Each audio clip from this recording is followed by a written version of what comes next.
Okay, we are live. And, well, yeah, that took a moment's update. My model sort of went, oh, I'm supposed to appear, right? That's right. Hold on. Let me get on that. Okay, I think everything's sorted. So, hope everyone's having a good day. And without much further ado, I will simply log into the game.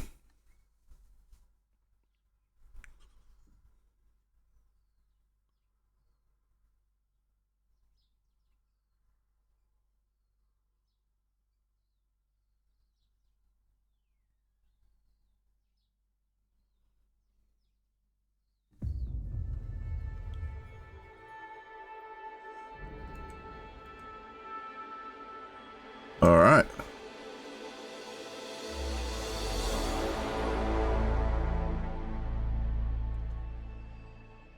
Hey, Robbie, how's your day going?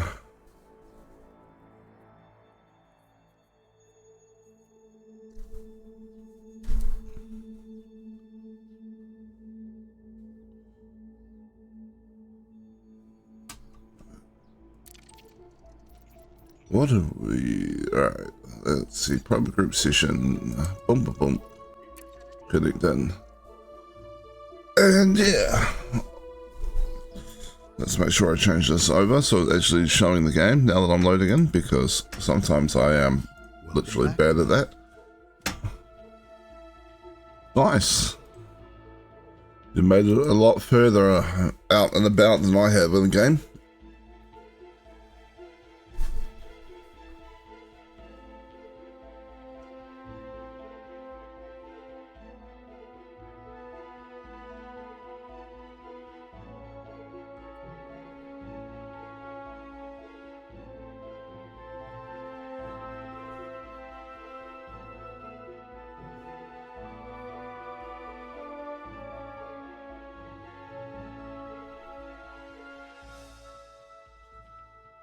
My understanding is you can make it to Colonia pretty quick nowadays, but you were doing the exobiology thing along the way, weren't you? So you were sort of taking your time and making the money.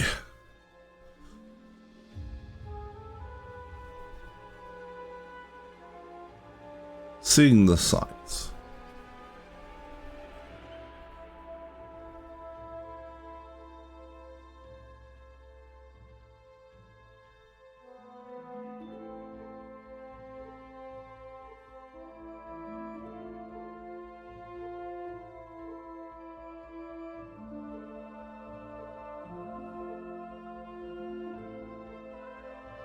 The trip to Sergey is definitely something I want to do at some point, but I can wait just a little bit, I think.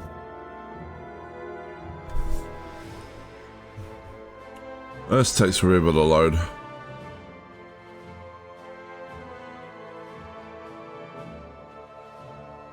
Bum, bum, bum, bum.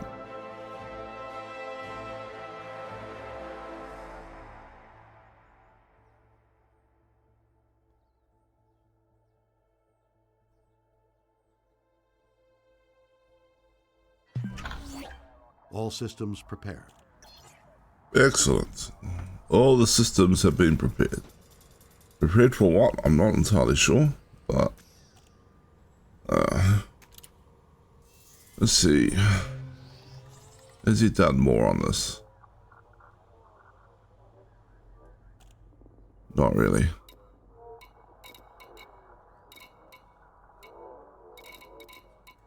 Alright, well, I guess we'll haul CMM composites for a little bit.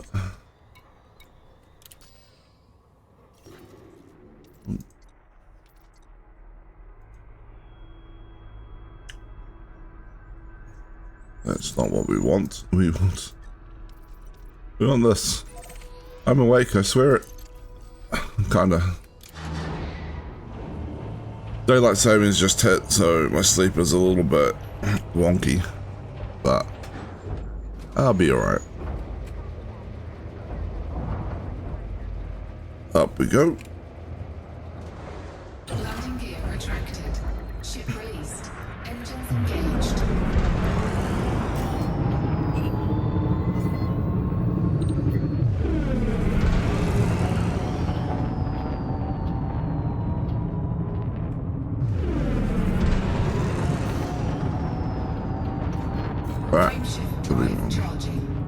We're no longer mess locked.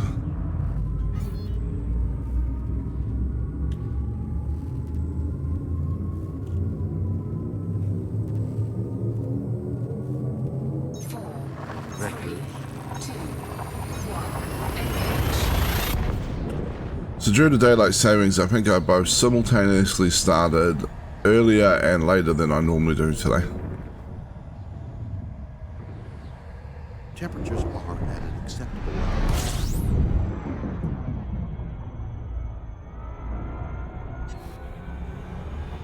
Just one of those weird little things with time zones.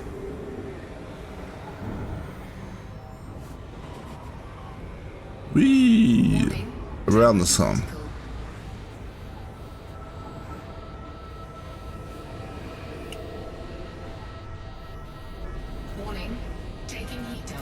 I was also playing some Elite with my dad on my other account yesterday, and the amount of times he flew into the sun on a Type 9 was a little concerning.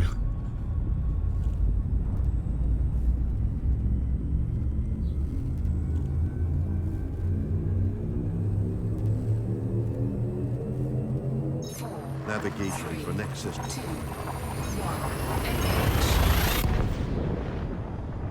When I first logged into the game after stream to help him out yesterday, he was literally in some random system with his Type 9 next to the sun. Anyway, dropped out of cruise because he got too close, and it was pretty much on fire. Like, all the modules were broken. It was down to like 40% hull, and he was out of fuel.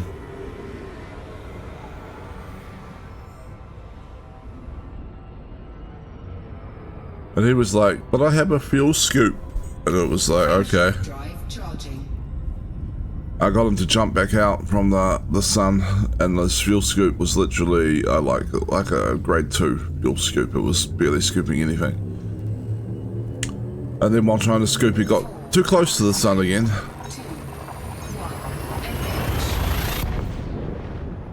And eventually he got to like 5% fuel, and I was like, just get away from the sun. I'm sending my fleet carriers there. You can land and dock on that and refuel and repair.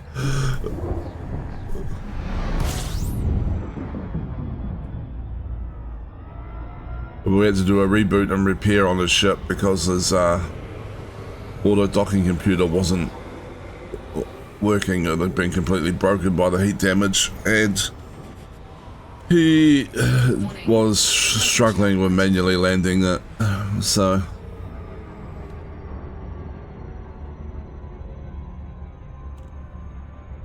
Frameshift drive charging. It's been a while since I have heard him use that many swear words at once.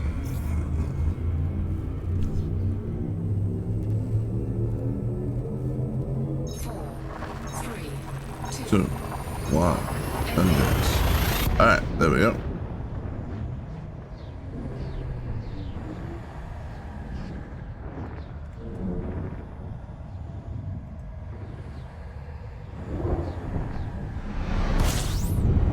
Alright.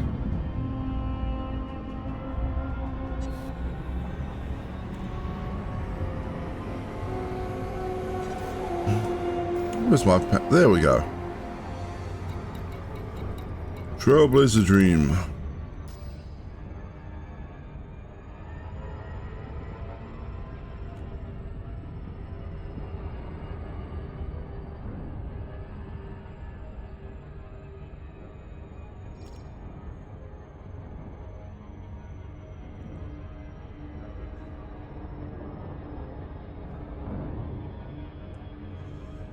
And then it turns out the jump range on his Type 9 was so bad that, well, it took me 3 jumps to get back to his system from literally here. Took him 10.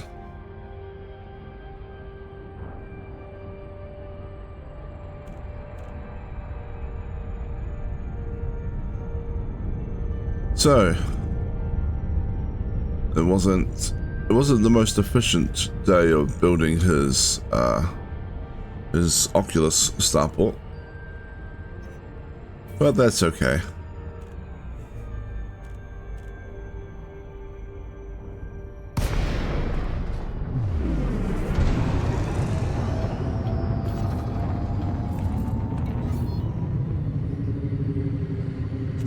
boom, boom, boom, boom. There we go.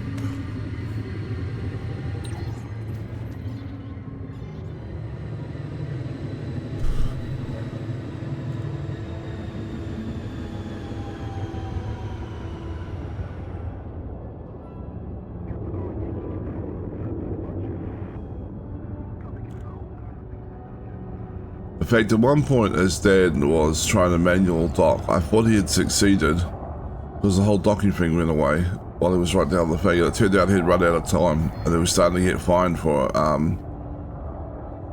like loitering on a pad.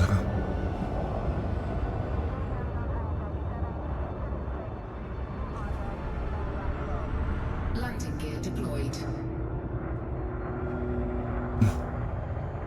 So I kind of forgot how much of a learning curve this game has when you're either brand new or haven't played it in a long, long time.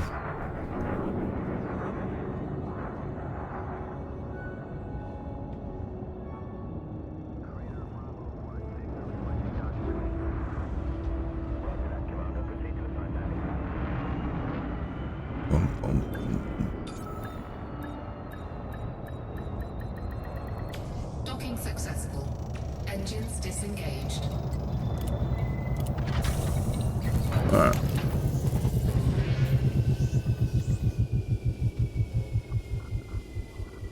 Well, let's mark it.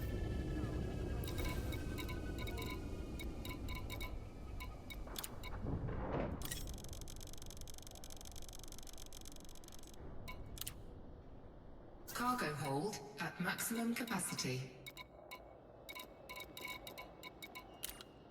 Zoom in composites.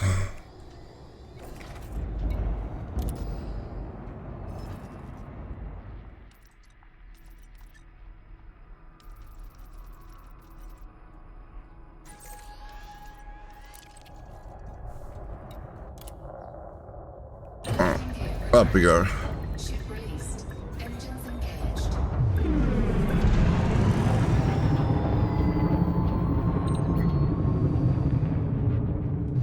These temporary stations are a lot of work, considering that it's 83% done and still requires like over 40,000 units of goods. Frameshift drive charging.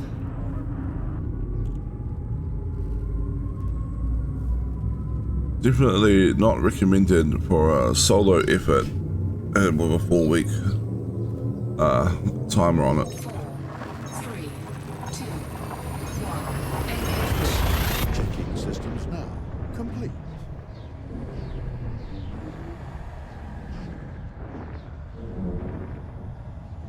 Boom, boom. Confirming exit point telemetry. Stand by. Oh good, we needed the exit point telemetry. Yep, thank you, Captain Kirk.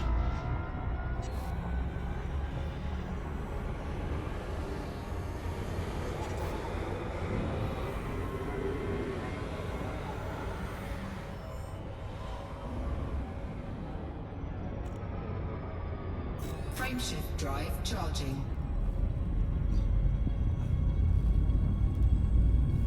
So, I hope everyone's watching's had a good day. I've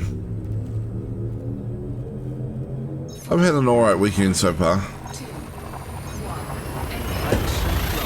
1. Engage. Playing this yesterday was fun, and then helping Dad out with it afterwards was amusing. Exit destination confirmed. At least as much amusing as it was irritating.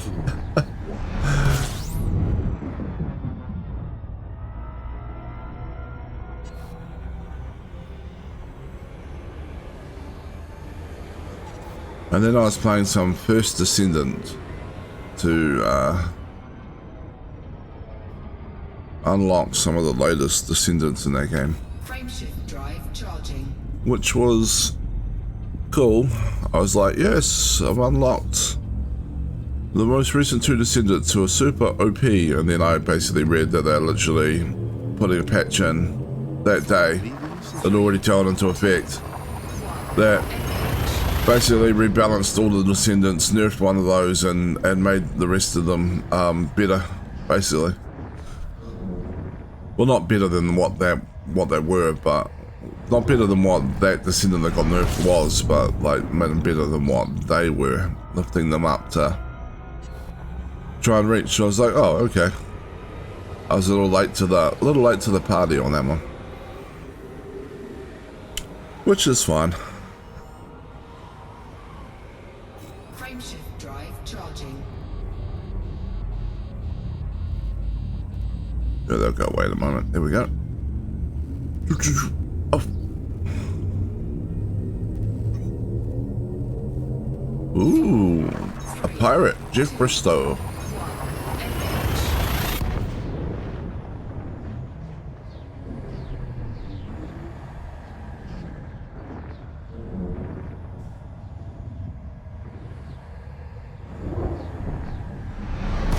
Warning.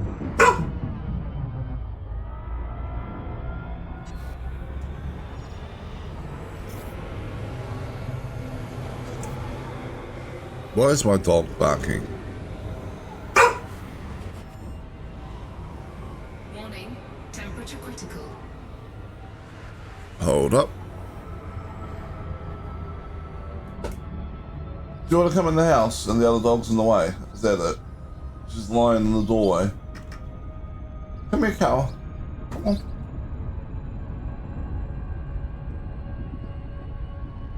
Yeah, see, that wasn't that hard. There was plenty of room. You want a pet?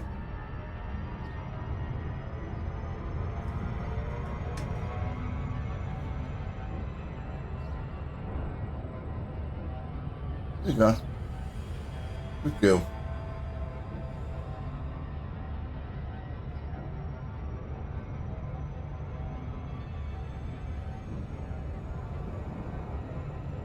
You're upset because the other dog is lying right outside the doorway in the sun on the deck. Stole your thing, did she? Like, I want to lie there. It's my spot.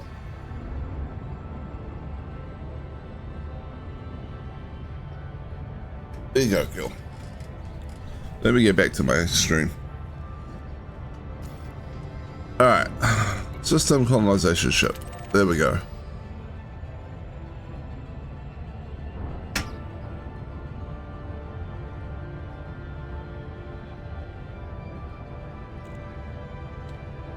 She's an older dog. She'll tire out at some point soon and have a nap on the sofa.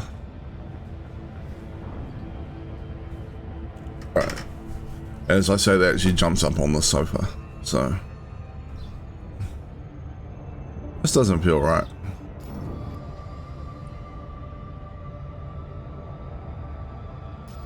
Maybe it is right. I thought this colonization ship was closer than that.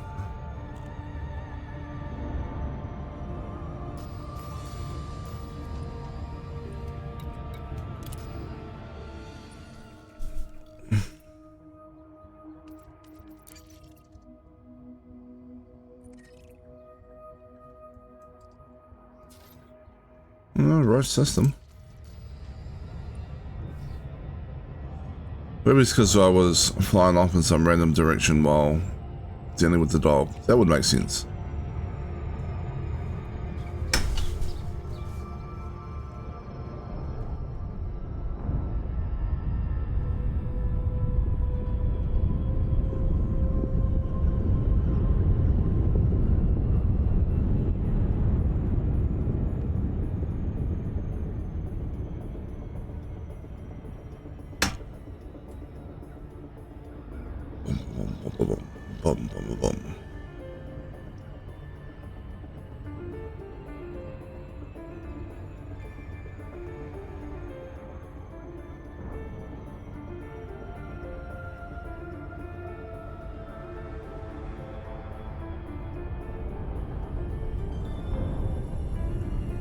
Volcanic world.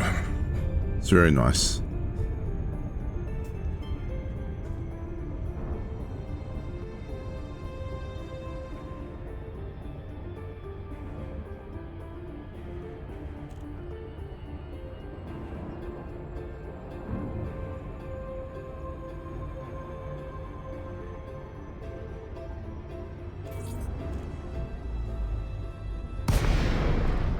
Whee! Alright. Docking request granted. We will dock. We will hand in the CMM components.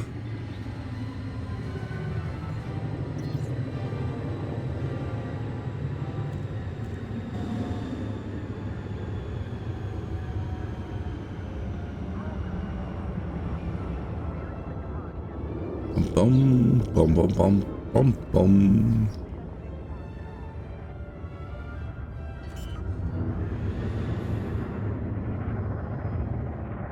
This is a genuine effort building this.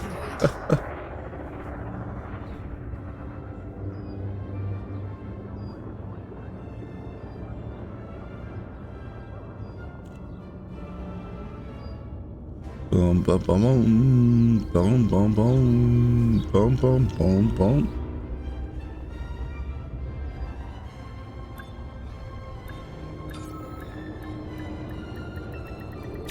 Docking successful.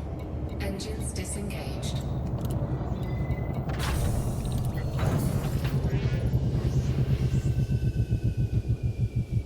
Alright.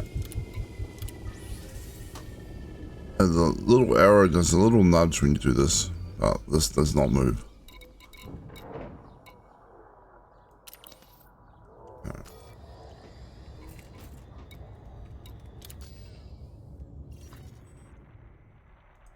Bum, bum, bum, bum, bum, bum, bum, bum.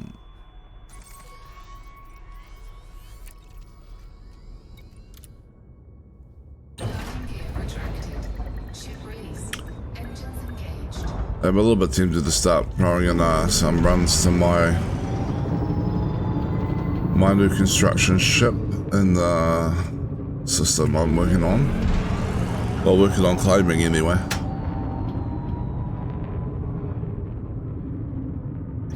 Frameshift drive charging. Bum, bum, bum, bum, bum, bum, bum, bum, bum. Alright. Off we go. 4, 3, 2, 1. Engage.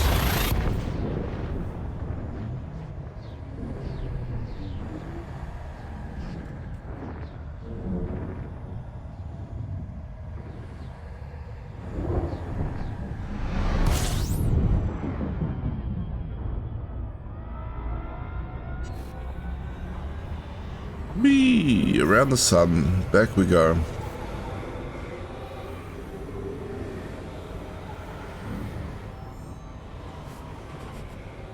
Warning.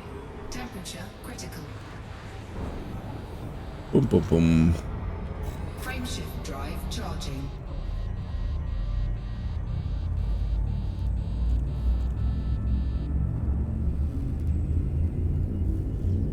So what's been happening in the world? Has anyone got any funny stories? 4, 3, 2, 1. Engage.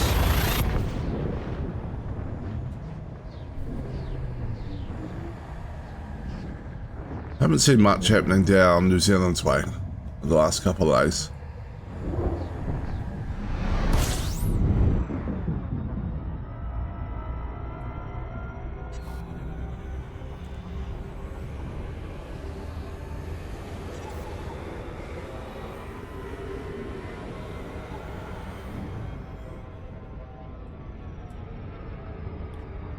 Frameshift drive charging.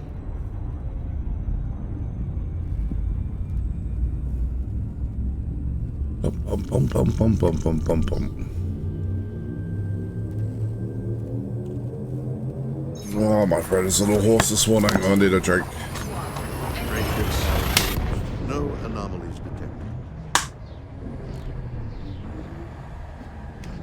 All systems check out. No unusual activity. Oh, that tastes a little too plasticky. I just refilled that with fresh water. What the hell?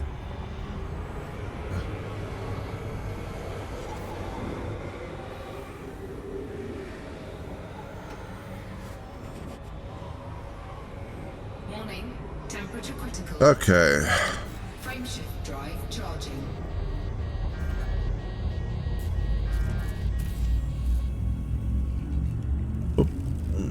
colonization megaship. Here we come.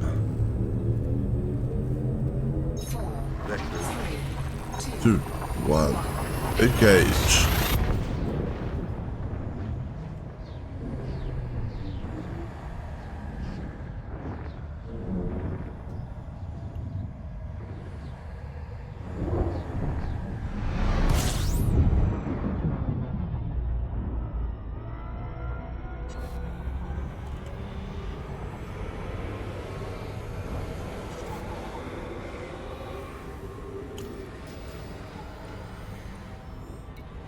Trailblazer Dream. So, somewhat soon I've got like just over a whole week off work because you know Easter, and then I have 3 days leave right after Easter, and then the Friday after that is our annual holiday here in New Zealand.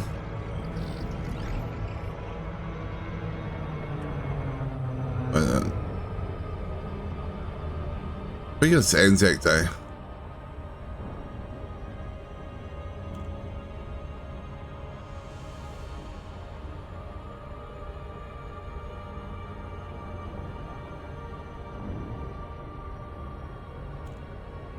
Yeah, the 25th of April sounds right.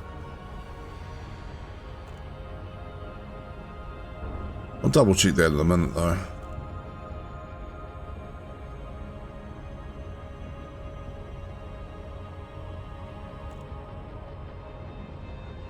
So we're trying to decide with my partner what to do for that week off. And she just wants to go out for lunches, basically.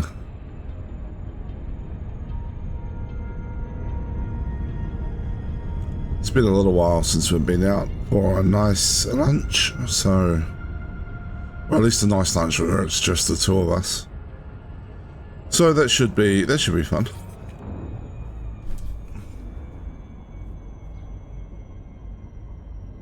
But it does leave some other spare time.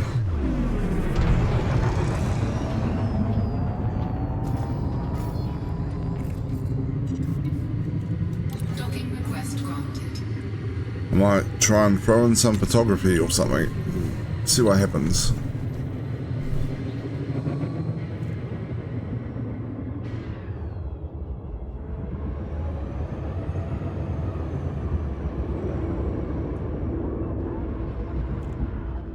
I'm quite a big fan of doing astrophotography, but I haven't done it for a little while. So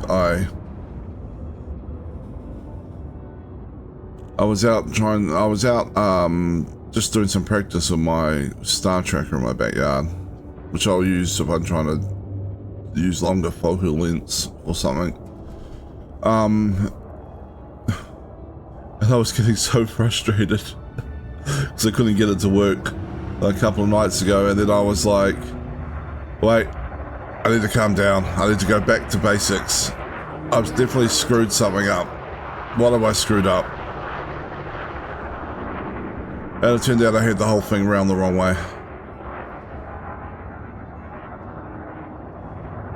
Which is incredibly fundamental. You've got to have it pointing south or north if you're in the northern hemisphere. But yeah, I had it pointing north when I should be pointing south, and then yeah.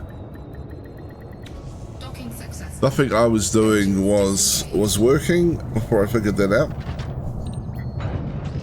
But then after I figured that out, I got a few test shots and at different focal lengths, and they looked alright until I looked closely, and then there was some bit of star tracking, so I wasn't quite set up properly. But I was mostly just playing around to refamiliarize myself with it.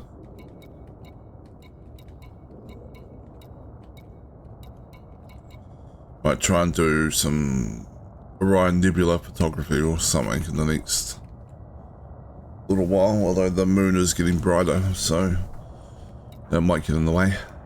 Alright.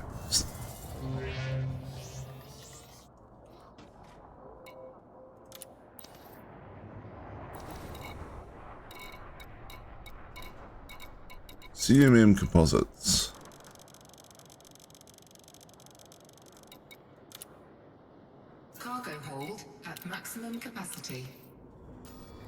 I'm sure it is.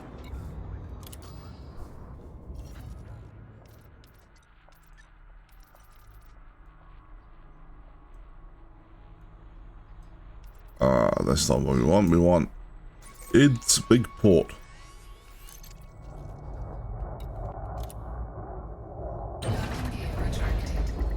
Off we go. Whee!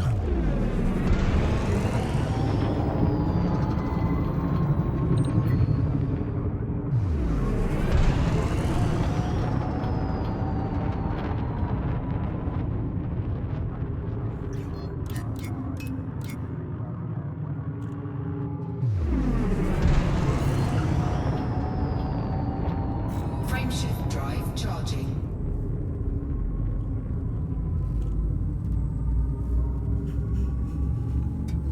Top speed of 460 on boost on a cargo ship that's filled to the brim with cargo is a little ridiculous.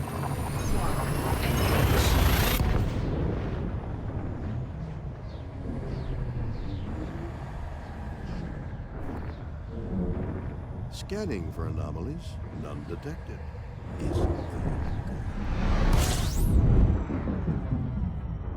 Yeah.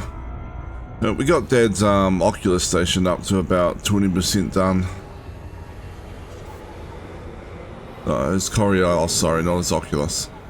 Oculus would not be anywhere close to 20% done. And, which is tracking along nicely because it's been there about a week, so Frameshift drive charging. just need to lift the pace a little bit and it'll be done inside 4 weeks. So that should be good. 4, 3, 2, 1, engage.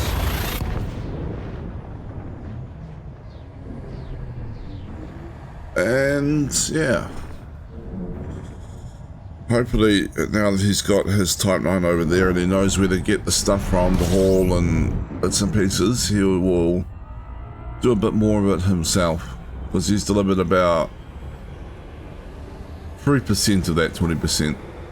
Well, 3% of the total, I guess.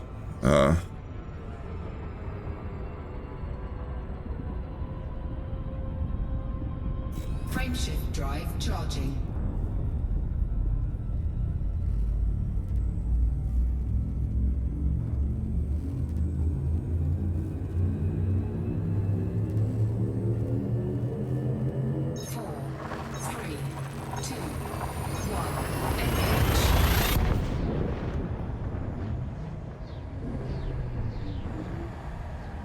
There seems to be some aspects of the game he's struggling with a little bit. So he thinks gravity wells slow you down. Sorry, he thinks they speed you up. I think...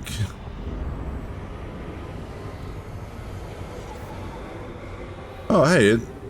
You might already know, but I didn't and was curious. I found out apparently the 460 meters per second boost speed translates to 1,656 kilometers per hour. Truly mind-boggling.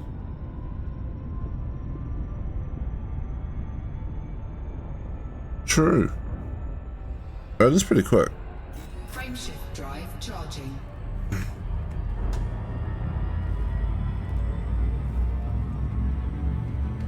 How is that compared to the speed of sounds? Because I know we have jets that are supersonic, right? 4, 3, 2, 1, engage.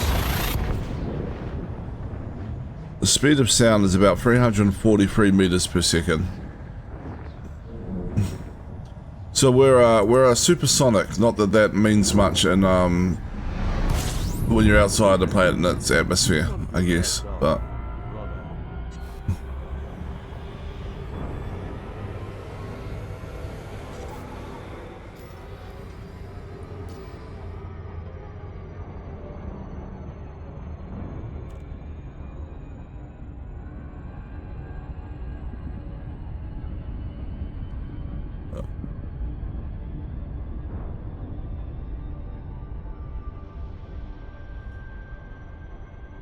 It was already past 10 PM when you did?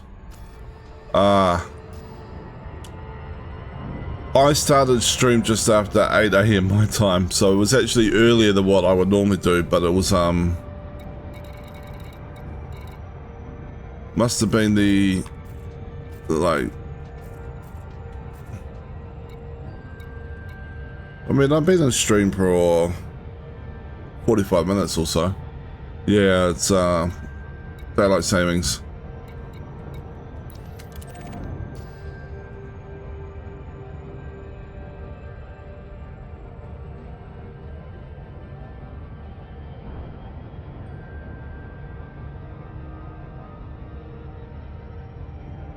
Yeah, I had a feeling it was gonna make me, later than normal, so I tried to start a little bit earlier than what I normally would. So I was, as I was saying earlier, I was this morning both simultaneously earlier to stream and later to stream at the exact same time.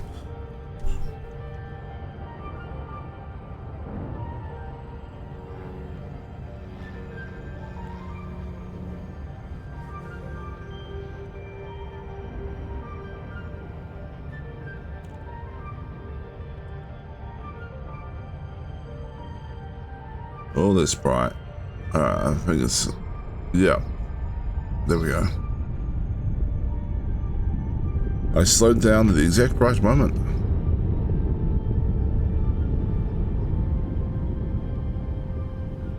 The time zones weren't a thing that were Doctor Who levels and paradox.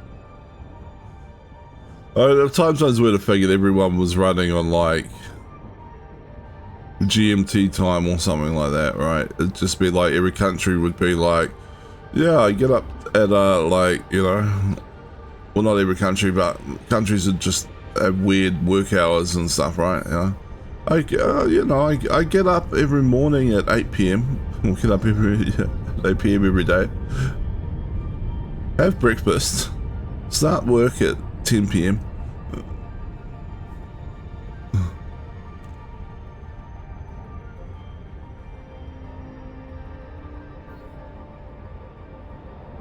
It would make it, it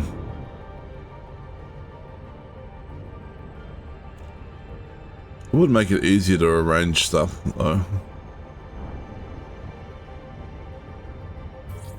Did I ever tell you the story about the World of Warcraft guild I was in way back in the days of Vanilla WoW? And they were almost all New Zealand people, right? It was like a New Zealand-based guild. And a bunch of them lived locally around where I lived.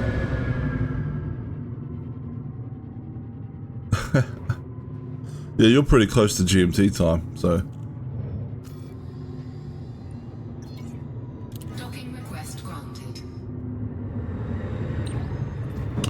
And they didn't have Pacific time servers back then, so we were playing on US servers.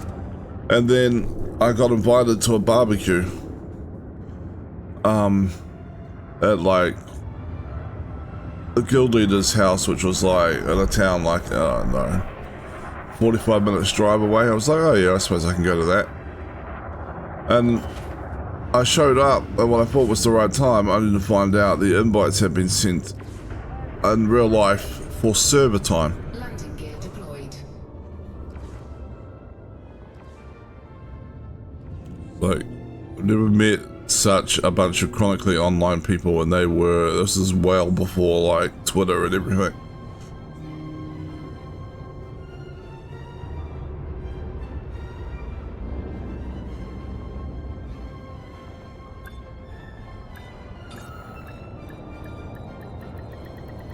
Docking successful. Oh, I was late. It was winding down when I got there.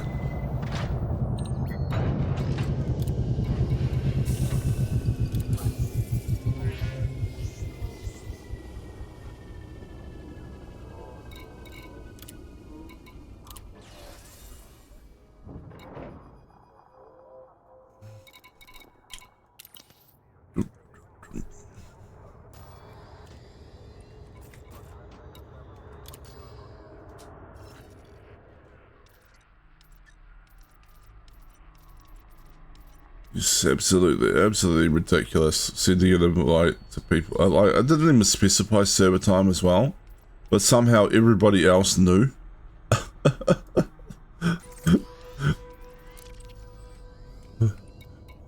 Like, I was like, yeah, it's just, it was weird.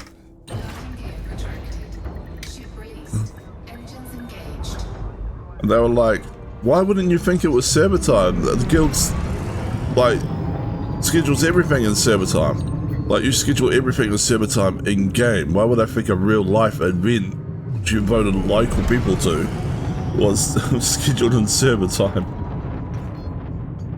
Frameshift drive charging.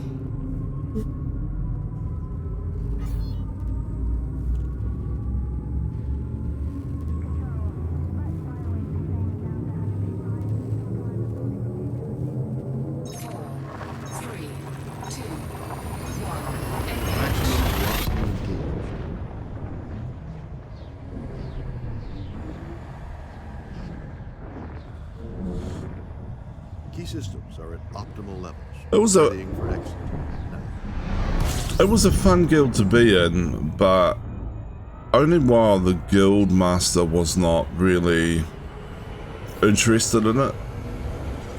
It was one of these weird guilds where the guild master was a guy who was in the military, and a couple of the other guildies are in the military, but they were more laid back than him, and he was like, we were trying to do this raid and it wasn't really working, and it was a small guild, and we get other people in, recruit them, and then we get through the lower parts of the raid, and it would and they would gear up a little, and then they would bounce for bigger guilds and just leave us in the lurch. It just kept happening. And so the guildmaster gave up on running the raids and stuff, and but we kept running, but the guild kept running them anyway. It's just the guildmaster was no longer interested in showing up and doing anything. And we were eventually started to actually progress with the core group of people. We were getting through it and having fun and stuff. And then once we were getting towards the end of the raid, he was like, you know, like getting through the raid consistently. He came back in and tried to take back over and got all like, you know, do it my way or whatever. And then a bunch of us just left because we weren't interested. Yeah, makes sense. Frameshift drive charging. We were like, you bailed when everything was going badly. Now you want to come in when everything's going well and change the way it's working. It doesn't make sense. Yeah, I can imagine that wouldn't fit well with a lot of people. So we went to another guild a bunch of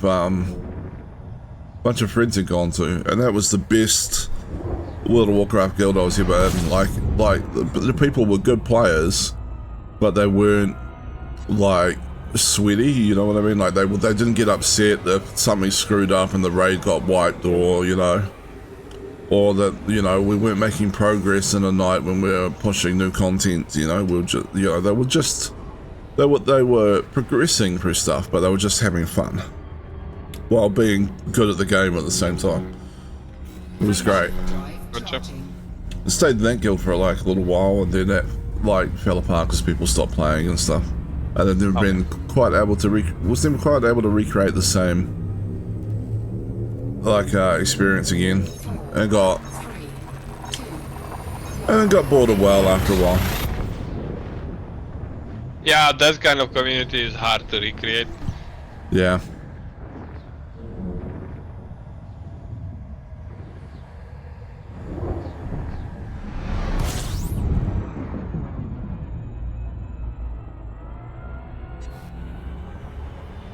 And you know, no one took stuff too seriously or anything.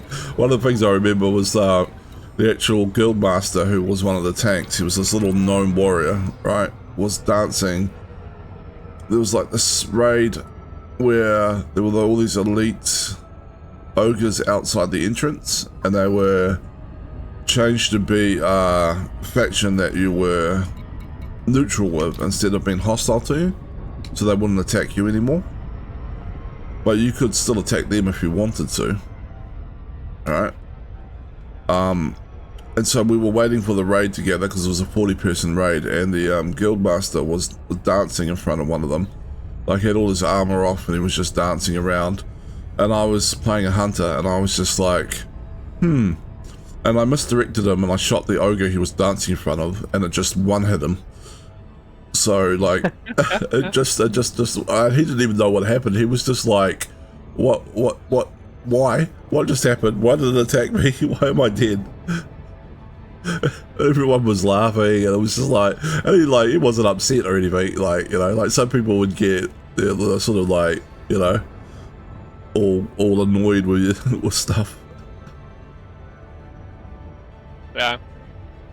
And another time, I mean, if the death wasn't permanent, then that's fine. Yeah, it wasn't even wearing his gear, so there wasn't even really any durability lost or anything. And there was another time there was a raid where it had like this equivalent of Frogger, where they had like these bombs that moved around this ring, and you got to sort of avoid the bombs that would track you and follow you if you got too close, and you're trying to get through these rings to get to this boss room. And I was like, oh look, the bombs are targetable.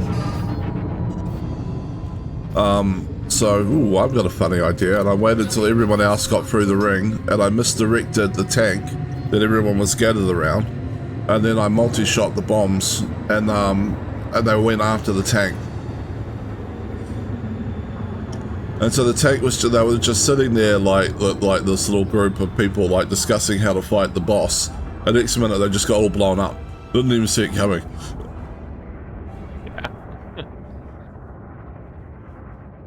And I thought that was hilariously funny as well.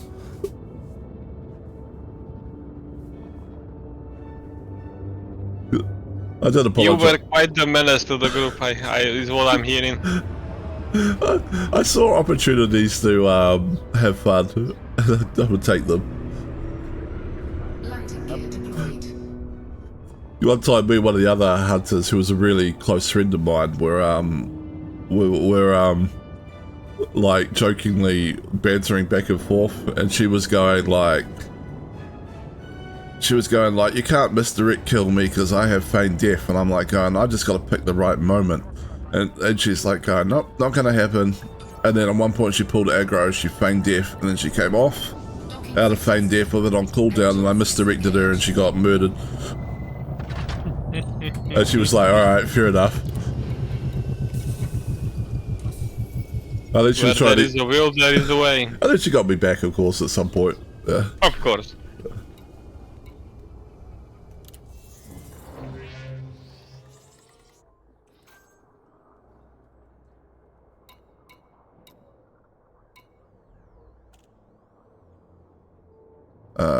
Commodities market. CMM components. Composites, but yes. Composites, yes.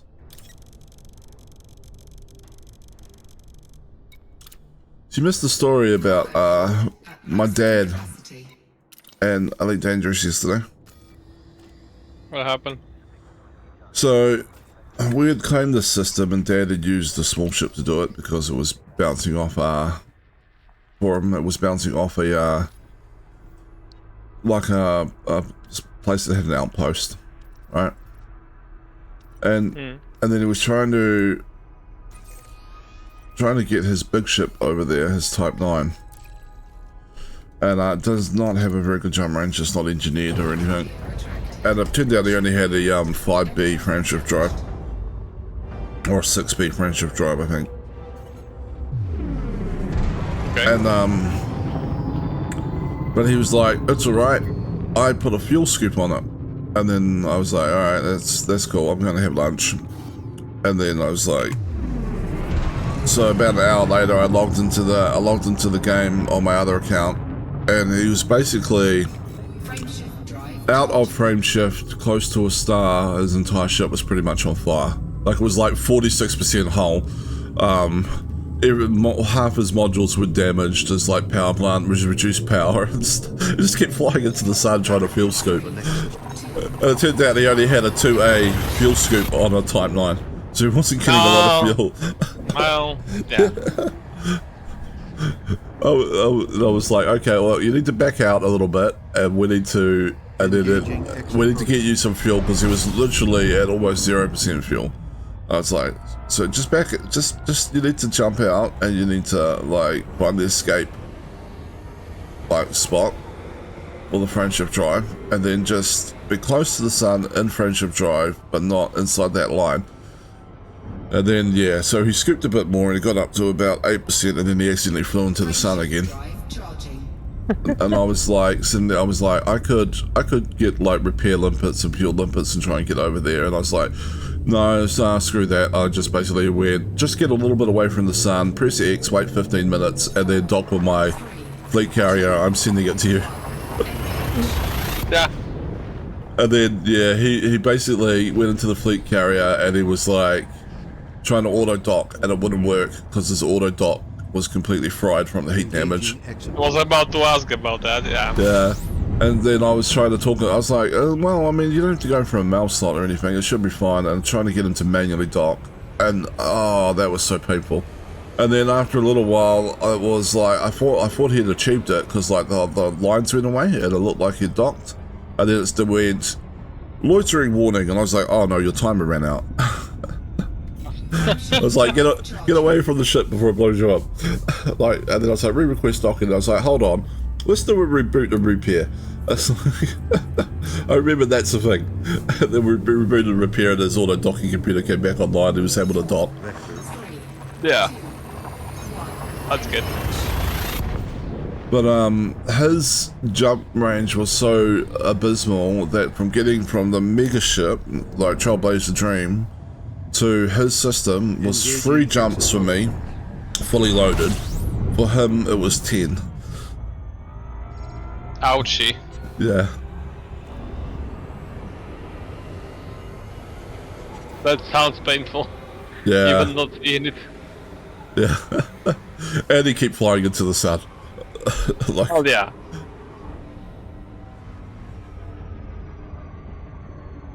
so we got his Coriolis up 10%, and I'm pretty sure like 7 to 8% of that was me. Frameshift drive charging. Nice, nice, nice. And then he had to go, and I was like, alright, I'm going back to working on my outpost. And How's then that going? I would have got it finished yesterday, but I was like starting hauling some stuff. It's only got like 4,000 and something tons to go, or you know, whatever. Easy. Go, yeah. And I was, but then I was like, oh, I'm so tired of hauling stuff today. I was like, I'm gonna scout around and see if I can find like other places to colonize afterwards on that account. So you are going to expand?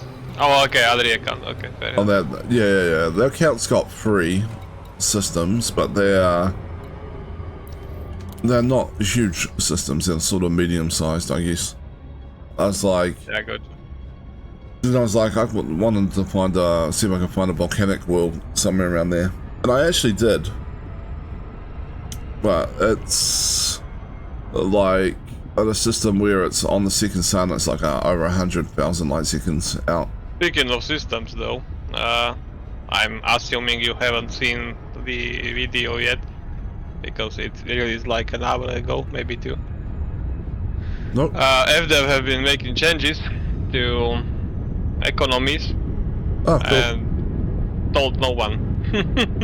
Of course they didn't tell anyone. Yeah, and it's bringing mess into the galaxy once more. Basically, it looks like that every planet. Sorry? I didn't say anything. Okay, did you hear what I said fast? I don't know, 30 seconds? Yeah. Every planet is something. Okay. It looks like that every planet has some intrinsic economy to it. The star system itself is picking up the intrinsic economy of the planets and calculating like an average. No one knows which planet has what economy, what influences it. The stations are picking it up. The space stations are picking it up, and it's starting to be a mess.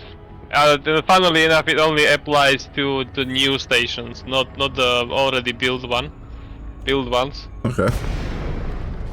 Yeah, and have they communicated nothing to the community at all. So no one knows what and how works.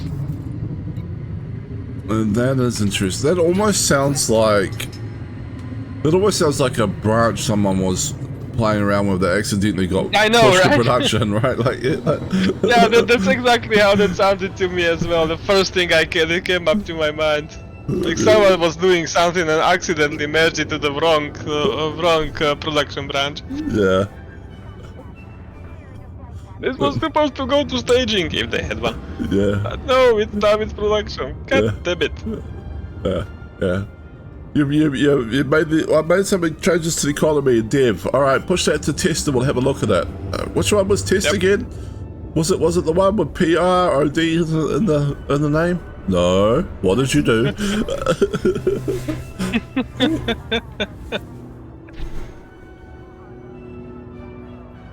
Yeah, basically Mekan said that he would avoid any building out of the systems for now if you want to have specific economy, because yeah, as I said, literally nobody knows how anything works at the moment. Docking successful. I'm gonna have to watch that video later. That's fine, but I mean, you built. I wonder what economy a volcanic world has. Good question. You should find out once it's built. Well, yeah, I guess I will find out in few days. Wouldn't even mind if it applied to some of the older stations, because like, you know, I've got a quad core Coriolis, quad thrust Coriolis orbiting a gas giant that has absolutely no economy to it. So, Yep. But yeah, you have to be able to see the economy of the system of the planet if they were going to do it that way. Yeah, the information is not shown anywhere. Yeah. It's just it's basically been like literally ghost updated, and they just found out the past few days since the Thursday update. Well, server restart, but you know what I mean. Yeah, makes sense. Ship released. Engines engaged. I also wonder how it will work in the systems where there is no planet there. The sun. Because there is nothing to average the economy from, you know. It is just places for stations to be placed into. Drive charging. Yeah. Like your Coriolis that's orbiting a sun. What economy does the sun have? Yep.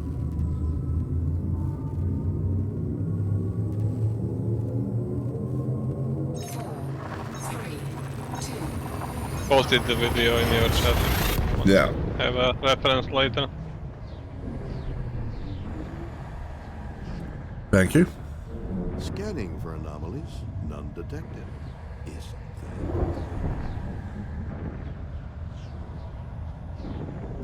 Yeah, I thought I might try and claim one more system on the other account. Try and find something that had a volcanic world. I found a number of systems with good things that were probably a bit closer to the Trailblazer Dream than where we are. But most of them are out of range at the moment of any system with like Warning. construction in it. Critical. Right. Because they're all sort of within range of my third system I'm working on that account, which is more or less 2 jumps from Trailblazer Dream. Making me even more envious at this point. 3, 2, 1. Oh, I can look up some of the details later. I mean, they were bookmarked on my other account, but I can put them in a text document or something and then DM them to you. Sure. Engaging exit protocols. Yeah.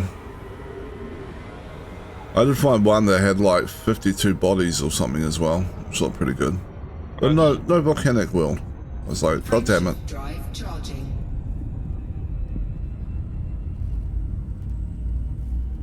Oh, some of them also had planets that would allow 7 building sites.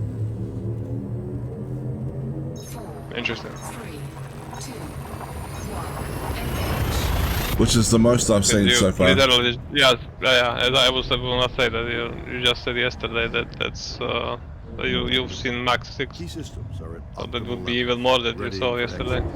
Yeah. It seems that the primary bodies with orbiting the star often allow more. And then secondary bodies that are hanging, like that are orbiting around the primary body are generally smaller, which makes sense. Frameshift drive charging.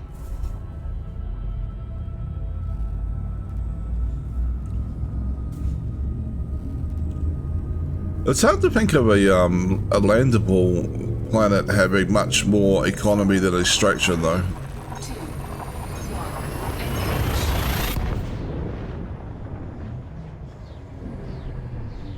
Engage. Alright, like, can you get a planet that nothing's been built on, but it has a refinery economy? Like, how would that work? I have literally no idea. He did mention about some things. He did mention specifics, but I didn't really much pay attention to the specifics because I was sure I wouldn't remember them anyway. Yeah. Yeah. I mean, I could see if they're doing something like, well, volcanic planets have a refinery economy because the volcanic zones naturally melt and refine raw materials into something else.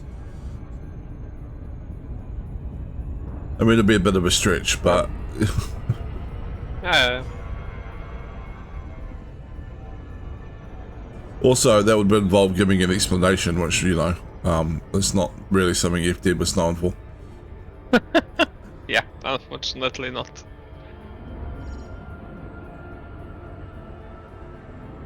I am hoping they will communicate these changes at least, because leaving this much experimentation to the community would be quite a lot to expect. Yeah, normally they would at least announce that they made changes, right? Like, you know, we've taken on board your feedback about economies and we've made some changes, you know.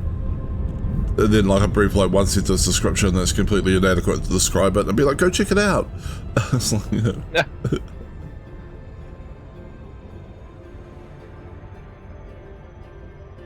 Yeah, but making zero communication about it is messy, to say the least. The other thing that cracked me up yesterday was I was playing a bit of First Descendant.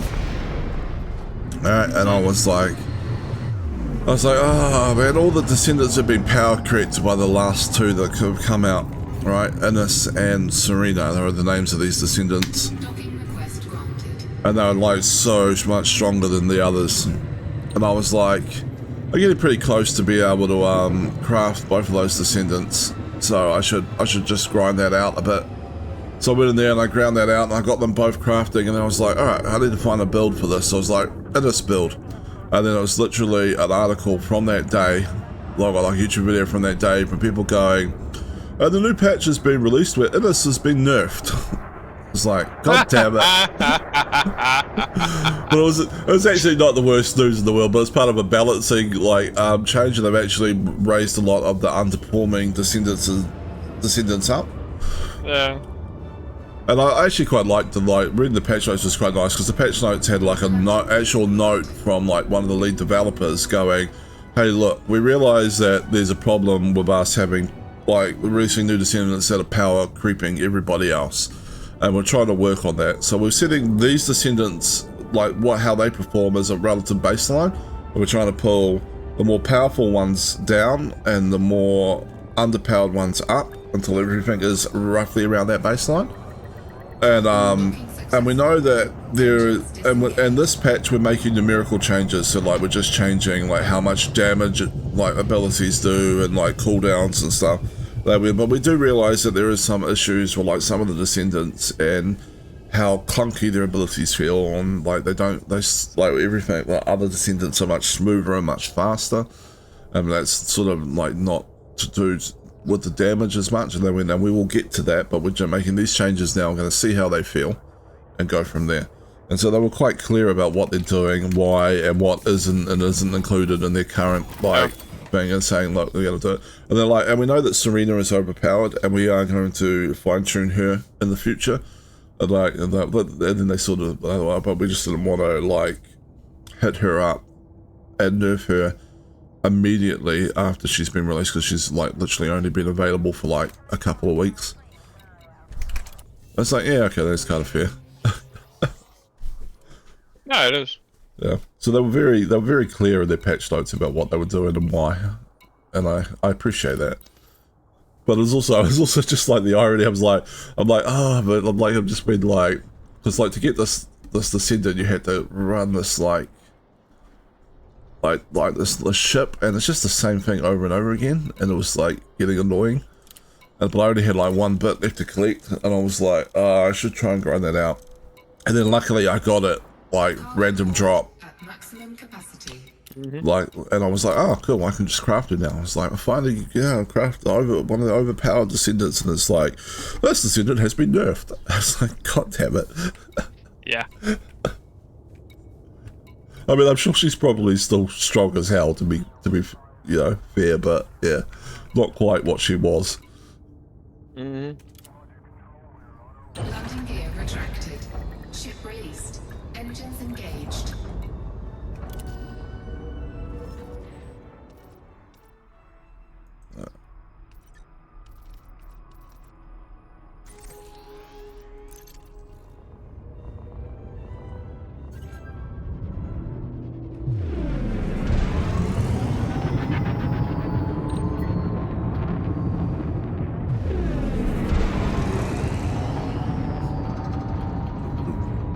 Alright, off we go.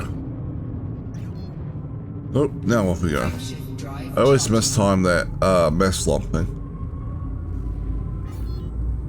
Yeah, well, since it's quite finicky, it's understandable. Like, it is actually supposed to toggle at 5 kilometers from most of the stations. But the game, for some reason, decided that, yeah, it does actually trigger at 5 kilometers, but we will impose a artificial delay to that.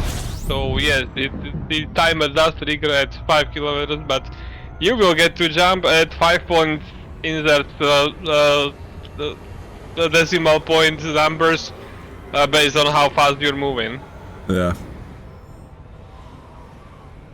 It's a bit weird. It's fine. Frameshift Oh, something you told me came in handy yesterday. That would be. So I took Dad to the mega ship to like be like, you can grab everything you need for your thing from here. Although I'd done most of the fiddly little bits. And he was like, I can't see the mega ship, and he was flying around, and I was like, huh. And I was like, and I looked at this thing, and he had hardly anything showing on his navigation screen. Confirming exit point. And he was trying to go into system map, which I guess is how he's been picking systems, like stations to dock at, where the mega ship doesn't show. And I was like, why isn't the mega ship showing on the system? And I was like, oh, that's probably because, that's right, it told me it was a point of interest now. Not an actual, like... Not the start, but yeah. Yeah. And then I was like, wait, go back to your navigation panel, Dad. And he was like, alright. I'm like, what have you filtered out? And he filtered out pretty much everything except stations. I was like, add back in points of interest. And he had back in points of interest, and I'm like, yep, there it is, go there. Yep. So you telling me that there was a point of interest probably saved like a good 20 minutes, half an hour of trying to figure stuff out. Nice, nice, nice. You are welcome. Ah, thank you. It was very useful information, it turns out.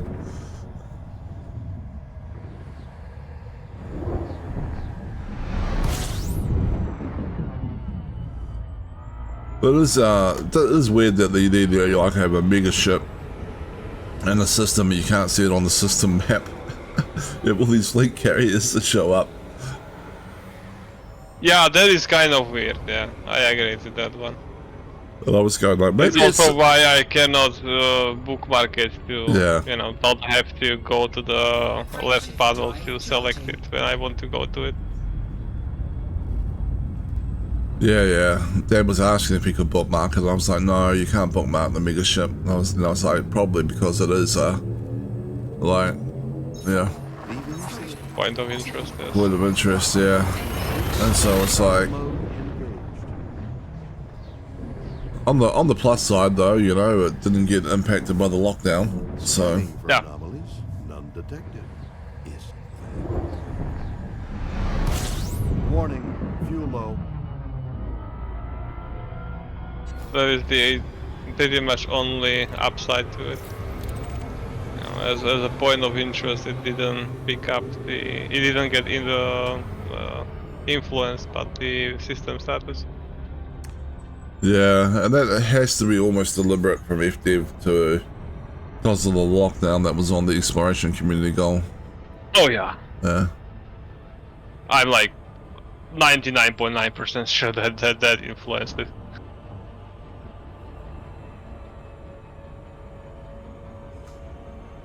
But it is, it does speak a bit to how they're restricted by the game itself in some ways. Like they couldn't make it a station and just add a flag to it that says unaffected by lockdown. They literally had to change the type of thing it was to get that effect. Yeah, I would assume this is something from the legacy system that would be impossible to recode at this point. Yeah. This is how it works, it's impossible to change. Point of interest it is. It is, you know, a faster.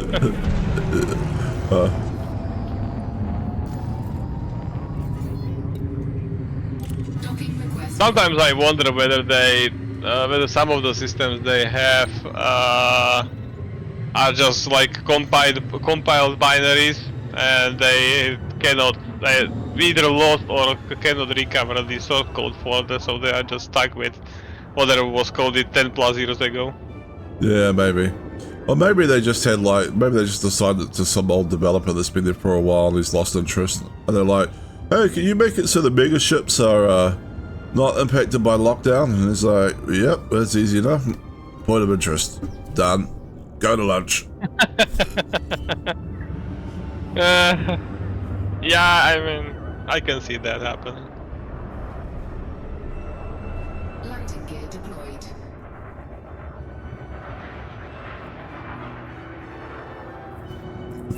It's only But then 10 again, It's only 10 but, p.m. Oh, yeah, okay, no, go ahead. I was going to say, it's only 10 a.m. I said I'm going to lunch.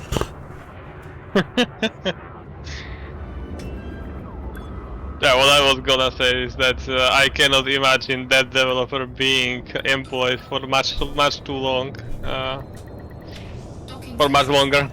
engine. If that's the attitude he has towards the work. Sometimes it's hard to deal with the people that have been there for a while, who hold True. like a lot of knowledge and a lot of the keys to various bits and pieces. Good, you. Maybe they are responsible for something much bigger and heftier. So it would be problematic to let them go.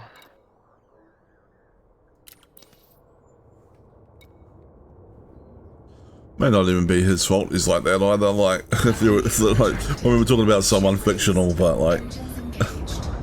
yeah, if there was someone like that, sometimes, you know, it may have been there since the early days of stuff and had to deal with all the bullshit with earliest bits and pieces. There's probably an argument though that if you're that uninterested, you probably should just go find another job somewhere else. Or retire. Or Depending retire. on your age, but yes. Yeah. Oh, apparently I haven't set a destination.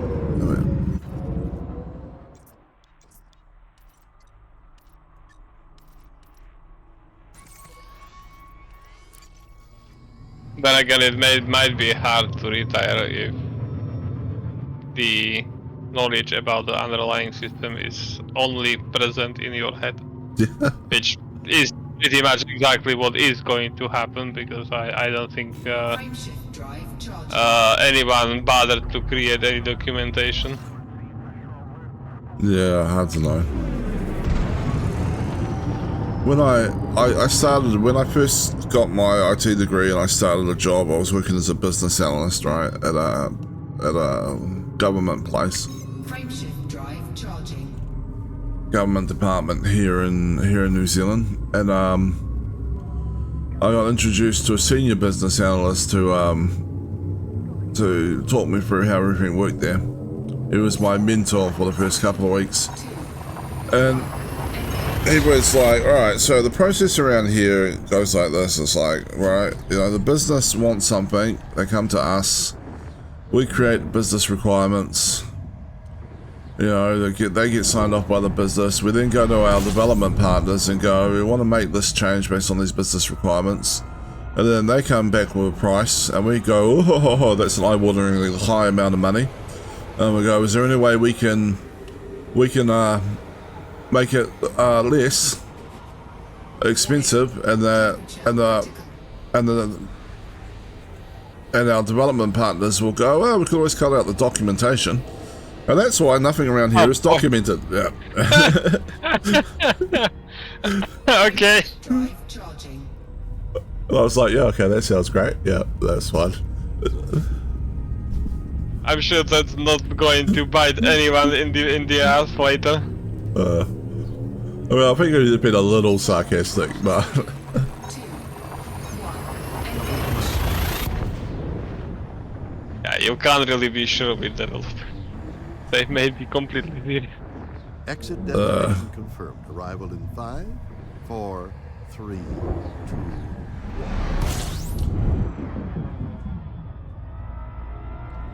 there was this was a long time ago now, though. I mean, this is like 20, probably getting over 20 years ago.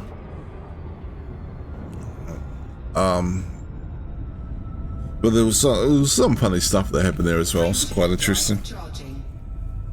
I remember, like, unsurprisingly, the business analysts were experts at finding loopholes in the rules and policies, which was demonstrated to me when we all went for a multi-day training course in a different city. Maximum light velocity reached.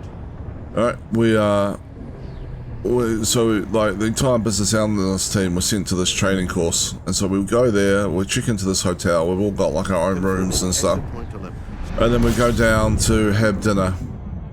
And all the senior business analysts that have been there for a while are ordering a crap ton of food, like huge amount of food. And I'm like going, there's no way you could eat all that. And they're like going, no, we're not planning on eating all that. And I'm like, well, why are you? And they're like, so there isn't a rule on how much food you can order or how expensive dinner is. Work will pay for it.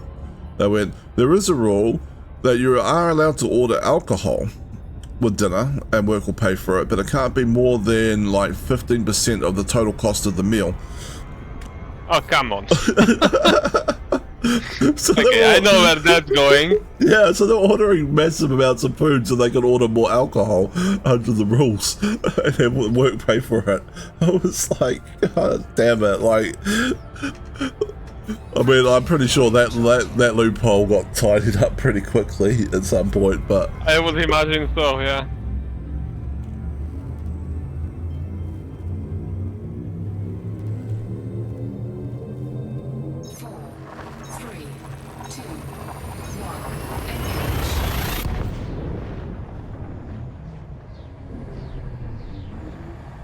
And that's the only time I've ever worked somewhere where the entire, like, team of people got sent on a training course, so. Readying for action. I mean, that's never happened anywhere since. Normally it's like 2 or 3 people go somewhere.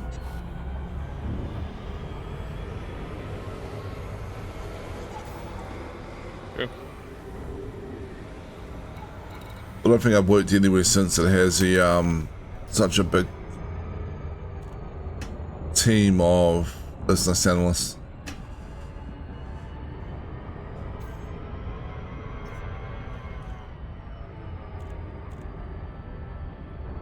I didn't stay being a business analyst there for all that long. I seconded over to become a part of like the development team, that little development team, for making small changes that they didn't want to have to like pay external like support partners huge amounts of money to do. Yeah. Which I actually think is a model that makes sense sometimes for a business. It's like, you know, you have your, if you're not, businesses that aren't development shops, right, they can probably still do with at least 1 or 2 in-house developers or people with development skills to just make those kind of small changes to stuff. Or you can It's just kind of a slippery slope to not getting paid for what you're doing, but yes. well, no, you gotta pay them. Like when I seconded over to that, I got a very nice added responsibility allowance while I was on secondment. You did, but Yeah. that's the company you were working for at the time. That's probably not common, I would imagine. You know, you are picking up responsibilities. Your salary is staying the same, and I am pocketing the change. Bye. Yeah. But then yeah, that was fun. I actually learned probably more like practical, pay attention to what I guess not so much practical skills, but practical knowledge about like end users and some of the weird stuff that happens, right? Yeah. Like, so for instance, with the, well, like the internal development team was working on this system to enable people that were going out to do things to get away from just recording everything in spreadsheets. They wanted to centralize. We had people that would go out and visit like sites owned by other places and do inspections, right? And they wanted to be able to sign that, like get that and all centralized and stuff, and then not use spreadsheets to hold it all. And so we're like, oh, we can build a little application and they can have a little database that sits behind it, and then when you're back in the office it can sync up what you've done that day. And so we did that, and then they were like, and then we got some people in to test it, and they were like, oh, well, the place we inspect needs to sign off on our report. And we were like, okay, so you need something for them to sign. Yes. Oh, we can give you, so you enter it into here, and then we can give you a printout that looks like the original Excel document, and they can sign that. So like, we'll give you a little mini printer or something to take with you. We have those here. And they were like, okay, cool. And so then we got someone to test it, right? And so like I created the bit where it recreates it into the Excel report so that they could sign off on it. And I was watching the guy, we literally got one of the people that did this in the test it, and he like tapping away on the laptop, entering all the information, and then he prints this and he looks at it, and on the screen, because it basically just prints it to an Excel document, and then he was supposed to print it off. So he looks at the Excel document on the screen and he's like, oh no, that bit's not right. And then he changed it in the Excel document. He didn't go back and change it in the application. And we're like, you need to change that in the application. And he's like, wouldn't it write back? And I'm like, no, the Excel document is not writing back to the application. It's like, Yeah. and to me that was obvious, but to like him it was like completely intuitive that if he changed it in one spot, it would change it in both spots. It's like, no, it's only one way. Yeah. I mean, you probably could have got it to write back, but I just took the easy path and made the Excel document like locked down so you couldn't make changes in it when it was produced. Yeah, Sure. sometimes prohibiting people doing things is the solution. Yeah. I probably should have just done it as a PDF or something from the get-go. But we're trying to do the whole, like, if it looks like what they used to use, it won't be as much of won't be as much pushback against it. But Yep.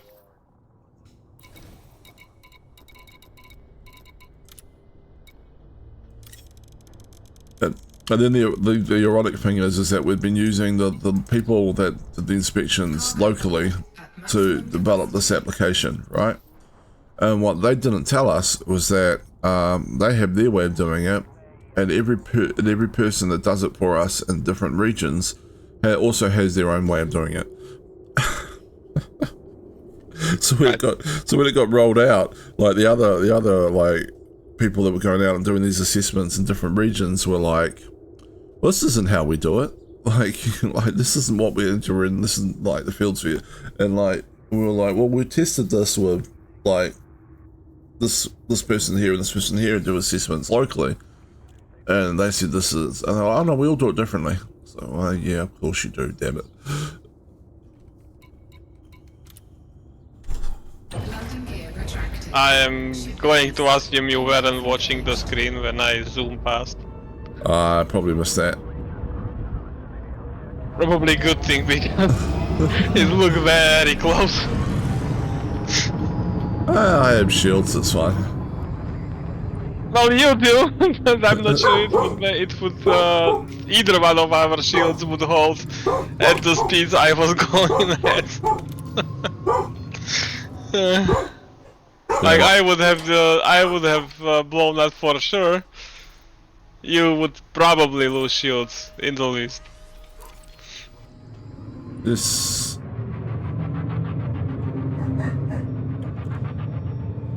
Well, I mean, it's probably a good thing you didn't hit me then. I know you're getting interdicted for your troubles. Drive Yeah. charging. As a reward. Yeah. Give me a second here and I'll see if I can stop my dog from barking at the neighbours. 4,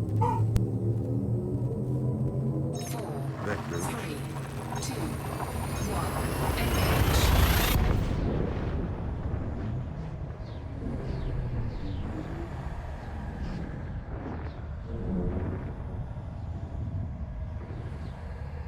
engage. engaging exit protocol.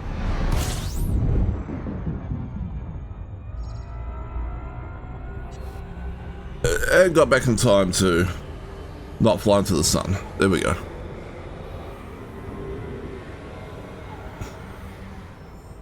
Although my dog is still barking. So it's an attention bug Drive at this charging. point. No, I don't know. I think the neighbours were making some noise in the back section. And my dog has taken exception to that. She's like, how dare you do stuff? 4, 3, Yeah. 2, 1, Zoomity zoom zoom, aka near. Okay. Near miss time to cut out.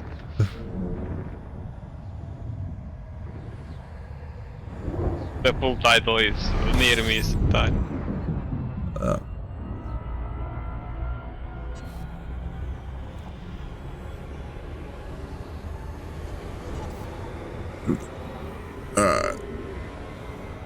I'll take a look at it once I'm at the Frameshift drive charging. ship. Unless you forgot, which is fine. It does happen, yes. 4,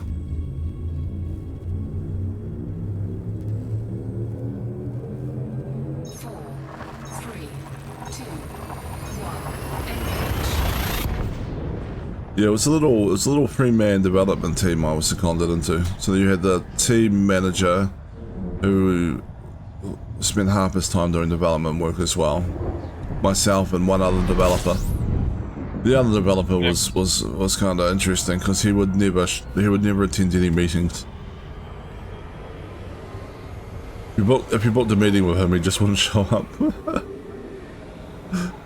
I mean, that's one way to avoid meetings. Yeah. But, yeah. He was like, just email me what you want. Or email me what you talked about. Frameshift It's like, okay, fine. Yep.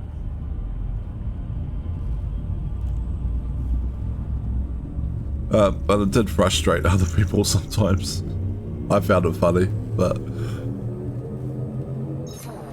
3, Yeah, I can imagine it would.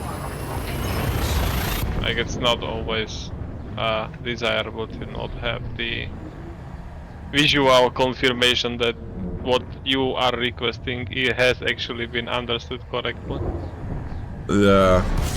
I do get his point, though. There was a lot of meetings there that were, you know, probably a bit pointless. Or, I get that, yes. or could have been handled by an email or something, right?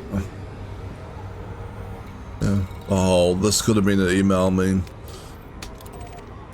Yeah, well, I think there is a XKCD comic about that. That's long story short, the first panel is a picture of, or a depiction rather, of a meeting room where a guy is complaining that this could have been in an email, and the manager or well, the other person in the meeting responded with, well, this has been an email for past several months and you ignored it, so here we are. It's like, right, and it could have been another email that I could continue to ignore. Well, I guess so, but still.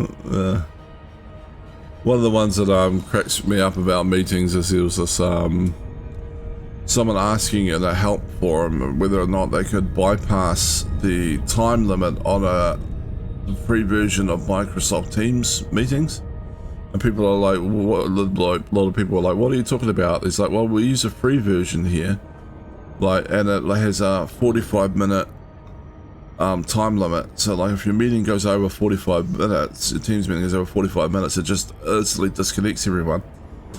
And all the people were using paid versions were going like, that sounds like a great productivity feature that should be in the paid version. Like, who would pay money for that? Yeah, I kind of agree.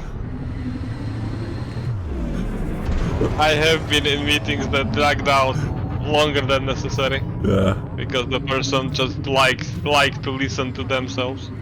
Yeah.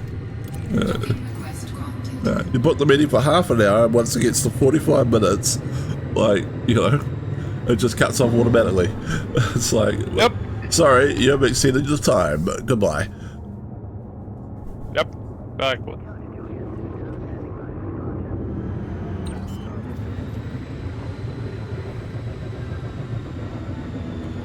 Light the nudge to check out the clip.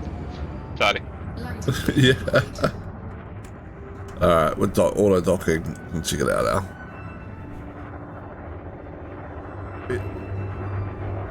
Well, like the internal development team was working on this system to enable people that were going out to do things to get away from just recording everything in spreadsheets. They wanted to centralize Docking things. successful. We had people who would go out and visit like sites owned by other places and do inspections. Oh damn, that was close.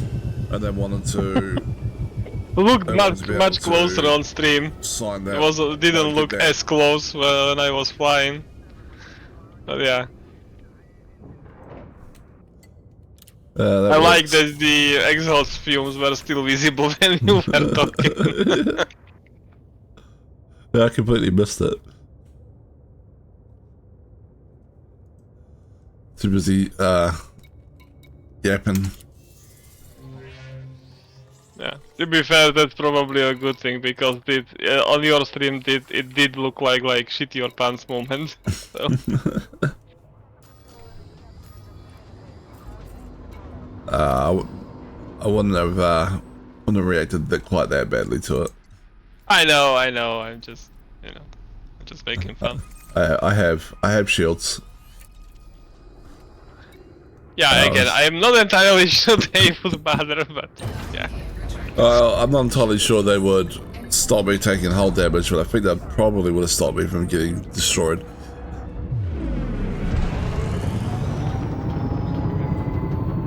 somewhat easy to test if we want to. Maybe at some point. Yeah.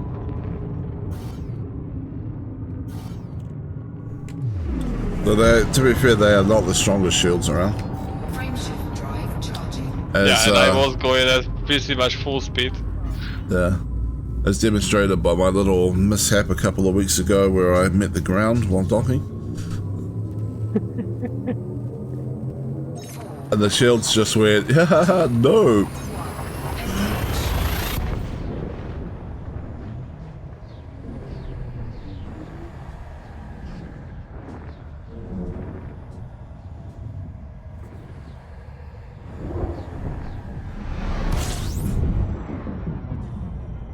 So if I'm guessing it's probably nearly midnight over there?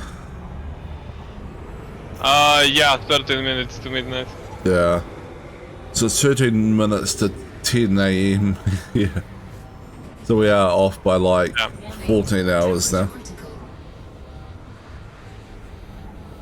By 10 hours, no? Yeah, well, yeah, depends on which way you take it. But yeah, 10 hours, I guess, if I go backwards. Which is actually probably the proper way to do it, because... Probably the proper way to go, yeah. Yeah. Oh, I'm not saying proper because you know the proper way very much depends on the eye of the beholder, but yeah, it's the shorter time to go by. So yeah.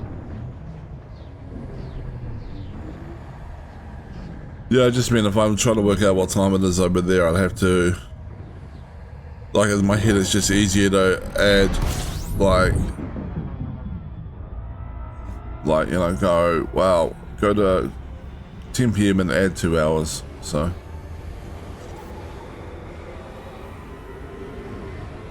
Fair. Technically, you would be putting me in the day after your current time zone, but yeah, I get it. Yeah, yeah. Whereas I'm in the past instead, but yeah, but whatever math works for you is fine. Yeah. Well, the future just keeps getting worse, so you're probably in a better position.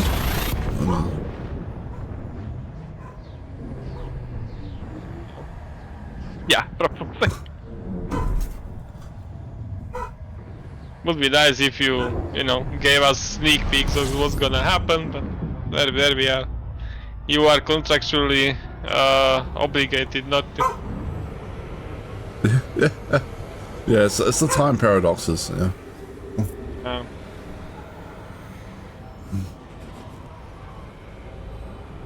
Warning, temperature critical. Or well, maybe not contractually, but region locked to tell us. Yeah, I don't know. There probably are people that actually think the time zones work like that. Oh, there absolutely are. There were several videos of people from more or less the US complaining why the Australians didn't tell them that, you know, the thing that happened 14 years ago happened. 9/11. Yeah, I think I've seen that. Yeah. 3, 2, 1, engage. I would love to, Robbie, but again, there's these time paradoxes that unfortunately just, you know, like, I'm not allowed. Yeah, that information is, as I said a few minutes ago, region locked.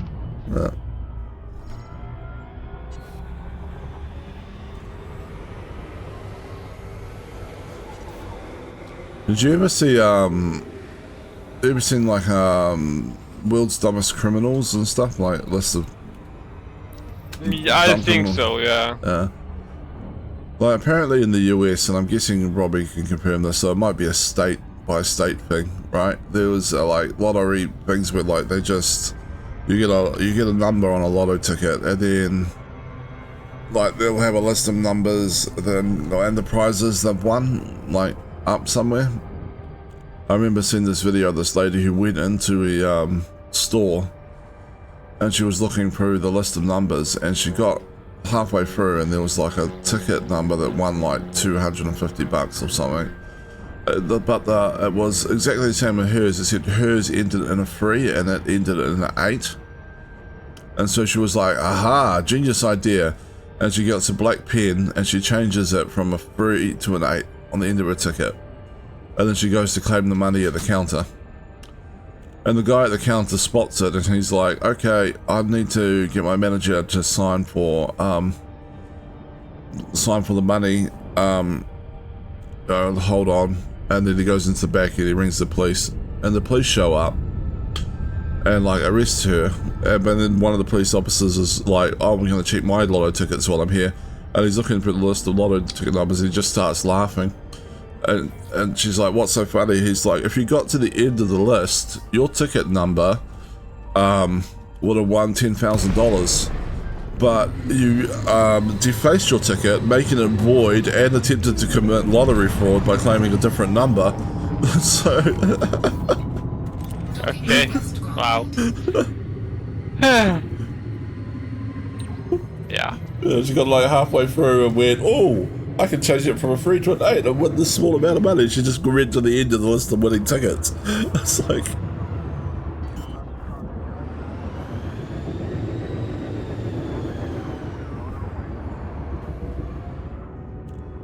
Way to screw yourself over.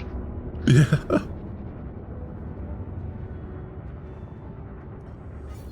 And it has also just been like, I don't know, there's weird stories. Not everything is American. You get some weird stories from other places.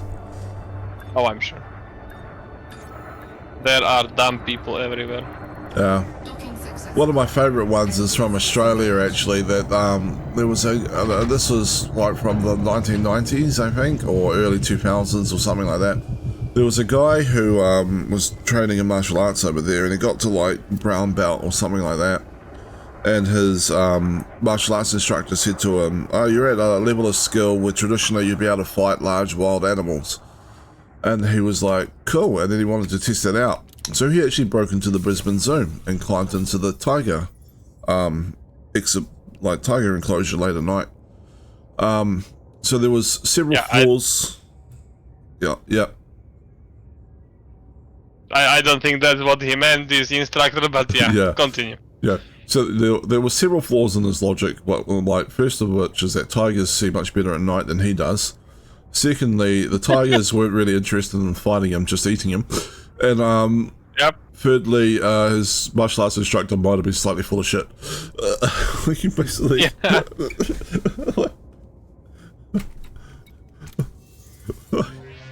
Yeah, like the zookeepers were at the tiger enclosure this morning were like, call the police. The tigers had a midnight snack. Yeah. Well, I mean, free food, so... Yeah. And I'm with the tigers on that one. Like, if someone climbs into your enclosure in the middle of the night, please eat that person. They're on the dumb side. We don't want them reproducing. Yeah, natural selection at work. Landing gear retracted. Ship released. Engines engaged.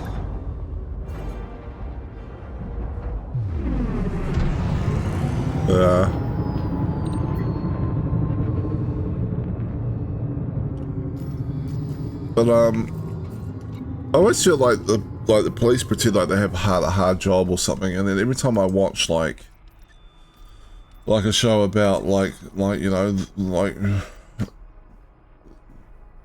someone getting murdered or something, you know, like those documentary type shows or something, it's always a case of oh well, we checked the spouse and they had text messages on their phone after we got the whole of their phone that were to their secret boyfriend asking them to kill their wife or husband or whatever. You know, like, and you sort of go like, I feel like the criminals aren't quite as smart as the police make them out to be. Well, I mean, you gotta justify your job somehow. Frameshift drive charging. Which is, you know, make an assumption that all criminals are dumb. Yeah. Yeah, I'm sure I'm sure some of them are at least have two brain cells to rub together. Yeah, no, I'm sure there must be smart criminals out there. But like, the majority of the time it seems like when somebody commits a murder or something, it's generally not that hard to solve. Yeah. Probably. The wife is like, what do you mean the police can seize my phone? Oh no, my whole plan's all about.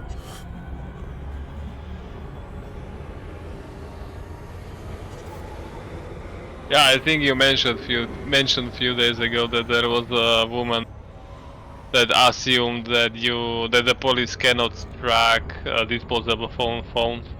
Yeah, And that was. yeah, no, she used to do whatever she did, and yeah, that got tracked down anyway. Yeah, it was on the TV show Hunted. It was two brothers, and they were like ringing their, like, going on the run. They're not really criminals, but they had to be on the run, and then they were bought a disposable cell phone. And were ringing their girlfriends on it the first night.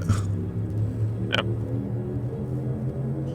And in fact, that's how a lot of them get caught all the time. Is on that show is that they contact family and stuff. It was getting so bad on some of the seasons that people were going like, can we just get a few psychopaths on here that don't feel the need to contact their family every like 3 days? Like, yeah. Like just get a like a husband and wife where the husband's leaving to go on the run or the wife's leaving to go on the run or something, and they're like, do not ring me. I know, I'm not going to be contacting you. Good, I do not want to hear from you. Come back with the money. Yeah.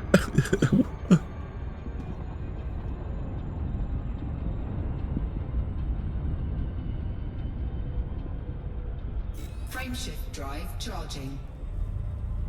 But I watched one here in New Zealand, right? And there was this backpacker. This was a big story here in like a couple of years ago, just before COVID, I think, or just after COVID, I can't remember. But like there was this British backpacker, young lady. She came here and she was, you know, on her OE exploring New Zealand, and she met a guy on Tinder and they were hitting it off, and she went back to his place, which was essentially he was living in a hotel. Might have been like an emergency accommodation sort of setup or something, where the government will pay for someone to live in a hotel for a while or something like that. And then he basically strangled her to death, and then he hid the body by taking it out of the hotel in a suitcase and stuff. And this was like, this guy was like acting like he had no idea what happened to her and stuff. It's like, she's literally on security camera with you entering this hotel, like you know, and then she never leaves on any security cameras. And the next day you're coming out with this giant like luggage, like suitcase on wheels, and it's like it wasn't like the cops basically, it showed the trial and the cops were basically just showing CCTV of everything this guy did in the days afterwards, like when it was like, you know, Confirming exit point. and it's like, yeah, there was no way he was getting away with this. It was like, Yeah.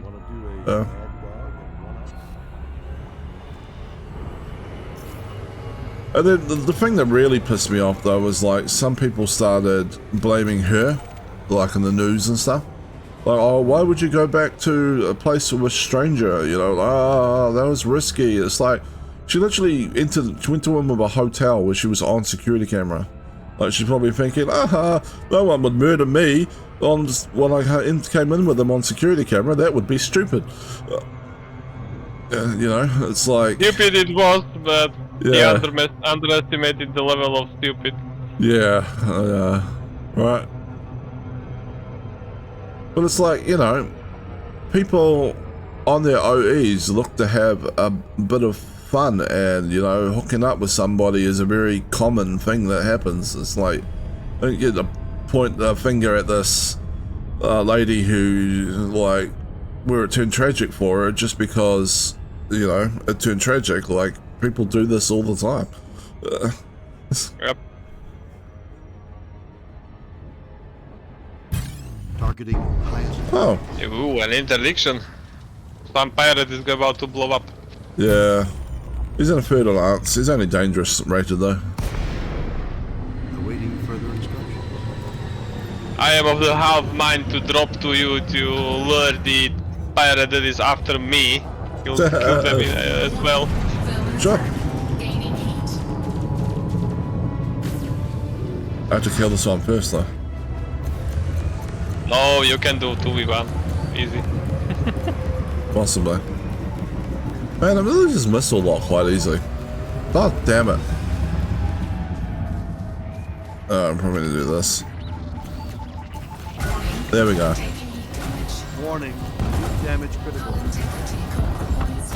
Taking damage. Is your one showing up yet? Warning. Hull breaches. It's not in Super Cruise yet, Heat sink deployed. so I'm not quite ready to drop it to you so that you can follow me. Heat sink deployed. Well, he is in Super Cruise. Although I don't see him at the moment. Oh, there he is. It's an Anaconda. Oh. Elite level Anaconda. Oh, nice. I'm dropping to you. Where are you? There you are. I was just getting a bit more distance on the turn on this guy. Warning. Temperature critical. Let's see if he follows me to your to where I drop. Yeah, hopefully I can take this guy out before I end up having to fight the Anaconda. Do you want me to circle some more so I'll give you time? Yeah, a little bit of time would probably be good. Okay.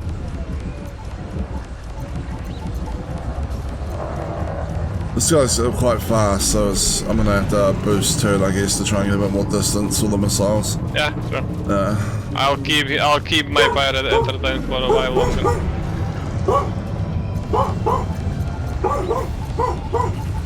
Under attack.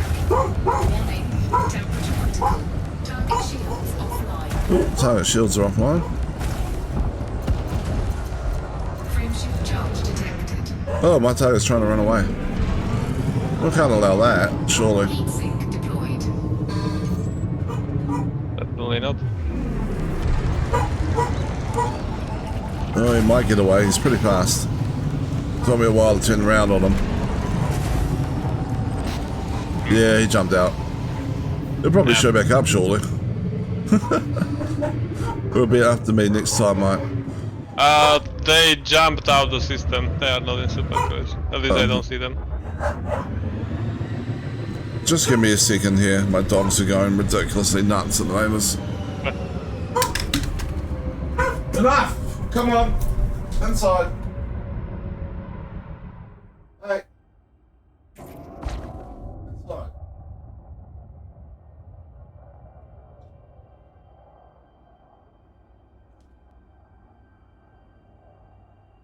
Coco, inside.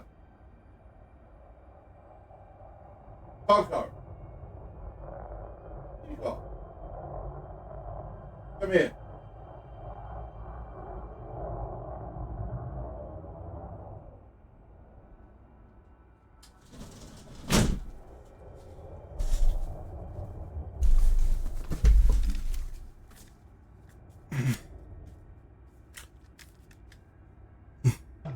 Oh, I'm back. here's my pirate. Have fun with him. Yay, new pirate. My shield's about 100% as well. Yeah, I could run, kind of. Yeah, that's Because fine. he's starting to shoot me. Hey, you should switch to me to see it. I'm sure it will. Yeah, he already did.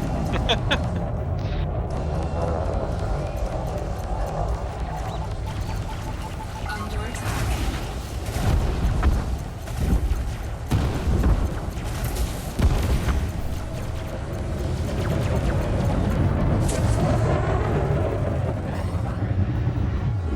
Two huge ships just circling each other.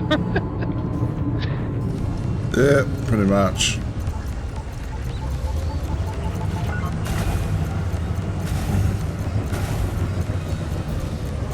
Wish I could help, but I literally don't have any weapons on this ship. You're fine. You brought me an Anaconda to play with. I'm happy. Fair. Heat sink deployed.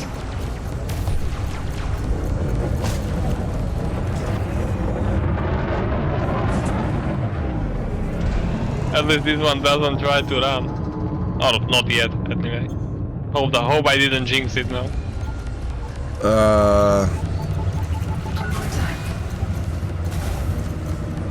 I don't think he'll run. Warning.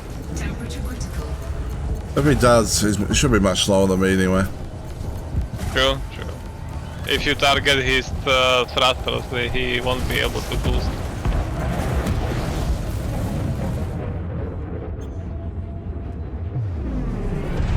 Anaconda. Heat sink deployed.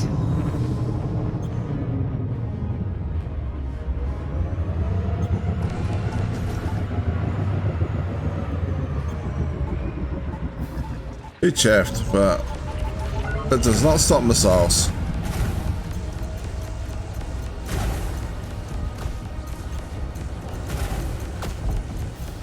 Oh, his shields are about to come online. Ship charge detected. And he's running. Like, really?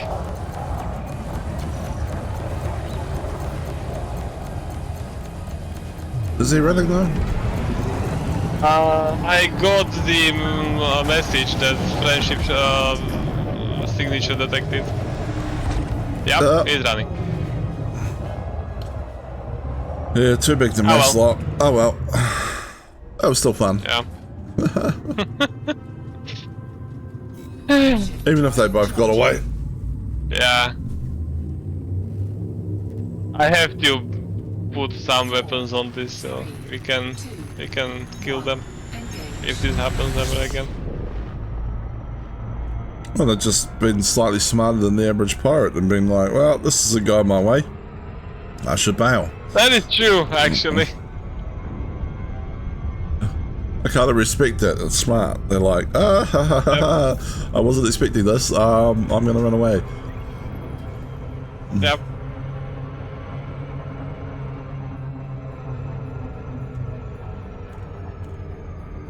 That's how they ended up with such nice ships, you know. They know when to run. That's That is true.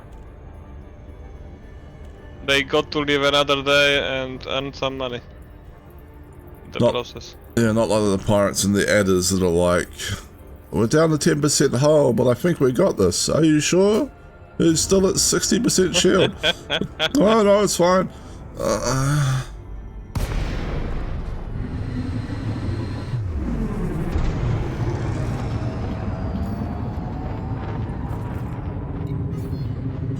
Docking request granted.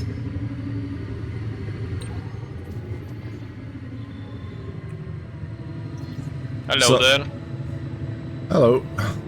Someone on Twitter was doing the whole, like, you know, engagement bait type thread where they go, if you're reincarnated into the last game you played, how screwed are you? Gear deployed. I'm like, Elite Dangerous, that should be fine, I think. Like, you know, they basically give you a Sidewinder for free. And then, even if you blow up, you get rescued. There's escape pods. Yeah. I think I answered once this question, well, not on Twitter, but still. And at the time I was playing, the question was slightly different. Like the question was, you get put into the universe that merges the two last games that you played. And for me it was like DRG from Deep Rock Galactic and a somewhat multiplayer space exploration game. So like, yeah, I'm screwed. Not necessarily, I mean... No resources, no help for anyone else, and being dropped to the mines. Then we get dropped onto the space station and you'd just be like, oh, take a pickaxe to the back of the robot behind the bar, right? And you're like, oh, your robot broke. That's okay, I can run the bar for you. And then boom, you're fine. Yeah, true. You don't have to go down the mines at all. Oh, you would have to find management for that, but yeah.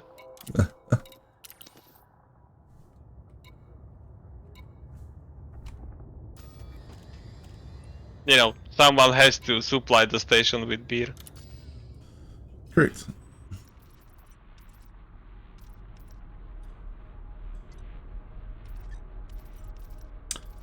We won't ask exactly what the beer's made of.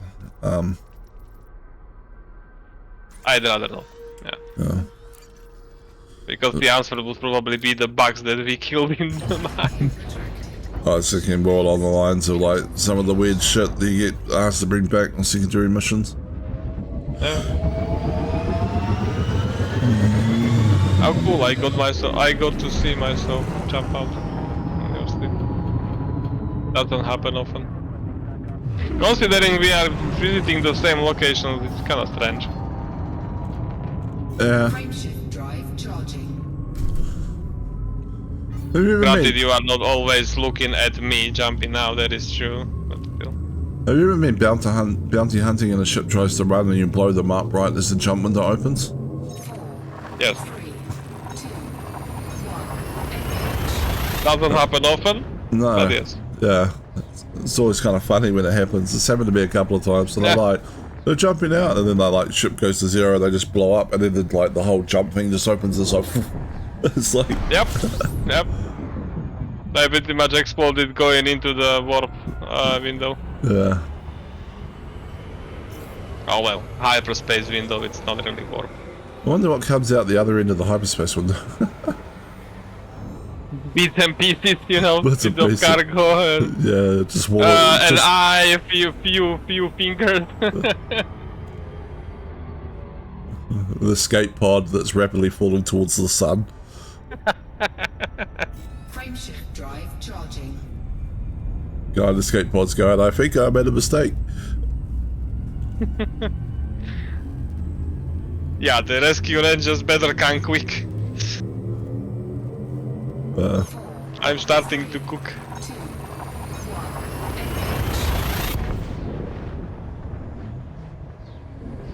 Rescue rangers are back where he jumped out looking for the ship. Destination confirmed. Arrival in 5, Well, yeah. 4, 3, 2, 1.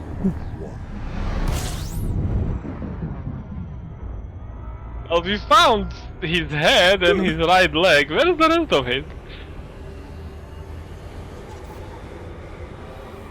I did try killing escape pods once, just to see what happened. You can't easily destroy them, yeah. Yeah. I thought I'd get a bounty or something, but I didn't. And maybe it was because I Nope. was in a Hazres. Oh, okay.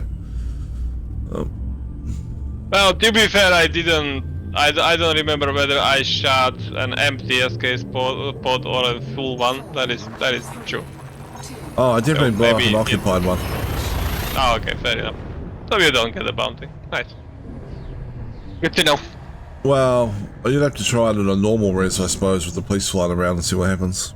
Like, there isn't really Fair any enough, crime fair reporting in a enough. Hazres.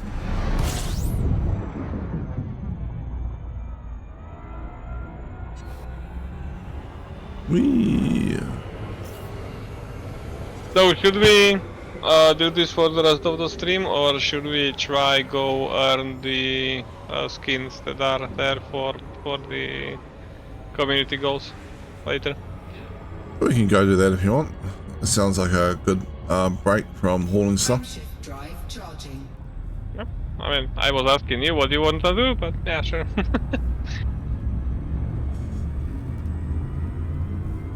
I haven't done combat zones much on this, so it'll be interesting to see if the Python holds up. 3, 2, Fair. Hopefully you won't blow up. Yeah, I can afford to blow up, it's fine. Scanning for I mean, anomalies. true, but you know, still. Is Oh, if the Spec Ops wing drops in, just run. Sure, the Python should be able to take on one of them. I just gotta split them off from the pack.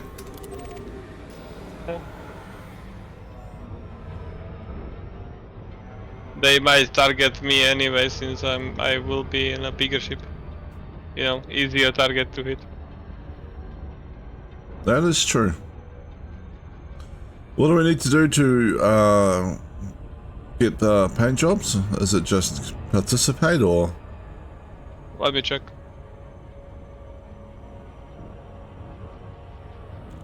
Yes, just participate. Don't even have to be in a specific contribution group. Okay.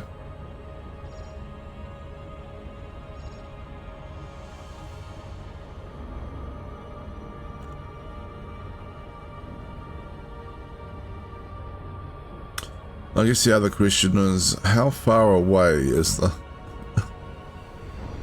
Good question. Let me check. Quite far, but not as far. It's like 200 light years from here. Alright. So doable, basically. We can use a carrier if you want to, but yeah. Not sure if your Python has a fuel scoop that is decent enough to make it 200 light years. I'm not sure either. I'm also not sure what the jump ratio of Python is. It's probably...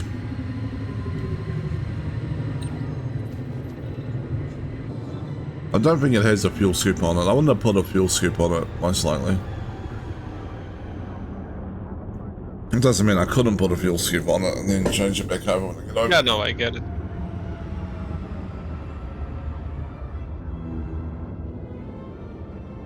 Alright, going to grab a drink, be right back. Sure. Bum, bum, bum. Surprisingly hard with telling these stories about stuff I've done in the past to not mention names of places. I get how it can be very easy to dox yourself when you're yapping away. Bum, bum, bum, bum, bum, bum, bum, bum, bum.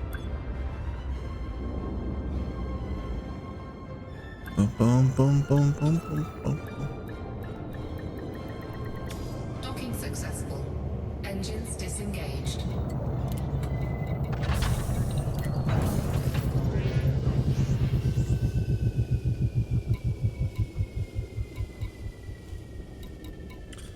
Commodities market.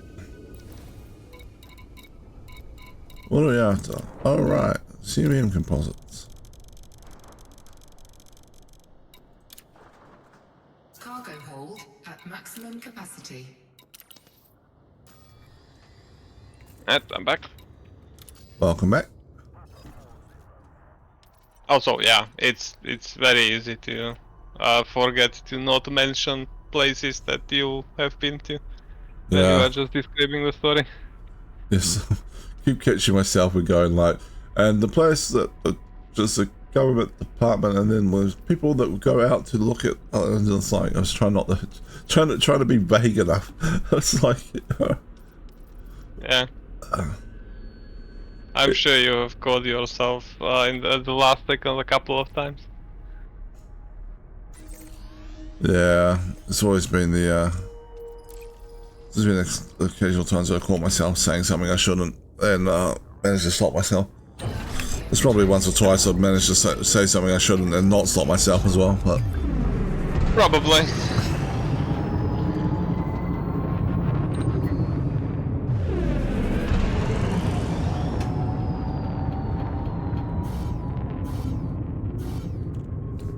And then there is me, that if you look up my username on Twitch, you will pretty much find almost everything about me. Frameshift drive. Yeah, well, I imagine most people are like that, right? And Yeah. it's one of the things I like where I was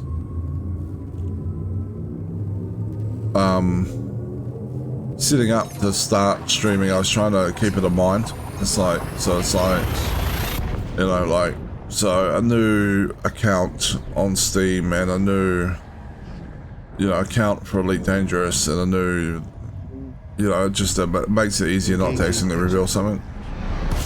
Yeah. And like, True. and then like the other time I was like, alright, I'm gonna try and do photo editing on stream, and then I was like, I had to open the photo editor thing beforehand and be like, does this show anything about who it's registered to, or Yeah, yeah. I'm like, oh yeah, it has my actual name right there. Okay, can we hide that? Yes we can. Okay, cool. Yeah. Yeah. Frameshift drive charging. Whereas I could see somebody Although- like just being like, oh yeah, I'll just do photo editing, and then I open it on stream and like, oh god, my name.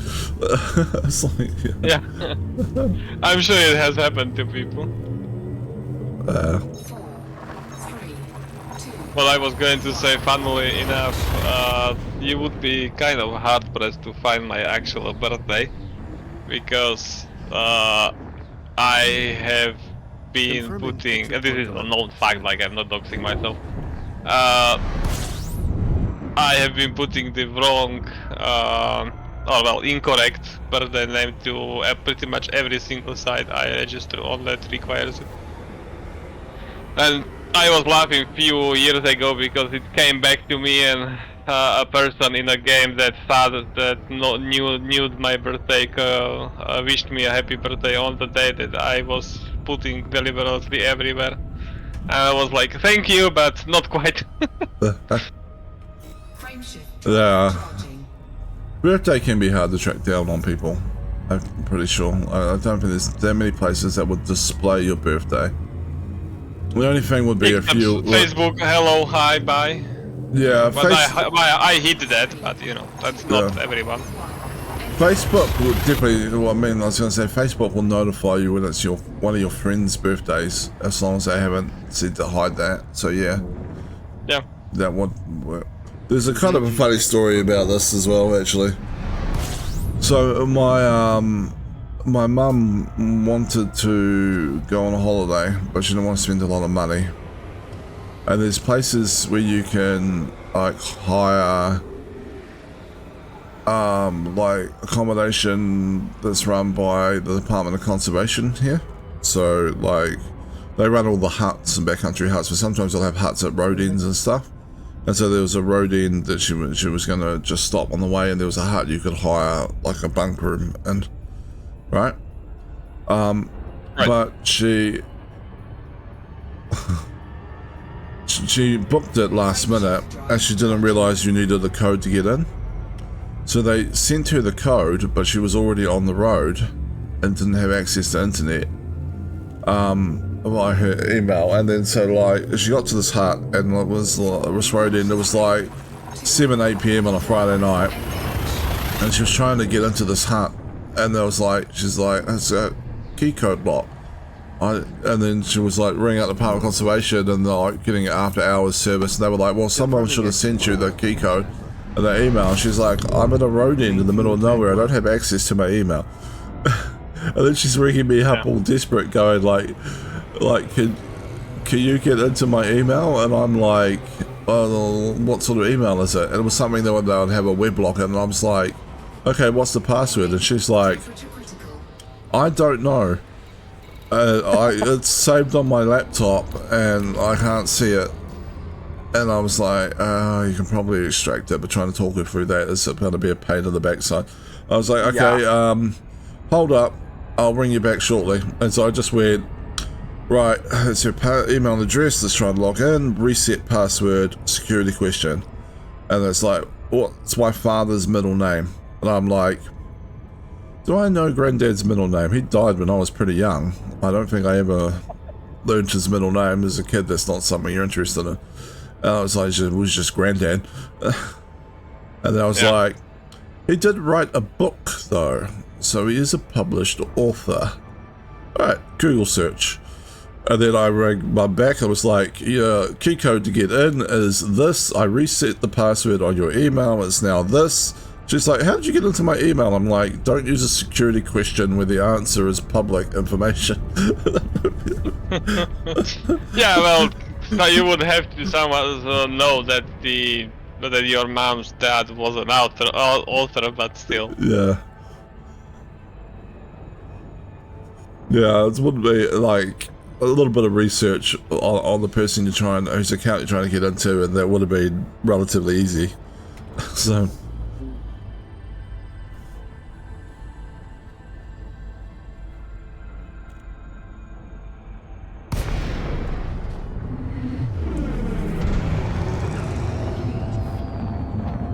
People pick all sorts of weird stuff with security questions, man. We used to have a system that I had to do password resets on, and the security questions were freely enterable. They went like from a select down list, so they could just type whatever question they wanted.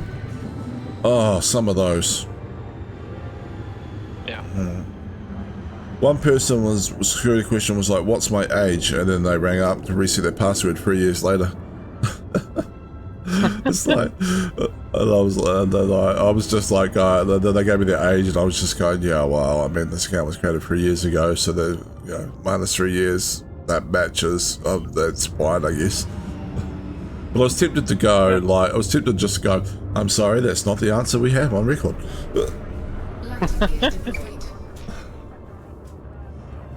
Someone's security question, and these aren't people, these are like external people using our system, was what is my building's alarm code? And the answer was literally his building's alarm code. It's like, we have your work address on file, sir. I could just show up in the middle of the night and steal everything that's in your building. Yeah. I tried to get my people don't realize that this information is really visible to people with enough access. Yeah. It's like now granted, it still has to be something personal, but like, okay, maybe not a key code to the entire building. Yeah. One person's thing was one person's security thing was what is outside the building, right? And then like someone else had to answer it because like there were multiple people using the account and that person wasn't there that day, and their answers were so far off. Like they were like the road next to the neighbor's building. Like the answer the person had put was the ocean. The ocean was over a block away. It wasn't even visible from the outside of the yeah, it was just the weird stuff, eh? Yeah. And it's like, so it was like you gave the account to someone who is a professional, right? Because they're the people that we had the account relationship with, right? And they would give the information to their secretary or something and ask them to set it up, or something. And then their secretary would not be working every day, they'd have like 2 secretaries and alternate or whatever. Or there's also trying to answer questions that they hadn't set up in the first place. Just couldn't figure it out. But I feel like sometimes the secretaries were like, or their receptionists or whoever they gave the things to were some of the least tech-savvy people I've ever met in my life. One lady rang up and was like, I need a new password, and she answered the security question, and I was like, okay, I will send you a password in the email we've got for you. Alright, so as per our process, I randomly generated a password with letters and numbers and characters in it and sent it to her. And then the next day she rang back and was like, the password you sent me yesterday, and I'm like, yes, I remember this. And she's like, so it has both upper and lowercase numbers. Do I have to use caps lock to enter the uppercase numbers? And I was like, well, shift is probably better, but you could use caps lock if you want, sure. And then she's like, and all the uppercase letters, and she's like, and the numbers? I'm like, what about the numbers? And she's like, well, they're as tall as the uppercase letters. Do I have to use caps lock for the numbers as well? Like, I mean, at that point, the answer is yes. Yeah, I was like, no, numbers are just numbers. Numbers don't have upper and lower case to them. I was like, who was the main person that made this person use she's like, yeah, I'll make this person do the computer stuff. Yeah.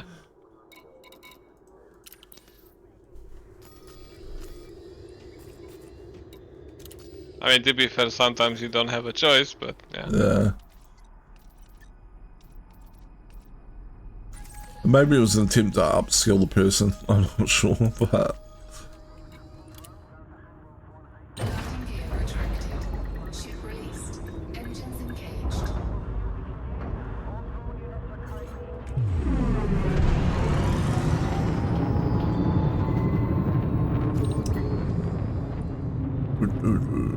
Alright.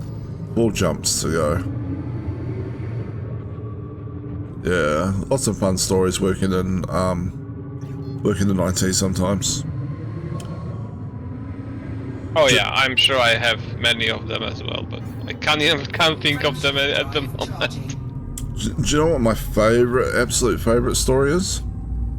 Many years ago. I obviously don't, so tell me. Many years ago, we got a phone call from a lady that was in another branch of the business we work in. She was irate. She was very upset. Someone had started printing this huge report down there and had printed off like a good 40, 50 pages of stuff before she heard the printer go and then killed it, right? And she wanted to know who would print such a big report and why they were printing this report and stuff, and we were confused as well, so we looked into it. And the answer was, it was her. But literally 24 hours before that, the day before, she'd keyed off a print job in the system where she was supposed to put in, like, in a filter field, like sales order number equals, and then what the sales order number she wanted to print. But instead she typed sales order number equals sales order number, so it matched every sales order we had in our financial system. And it took 24 hours for that report, it was so massive, to spool all up to the print server and sort itself out and start printing. So she literally triggered that off 24 hours beforehand. And I managed to put together all the evidence, and we sent it to her, and she was very quiet for a few months after that. We're like, this is exactly what you did, this is what it did, and if you hadn't stopped the printing, it would have printed like a good 67,000 pages, and would have cost the company this much money. Hey, Chod, how's it going? Forgive me if I mispronounce your name, I'm terrible with names.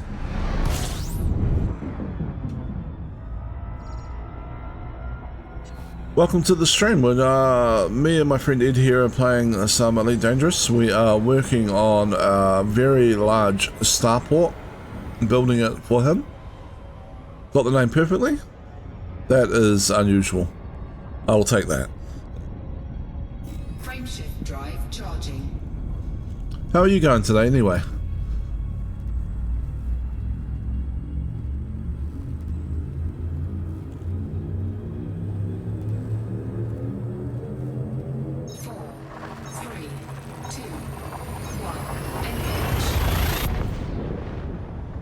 Just relaxing? Relaxing is good. I enjoy relaxing. It is a hobby.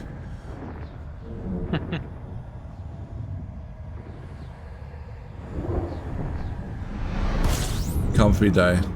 Yeah.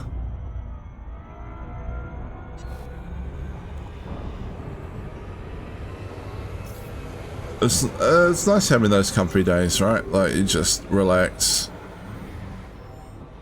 Play games, read a book, whatever it is you enjoy doing. Watch people on the internet yap while they build a drone or a space station. Frameshift drive charging. It's going to look epic once it's built. It is. I firmly believe that. And we're so close to. Yeah, 86% or even more because I didn't update my my tool. 3, 2,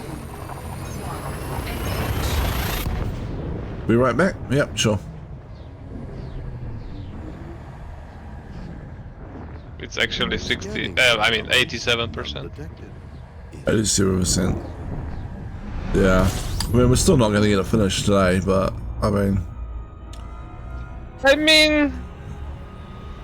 if you stream for 5 hours, maybe. generally 5 hours. Like we have just dropped under 30,000. So, you know, that's what, like 1.5 outposts. Yeah, normally 5 hours will get us 10% done. Yeah, I know. We were starting at, what was it, 82, 83%? Yeah. But hey, you've still got what, like 2 weeks to go? You'll have it done well before that. Actually, exactly 2 weeks. 1 hour and 56 minutes, but yeah, 2 weeks. But it should be completed, easily completed before the Thursday tick. Yeah, absolutely. If I have the time to play, that is.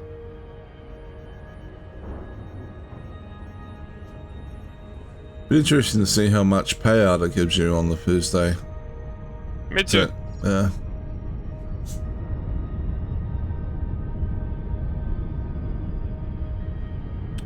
I'm sure that information is available somewhere online.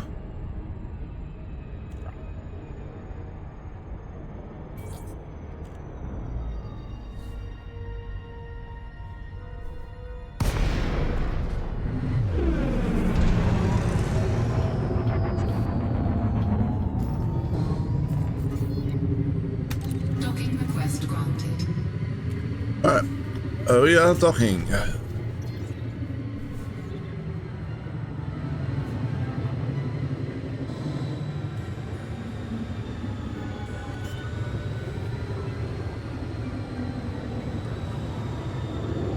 You know what we could do is, oh man, so it's going to be harder now with actually the stuff you were talking about earlier. Damn it.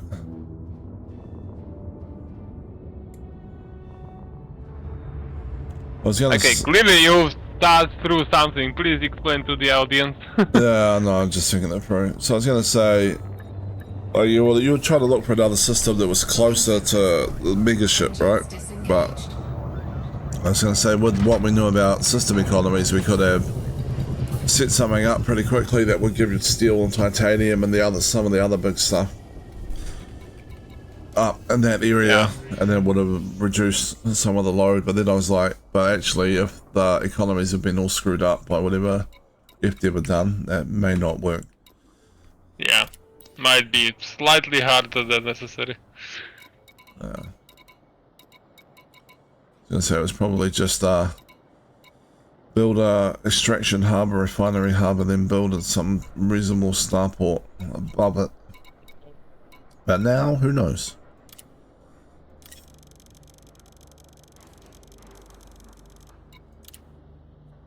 Cargo hold at maximum capacity. Landing gear retracted.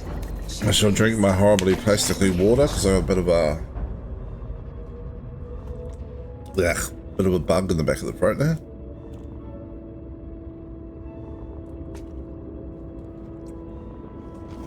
Why's it tasting so bad in this bottle today? Alright, up we go. Uh-oh. Actually, I'm probably long overdue to run an ad break. I should probably do that. I've only run one right at the very start. Alright, we're going to run a 3-minute ad break to turn off pre-rolls for people coming into the channel. I will go and deliver this cargo while that's happening. See everyone after the ad break.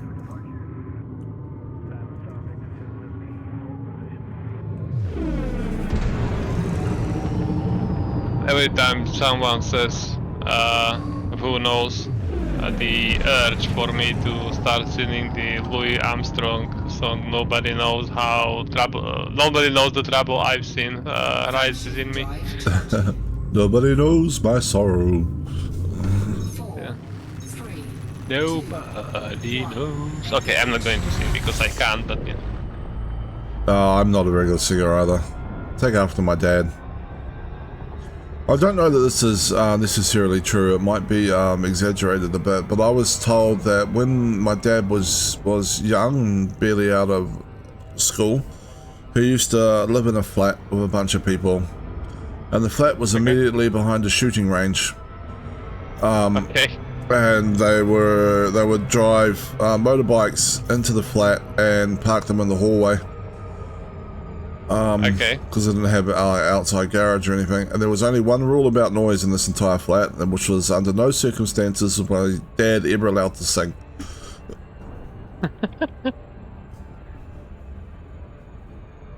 You have targeted the conflict zone, not sure if you want to do that. Yeah, I don't know how that happened. No idea. Okay. So we're here, and we want to go... Over there. We want to go here.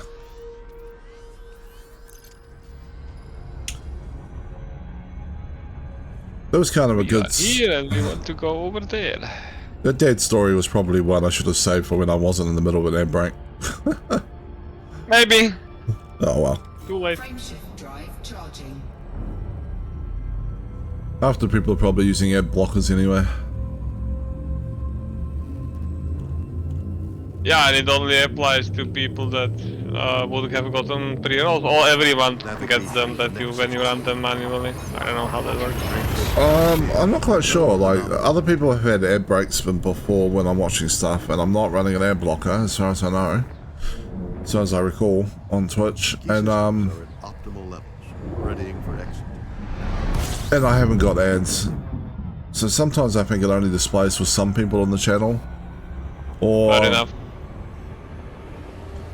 Sometimes I think that it might be something like if you're an advertiser with Twitch, you probably pay so much money, but for like to show ads to viewers in certain countries or something like that, you know. So maybe they're running. So maybe there's not that many advertisers that are paying Twitch extra money to run ads for New Zealand viewers, you know. Half their stuff might not even sell in New Zealand or. Yeah, true. I didn't even think about that, but yeah, it actually does make sense.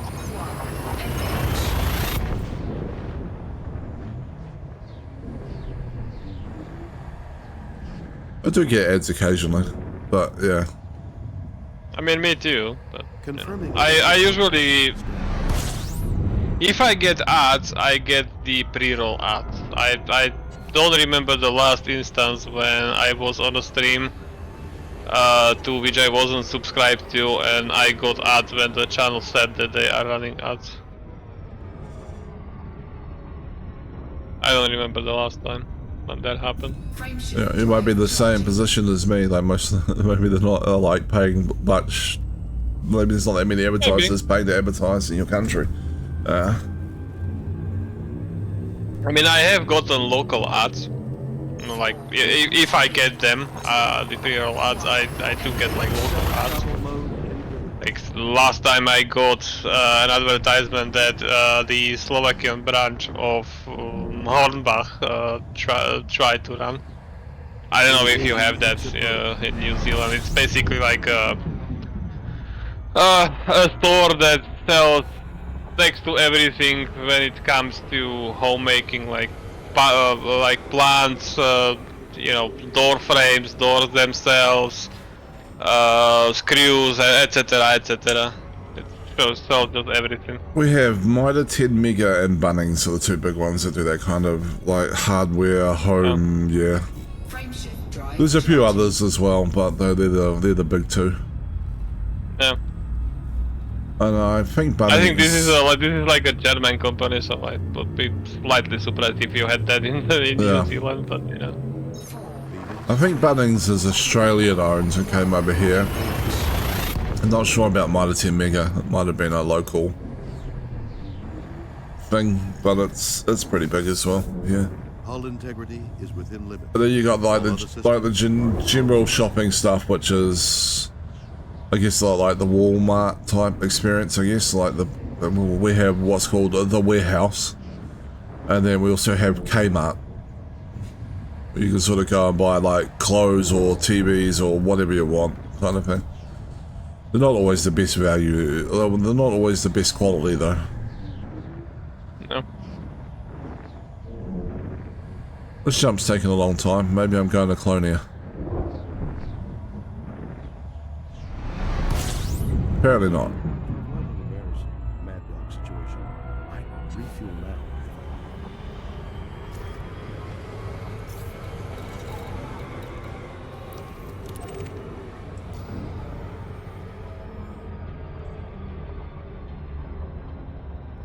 Imagine the fun you could have if there was just a chance your friendship drive malfunctions and you end up just somewhere random. I'm fairly sure that has happened in the past. You know, in the 1300 years in game. Probably. Now, well, I looked up where the company that I mentioned earlier has like locations, and apparently it is only in Europe, and even at that, it's like couple locations. Yeah, it's like 1, 2, 3, 4, 5, 6, 7, 8 countries.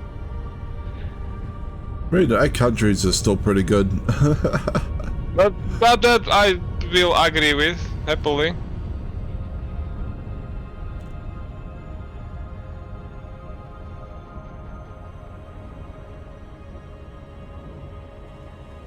Yeah, we do get stuff opening in New Zealand. I think we've got IKEA in a couple of the biggest cities now, and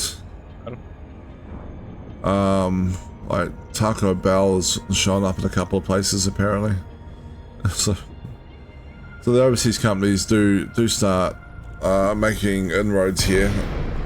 Just takes a bit of time. Yeah. Oh well, yeah. I looked up IKEA and yeah, the world map is mostly filled with their locations. Funnily enough, they are, well, at least according to Wikipedia, I'm not sure how accurate that information is, or at least up to date. But they are trying to expand to Brasilia at the moment.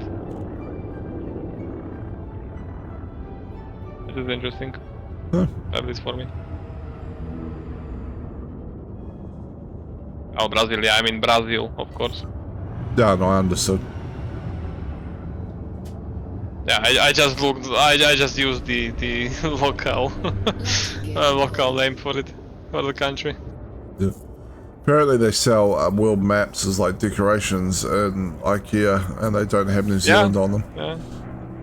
Oh, okay. Well, that's funny. Well, apparently there's a few like on the decorative like maps of the world, not serious maps of the world, right? Like they're just for hanging on walls and stuff. Oh, hey Ed. Hi.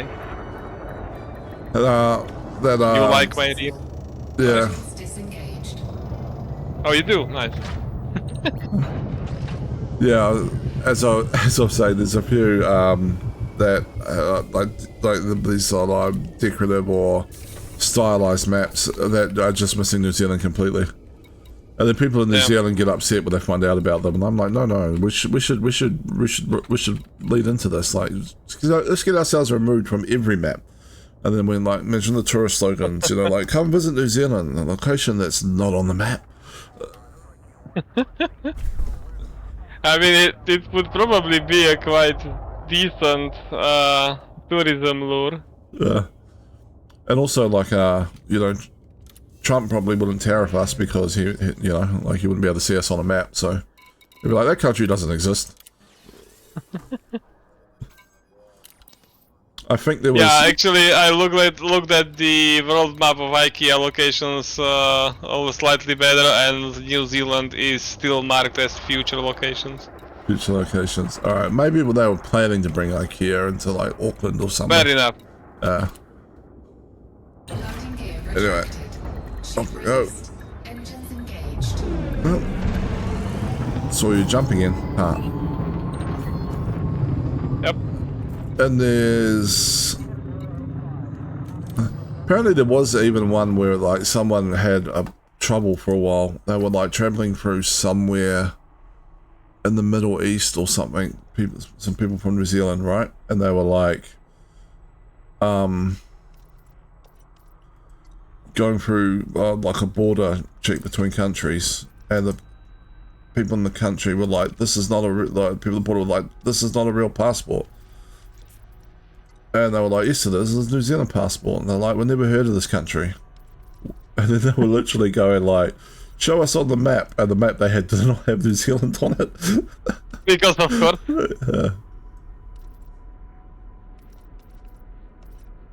Alright, where am I? I'm actually at your system, so I need to go to the mega ship.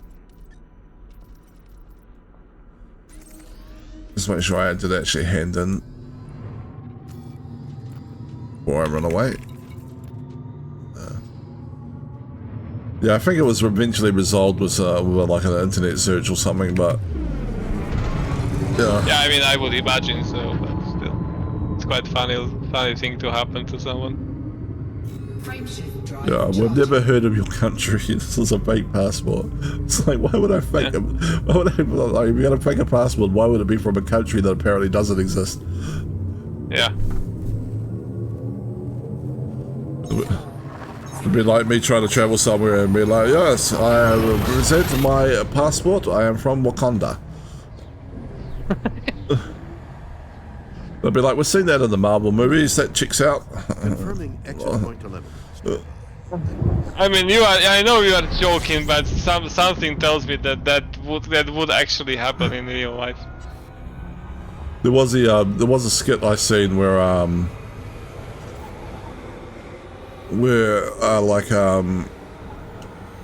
one of the late night talk show hosts in the US was going to people on the streets, like doing one of their interviews with people on the streets, asking them like acting all serious. They're like, "Have you heard about the Civil War in Wakanda? And what do you think the US's response should be?" or something like that. And the amount of people that thought it was a real country and were like trying to like be like, "Oh, we should just stay out of it." Yeah. 4, 3, 2, 1, engage. But like, I mean, I joke about that sometimes, you know, and stuff. But it's not just the US. I literally was watching a video a couple of years ago when we had a flatmate lived with us, well, our border, I guess. Like my partner had been on a course and he was having trouble finding somewhere to live, so we said, you know, we got a spare room, you can crash for a while, and that turned into several years. Okay. But I was laughing because it was like this same sort of thing where they were asking people to like name a country in Europe, basically. And like a whole bunch of people they found on the street couldn't. I was going, "Do you believe this to him?" And he was like, "I don't think I can name a country in Europe." I'm like, "God damn it." Frameshift drive. So anyway, we had to deport him to America. It was weird, had no choice. Yeah, I'm sure that was the last straw. Yeah. Navigation for next system. 2, 1, engage. Checking. No, he moved out like a year and a half ago, I think. Scanning. And they got deported back to New Zealand due to the new immigration policies. Yeah, exactly.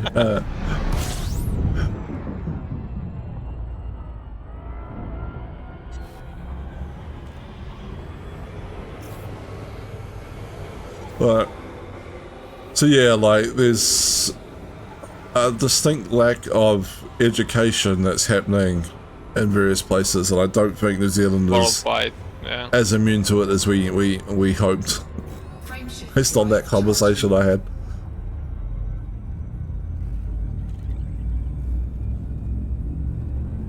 Yeah, but sometimes it's also the case that people overblow this information. Like, Vector. there was a, I guess, a skit maybe, but I don't know if it was pre-arranged or not. But there was like a video that people were asking, I think it was Americans, that if you can point out a country in Europe, and like almost nobody could. And I was like, well, if someone asked me to point to a semi-random state in the US, I probably couldn't do that either. Like that's 52 states, I have no idea where every single one is. Yeah. Granted, I wouldn't probably point to South America, granted, that is true. I would at least locate, like, the US is in this general direction. Yes. Which actually that did happen in that video, that people were pointing to Asia, to South America, to pretty much everywhere but Europe. But still, Yeah. you know, it's definitely also somewhat overblown. Like, you know, the Americans could probably locate most of the states. Well, okay, maybe I'm too optimistic, but I'm going to say anyway. Maybe Americans could locate most of the states on the map if they were asked, but I wouldn't expect them to know every single country, even the smaller ones within Europe. The same way I wouldn't expect the Europeans to know every single state within the US. Yeah, so I mean that's true, right? Like I'm pretty sure most Americans have a pretty good grasp of the states, from what I understand. Like in the country, like a lot of what's taught in the schools is like the American history and stuff. So that's they'll probably have a good grasp of that. I could probably name a little under. I could probably locate a little under half the states in the US, and then the others I would probably have a fair idea where they are, but I might confuse them with their neighbors or something along those lines, right? Flight engaged. But then, like, when it comes to like South America, like, I'm going to confuse some of the smaller countries in South America probably. Oh yeah. And then, yeah. like, there's parts of like Europe and Asia and stuff where I'm going to be like, I'm not quite sure exactly which country this is. Yeah. Especially like when you get around the stands, you know, like Turkestan and all that stuff. Yeah, like which one is which is going to be completely. Yeah, I'm pretty sure you would be able to identify Germany, Spain, France, maybe Turkey, but you know, locating Latvia, good luck. Yeah, it's like you know where you probably know the general direction where it is, but good luck pointing it exactly out. Yes, yeah. Even the Europeans don't know, so don't worry. Yeah, and it might even be the case of like I might be like, which one is this? Is this Switzerland or Sweden? You know, type of. Yeah. Oh, okay, that's slightly worse, but yeah. But I gotta know it'd be like one of those type of things. Yeah. Yeah. Yeah, I should test it out sometime. Try and name all the countries, and there must be some website that allows you to like go through and name all the countries or something. Oh, certainly. See how good my knowledge of geography is. It's gonna be. And how has it become from school, since school? Yeah, there is that, right? I'm pretty sure I would be quite bad at it myself. Like, yes, when I was in school, I could have pointed out most of the countries in the world, but nowadays, most likely not. And I'm sure almost no one would be like, well, there's probably people that would, but there's like most people would probably be like, all right, well, I named everything, and then the people would be like, asking America if they can find Czechoslovakia on a map. Good luck with that. Yeah. Yeah, that's not yeah. And funnily enough, that's not even the American thing. I remember when I was in school or high school, kind of years, like 15 to 19, and we were on a trip to Great Britain, to London, and we actually talked to people in like a local-ish museum, and they didn't even know where that Czechoslovakia actually split into two countries like 20 years ago. At that point. Cargo hold at maximum capacity. So yeah, Yeah, that's not American thing. That's just world knowledge. You do not update, since you know that thing happened long after you were in school. Yes. And if you are not keeping up with world news, you're not going to know about that. Yeah, and even if you do keep up with world news, like something that happened 20 years ago is probably like fallen out of your memory. Like, you know, unless you're unless you had something to do with that country, you live in that general region or something along those lines. One of my favorite Unless you ones, know someone from there or something like that, you're not going to know. one of my favorite ones was the one where one of the talk show hosts in the US was presenting people on the street with like a map of the world, but like just with like every country in white, so you just saw the borders and stuff, right? But there was no color coding or anything. And it was when North Korea was like, you know, heavily in the news for stuff. And they're like going like, what do you think about North Korea? And they're like, oh, like, can you point to it on this map? Oh no, some of the answers were hilarious. Yeah. And I think like in a lot of people's heads, and I'm not picking on Americans in particular. This was just like, it was an American show, right? Because I think if I asked people in the streets of New Zealand where North Korea is on a map, I would get some really bad answers as well. Like, especially on a map like that. Very likely. Yeah, right. But like, especially on a map like that. But a lot of them were like pointing to just big places because in their heads, North Korea was a big threat, so it must be a big country. So like, some of them were pointing to Australia. You know. The ones I didn't understand, Robbie. The ones I really about to be sued by Robbie. Yeah, the ones I really didn't understand, to be fair, Robbie, were the Americans that pointed to Canada. That one, I couldn't quite. That one, I had trouble understanding. I was like, but you must know that that's the US, and then your northern neighbor is Canada. Like, that must, like, I just don't think.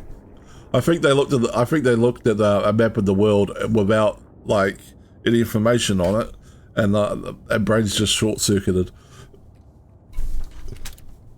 But yeah, like I'm saying, if you did it in New Zealand and you asked a country like North Korea, like I'm gonna get some terrible answers.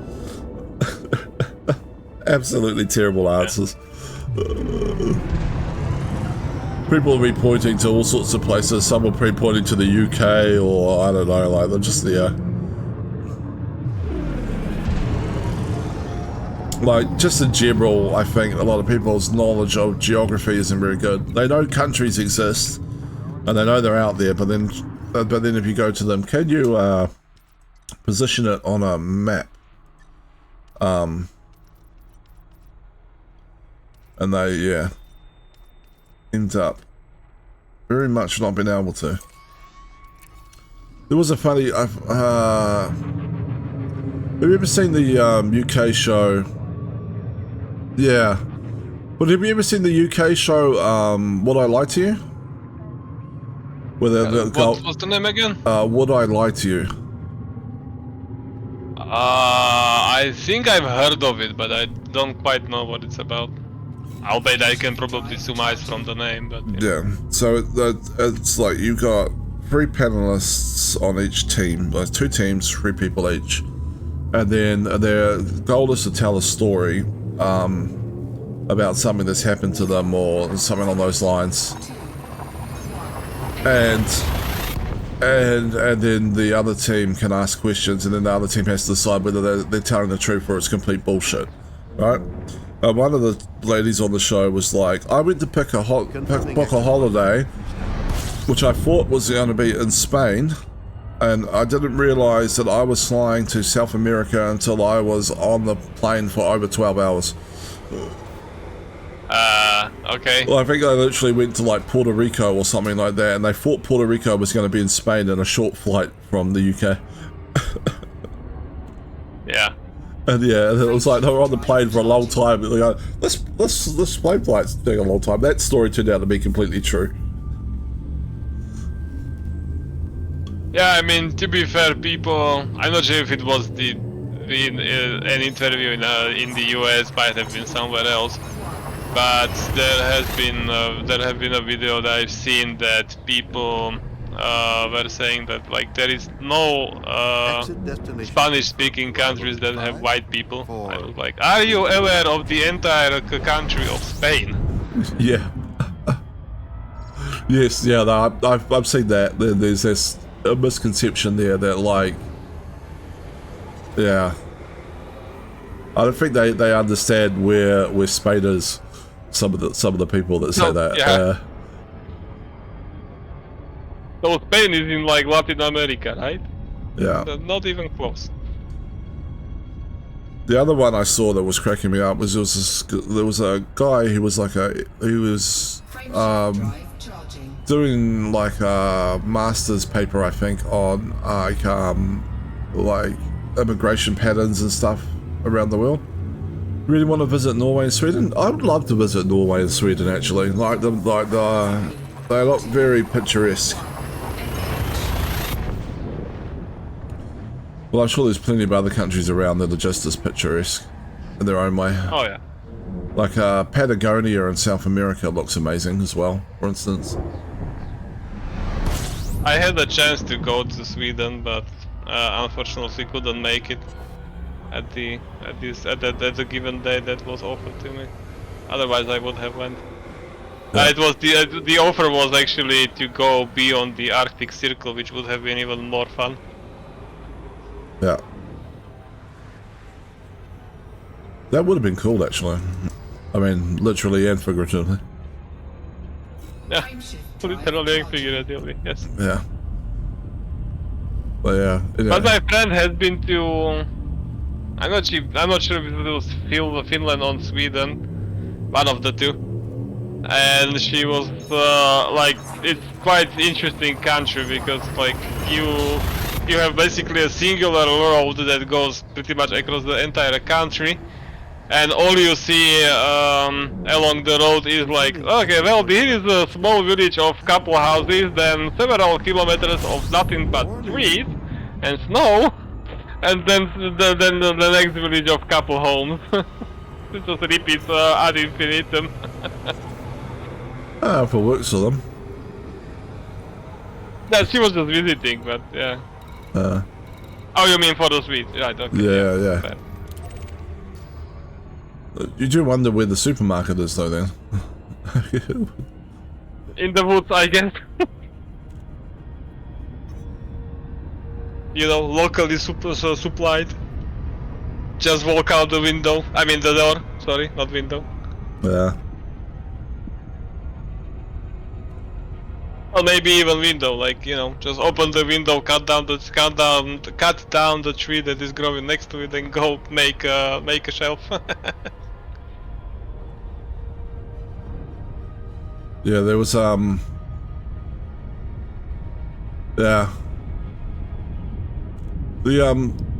The guy I was talking about before that was doing the like the thing on like immigration patterns around the world and stuff, he was reacting to videos of people doing DNA tests, and like a lot of them were like, I hope I don't have any white person in me, and he's like looking at these like people that are obviously like at least part Caucasian and going, you're gonna be in for some bad news. It's like, yeah.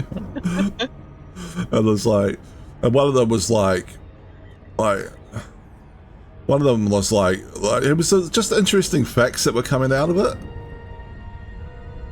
Still has my friend who lives in Sweden still has a wood burning furnace that runs under the house, which sounds so strange to me. I mean, to be fair, I have had that as well, and I am nowhere near Sweden. Yeah, it's probably a thing for cold Granted, it wasn't temperatures. a house that I was living in like every single day. It was just a weekend house, but still. I mean, they have a lot of trees, so. Well, yeah. Could have burned them somehow, sometime. Yeah. And then the one that seems weird to me is like the we're in Japan, they do the thing where they have like the little like heater thing with hot coals or whatever it is, like under the little tables. And I'm always thinking to myself, like, one day I'm going to go to Japan and I'm going to burn my feet on one of those. Just on my feet under the table, be like, ah! Yeah. I would very much like to visit Japan someday. Yeah, Japan would be cool to visit. I just have to make sure my friend doesn't find out, because he's one of those that he actually told me that if he got to go to Japan, he would never leave. Yeah. Docking successful. Engines That disengaged. guy I was talking about before, you did learn some interesting stuff by watching them react to, like, DNA tests. Like, one person was, like, from, like, South America and was like, I hope I don't have any Spanish in me. And then, like, I was like, and then we came out and, like, they were descended, like, from Incas primarily or something, right? And they were like, at least I'm not descended from colonizers.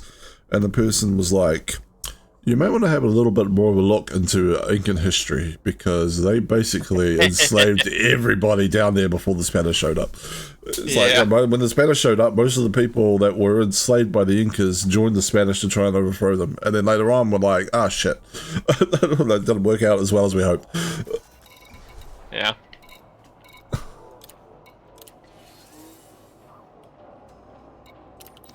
Yeah, it was quite interesting watching them like pick apart people's like heritage and stuff and say like, well, you know, like this is, people look at him, how do I have this? This doesn't make any sense. How do I have this heritage? He's like, well, you know, you're from this area, and like 100 years ago there was an influx of migrants from, you know, this location and stuff, and he's like, and then they intermingled, and you know, he was very, very knowledgeable. It was quite fun to watch. It was also fun to watch the people freaking out when their DNA tests were like nothing like what they expected them to be. Yep. And some people were like, I'm hoping my DNA test says I'm 100% Mexican. And he's like, that's not even an ethnicity, really. That's like Mexico's just a melting pot of other people that have come together over time. It's like, you know, a DNA test is not going to be like, you're Mexican. It's like it doesn't work like that. Not quite, no. Hello, Win. Alright. Nice to see you. So I deposited. Cool. And also buy. Jumping out right now. Fair enough. You might still see me.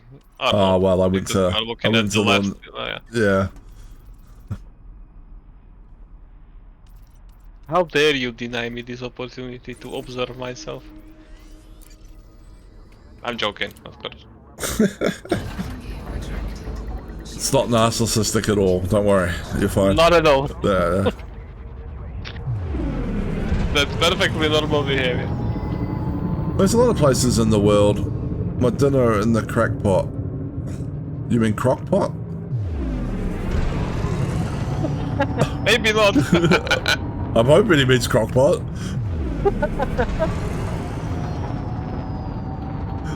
Frameshift drive charging. Yeah. Crock pots are great. I love crock pots. Nice tender meat. What the hell is a crock pot? Just another name for a slow cooker, basically.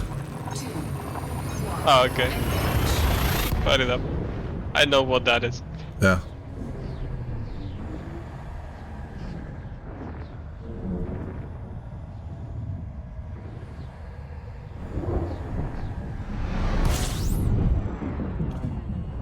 This is to slow cook the meat and make it nice and tender.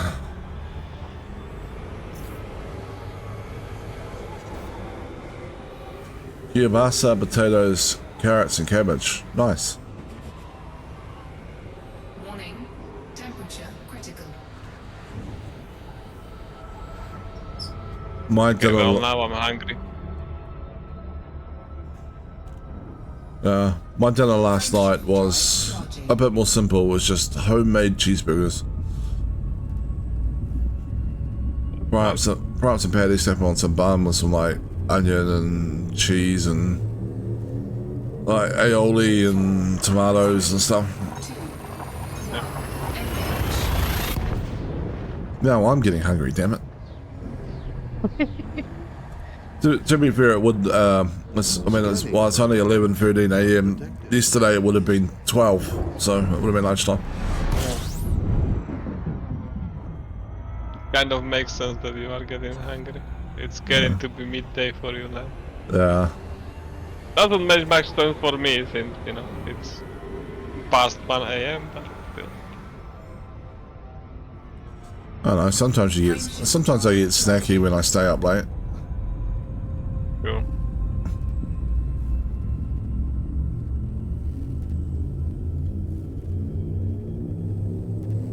We've given up trying to explain daylight savings to the dog, so we just adjust their feed time. Trying to explain the concept. Don't forget the fries, dipping sauce for the fries, and chicken strips with that sandwich. Yeah, I didn't have fries last night. I had 2 big cheeseburgers, so just double burger.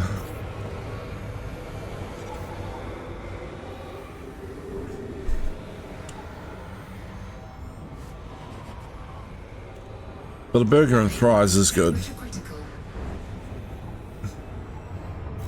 Generally though, I find cooking fries at home to be a bit lackluster.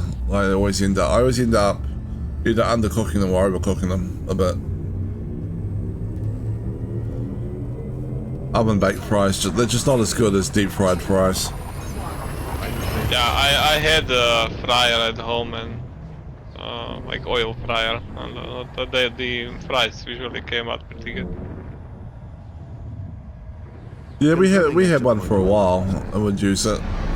Now we sort of oven bake or air fry fries when we're having them, and they're just. I mean, they're okay. They're just not as good as deep fried fries, really. Yep. Yeah. I have to agree with that. Air fried ones are probably better than oven baked, Robbie. They still, to me, they still lack a little bit. They still lack a little bit compared to the deep fried ones. So.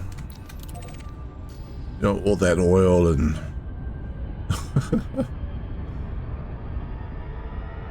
They're definitely healthier though. Cool.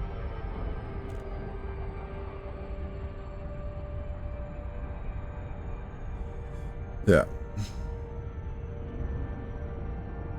So we have fish and chip shops in New Zealand where we deep fry, battered and deep fried all sorts of stuff, including chips. And occasional weirder things. Deep fried chocolate bars, for instance. Wait, what? Not tried a deep fried chocolate bar before. Surprisingly good. I can't decide if you are joking or actually are serious.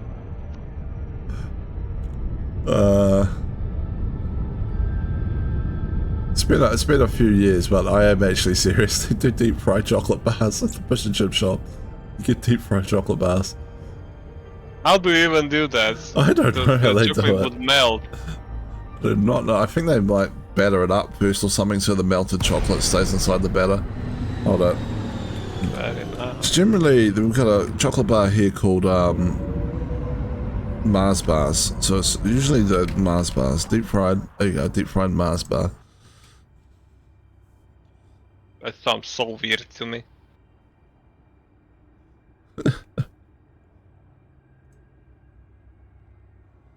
A deep fried Mars bar is a Mars branded chocolate bar covered in batter, deep fried in oil. It's got its own Wikipedia page. It originated in Scotland as a novel item.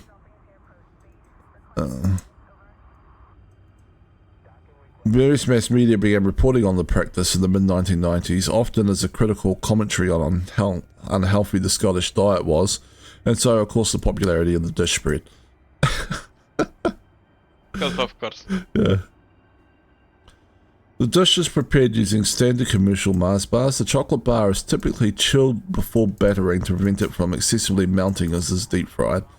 It is coated in flour batter of the type commonly used for deep frying fish, sausages and other similar food, then immersed in boiling fat or oil until the batter is cooked.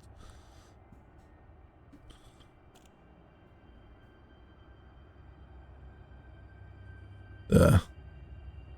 So yeah. Apparently there's also deep fried ice cream. I don't know how that works. I've never tried that one. That's a little bit beyond me. Yeah. Okay.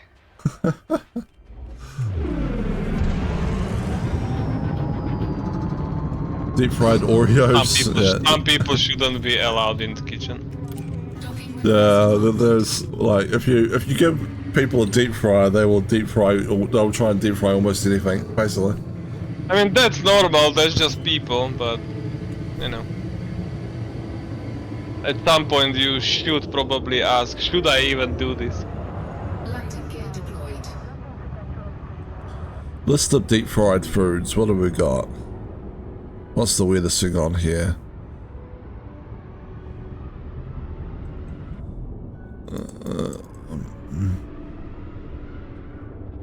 Most of these are fairly normal so far.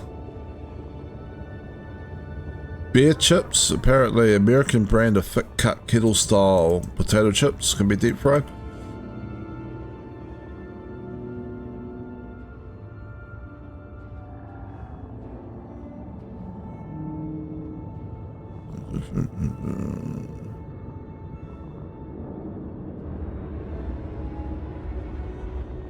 The Scottish will also deep fry haggis, apparently. I think I'll pass on that one. Docking successful. Engines disengaged. What do you mean there's deep fried Coca-Cola? What? Fried Coke or deep fried soda is a frozen Coca-Cola flavored batter that is deep fried. Okay, so the batter is Coca-Cola flavored. Okay, makes a little bit more sense.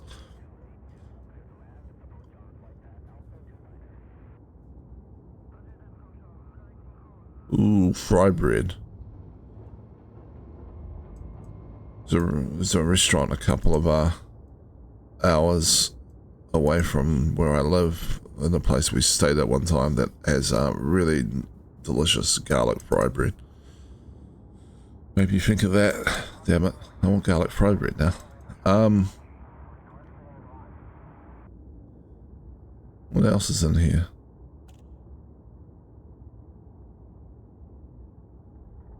It's mostly bready type stuff, meat or like things like donuts and stuff.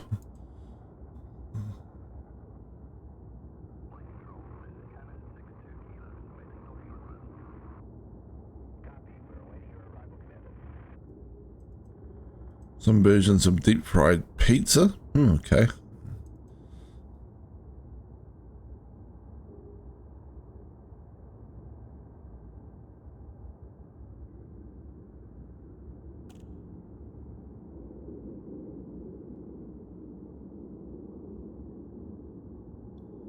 Deep fried steak pie.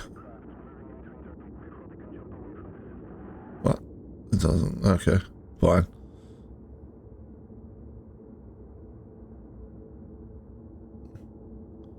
Yeah, there wasn't too many weird things in there, I guess. It's mostly like pastries, meats, all that kind of stuff. Rye bread makes me want a Reuben sandwich. Rye bread's nice.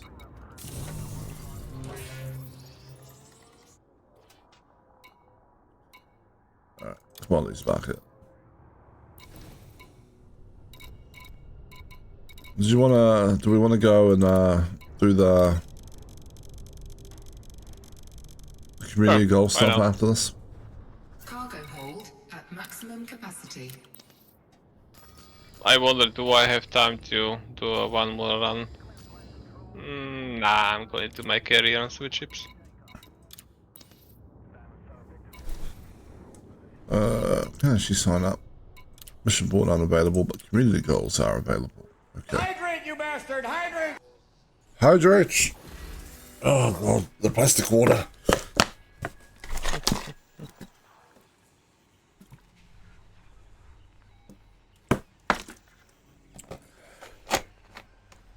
Need like a stainless steel drink bottle or something. That'd be good.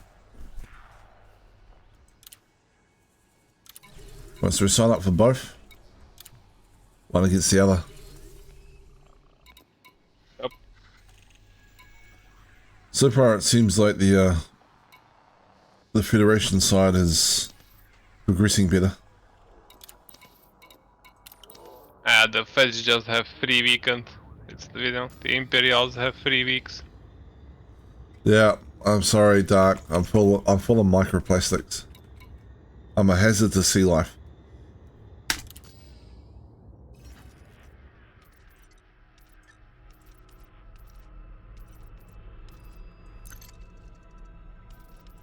Alright, I'll go ahead and let's load it and then switch ships, I guess. Landing gear retracted. Ship Up we go. raised. Engines engaged.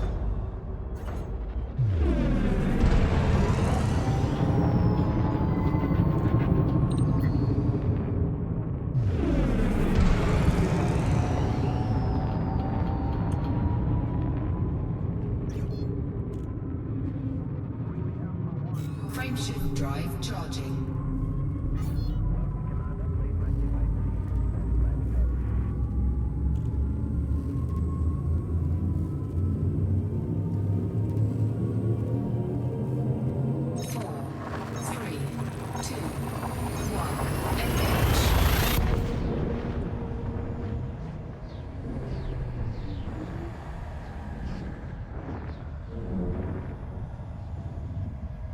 Scanning for anomalies. None detected. Alright.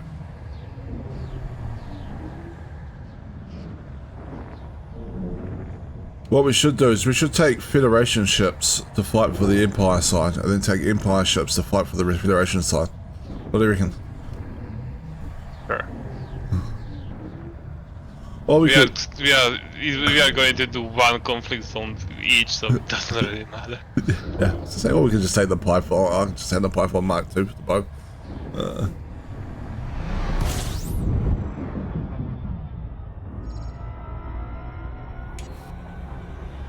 But if we are going to do that, let me bring my carrier clone because I'm not jumping my Corvette all the way there. How far away is your carrier? This carrier is like a system over from where we are delivering. Frameshift drive charging. Alright, maybe I will hitch a ride. Swap to my Unless pipeline. unless the jump times are like, you know, hours. They weren't like yesterday when I jumped my carrier over to save my dad from frying himself in the sun. They were only like 15 minutes. Oh look, there's the usual best viewers type person. And Yeah, it is 15 minutes, so you've got 12 to get here. I should be doable. Frameshift drive I think it's at charging. 3 minutes that the landing pad's locked. My fleet carrier is relatively close by. Yes. As I said, just one system over. Vector. 3, 2, 1. Like 15 light years, so even in a short jump you should be, one short jump you should be here. All systems. Yeah, I'm just gonna hand in the CMM No composites first. unusual Yeah, of course. hits. You know, since you cannot keep the materials on the ship that they are collected at. Ah, so ridiculous. Yeah. It's like, I could understand if it was like fresh fruit and veggies, right? You know, Well, I mean, you could still be making compost. yeah, right. Or you could like just be like, oh, now they're frozen fruit and veggies. Yeah. Put them in distillate and you could be making alcohol. 4, 3, Yeah. 2, 1. It's like, if I have like 700 tons of steel on my ship, it's like, why can't I park that up and hop on a different ship and leave the 700 tons of steel in the ship I brought it in? You know, it's like, Yep. Low fuel. I think they were worried about, I think they must have been originally worried about people using ships as storage options to like work around markets or something. I don't know. But literally now we have fleet carriers. It's like, oh, storage capacity, like 25,000 tons.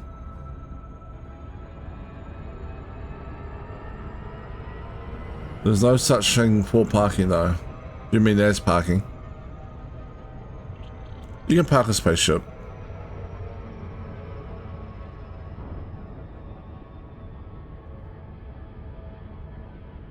You can absolutely park a spaceship. What do you think NASA does? All their old space shuttles are now parked.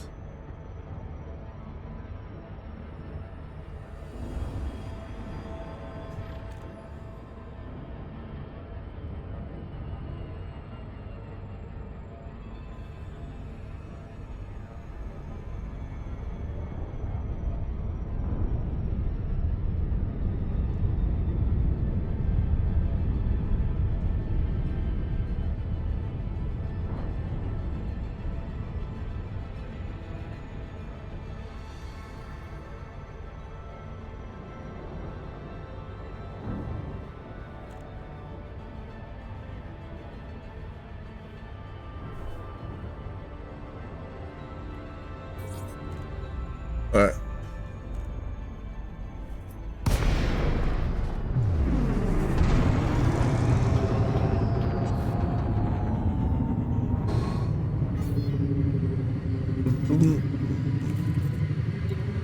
Docking request granted.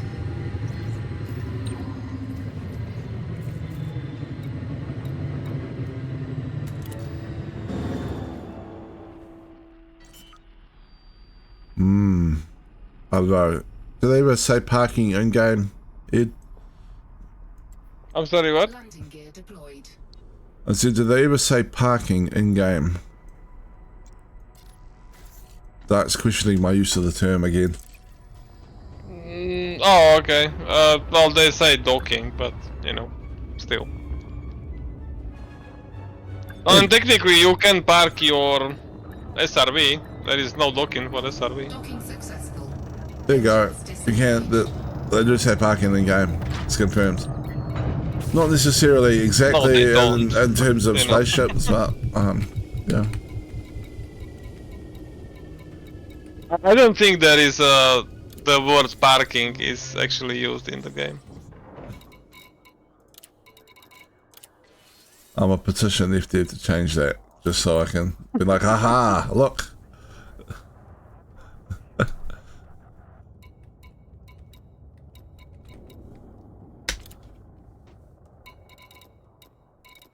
Alright, delivered. Alright. We'll go and grab the Landing gear retracted. platform. Ship released. Engines engaged.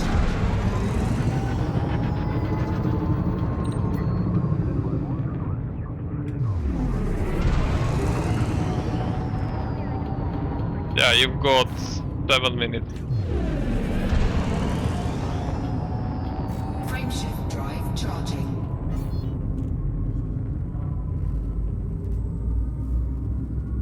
Should be okay, hopefully. If not, I can always jump my own fleet carrier, that's fine. 4, 3, 2, 1. Passenger light velocity reached.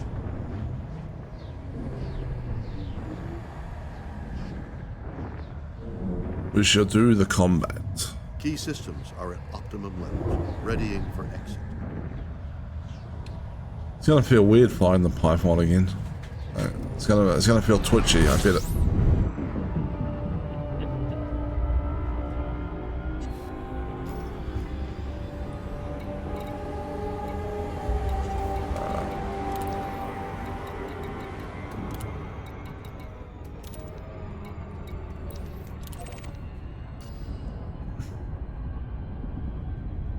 Not yet. Unfortunately, I have run low on money. So we're doing some Steam shopping on payday. Yeah, again. Warning. Frameshift drive operating beyond safety limits.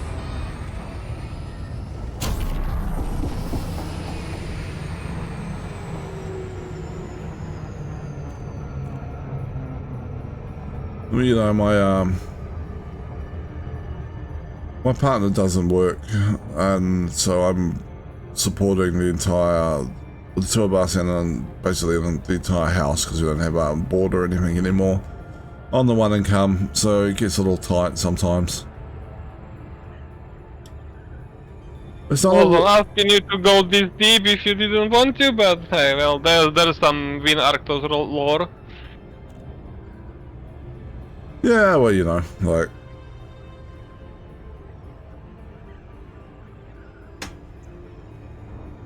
I mean, if you don't mind that the information is up there, that's fine.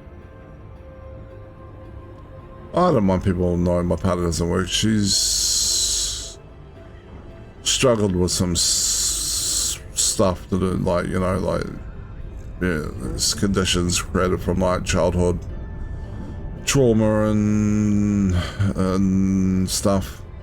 Basically, her parents were her family was shit. Still are shit. Gotcha.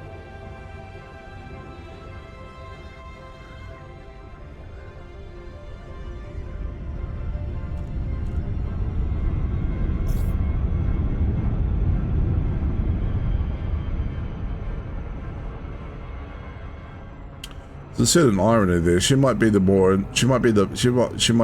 VTuber if she ever tried it, because like almost every VTuber I see has like some sort of tragic backstory with like family or, you know, or something, and it's like I don't really have that. I'm missing a core ingredient possibly.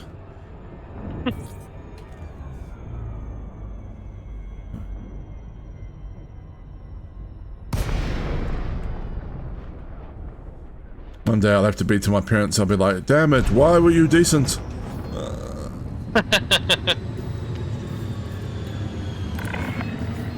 some shit, they will be looking at you like, do you want us to reverse time? And be awful to you.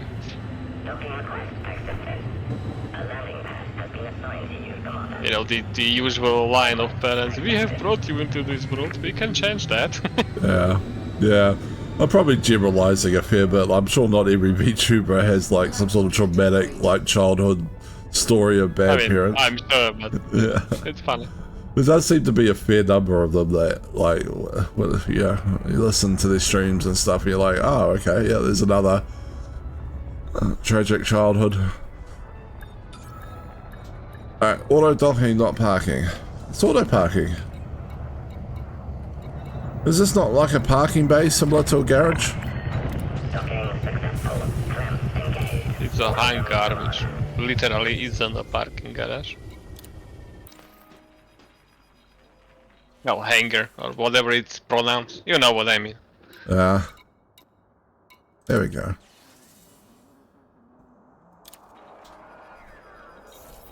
You've got 2.5 minutes. 2.5 minutes. Which system are you on? You can see me on the map where the I might be pushing icon it. is. Because it's a stupid ass name. You know, all sector UH-EB27-0. So not that one over there, this one over here? Yeah, where the green icon is, yes. Yep. Yes, that one. 2 jumps. Okay, fair enough. Yeah, I might be pushing it a little bit. You've got 2 minutes.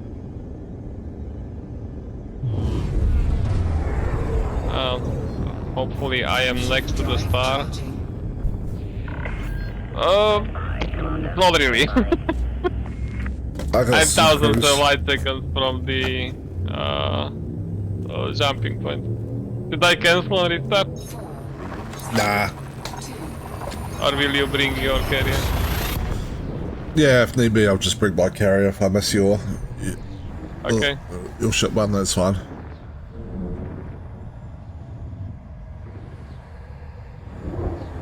You'll have to entertain yourself for 15 minutes or so, though. That's fine. And since you are bringing your Python, I'm guessing we are not doing the fighting for Imperials in Federation ships and other way around. Nah, no. It was an intriguing idea. Like, we could just sneak in, show up in like an Imperial ship fighting for the Federals and be like, Imperial brethren, come gather round, and then just overfire them.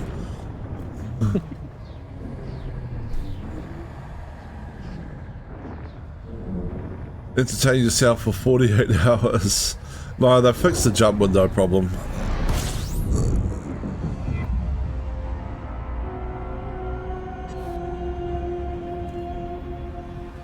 You're over here somewhere. Yeah. There we go. Little touch. 20 seconds to go, so I don't think you're making it.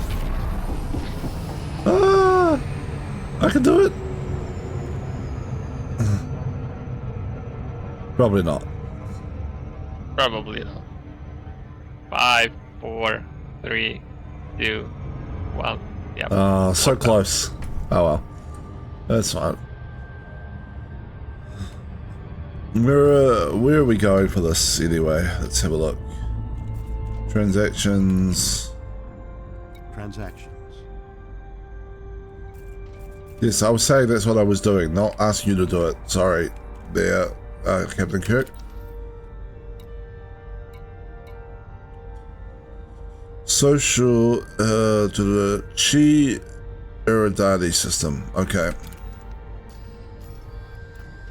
We'll do this a little bit quicker.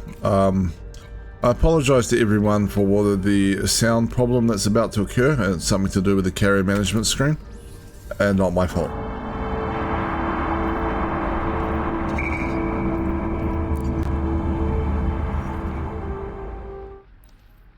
Unforgivable.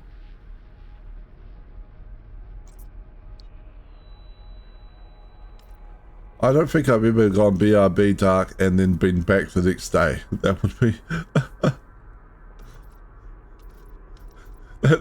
that's a bit weird. Yeah. Alright,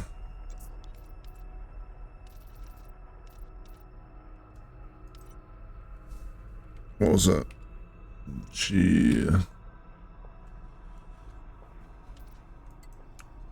Should be on the map anyway, right?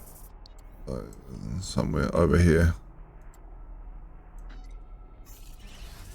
No free slots there, that's fine. Was more or less expected. Yeah, I'm jumping to the system that is next to it. Let me get the name. Q1 Eridani.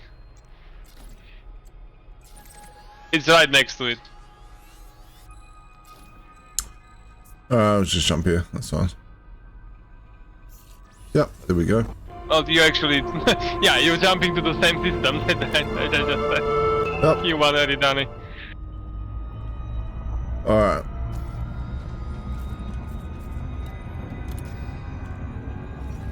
Alright, well, since I have 15 minutes, I'll be right back. In 15 minutes. Sure. Question is, what do I do for 15 minutes?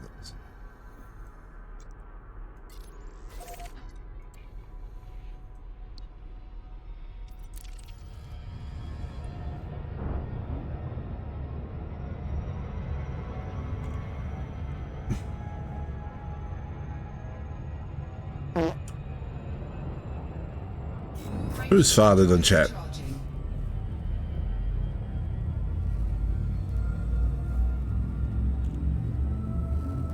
Alright, off we go.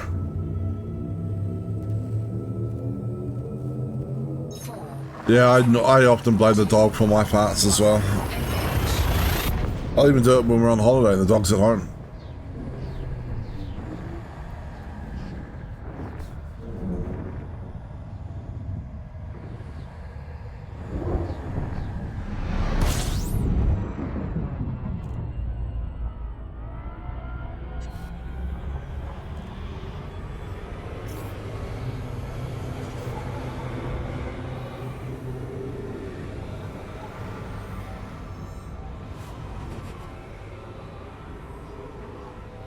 Warning.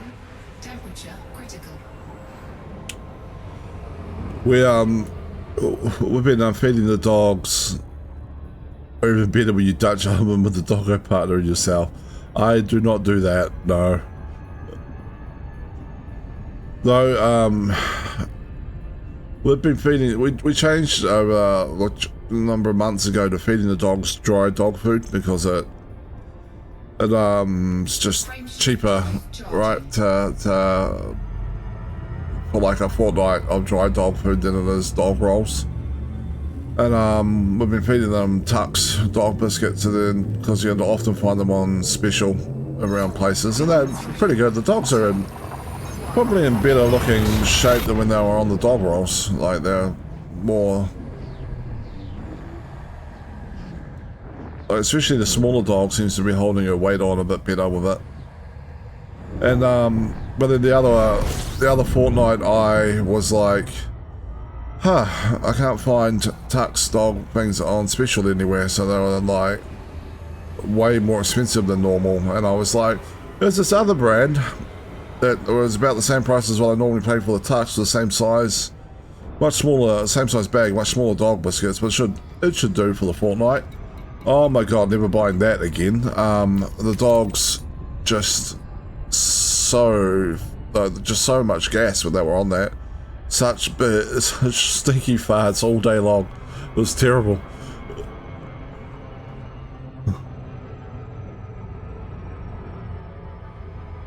Yep. That dog food is definitely off the shopping list. It's not worth saving $15 to, but then having to deal with like a fortnight of dog gas attacks.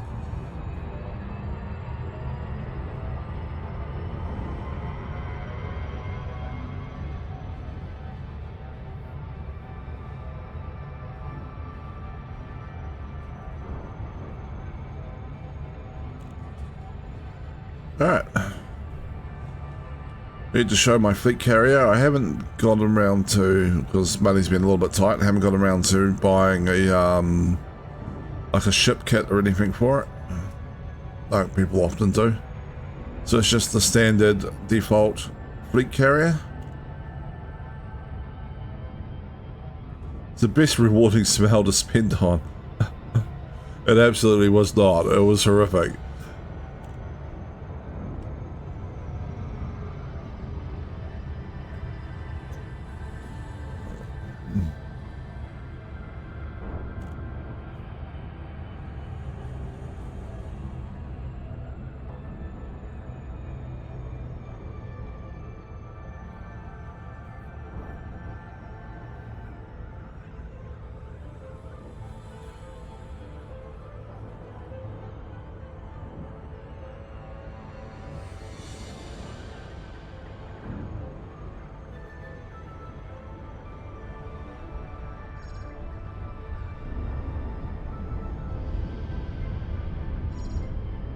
Alright.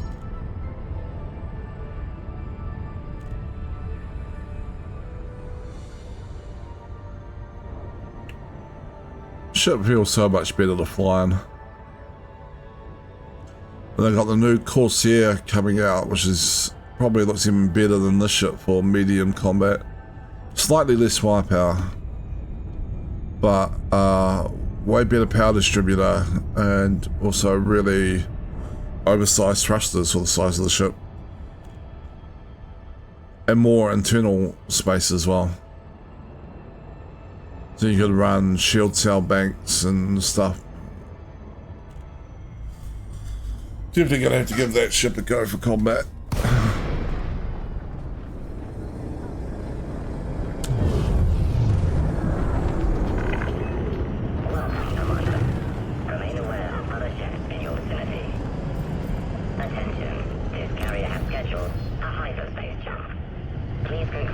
I know it's scheduled a hyperspace jump. I scheduled the hyperspace jump. Docking request accepted. Proceed to your designated path, Commander. Request accepted.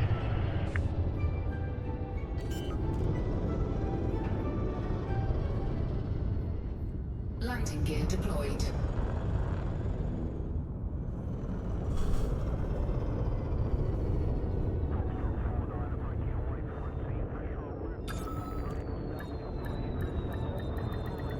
What do you want me to do? Boom, boom, boom, boom, boom.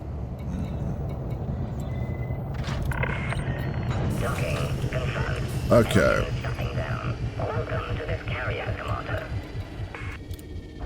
In we go. See, if this isn't a parking garage, then what is it?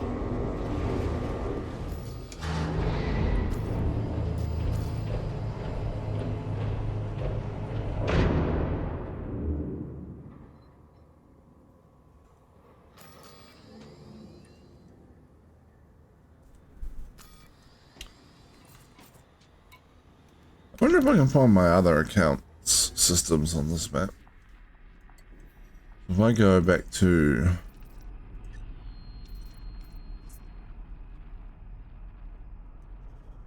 I had some of them recorded actually. Hold up.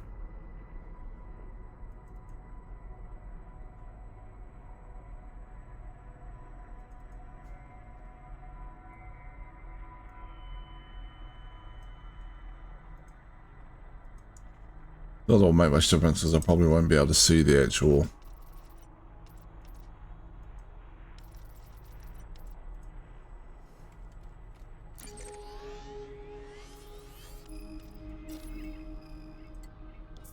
Oh, I can for this one.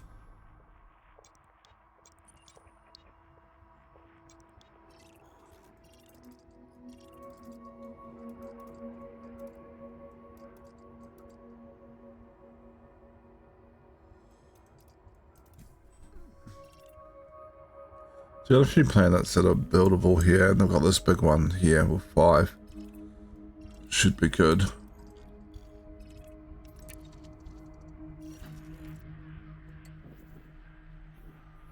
And then when did I go from there?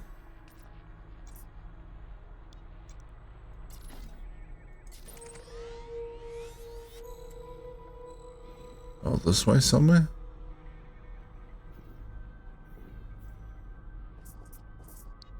System architect. Nope.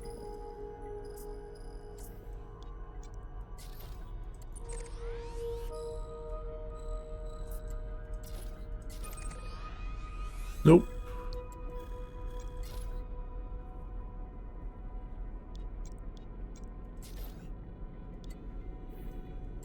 No idea really.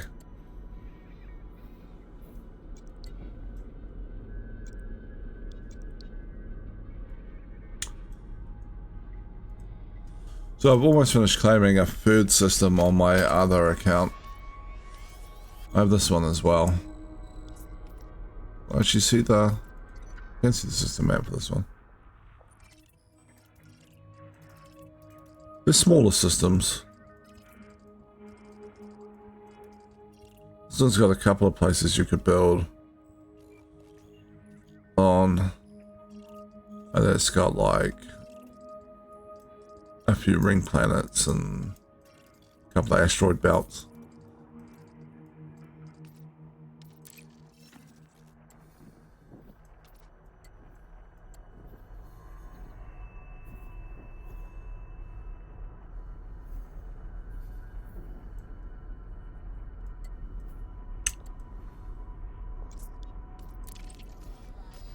Alright, let's do the tour of the fleet carrier. There's not a lot to see, really.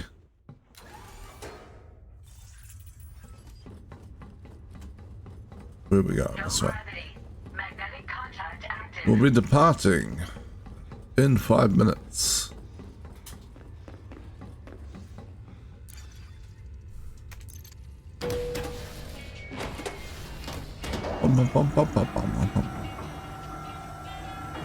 I have a couple of services turned off, so there will be some empty stuff here.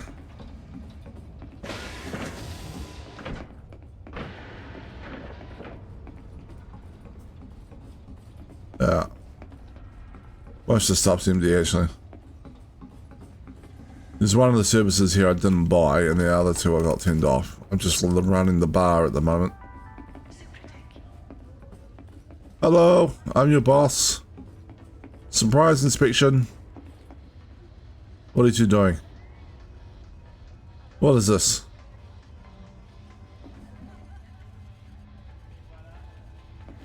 You look like you want to hold hands. Just hold hands already. I don't have any policies against PDA. You're fine. Looking for something, Commander? Why do we have green outfits and blue outfits? Are these different people? Are the blue outfits like red shirts in Star Trek? Are they just the ones that die first when something bad happens?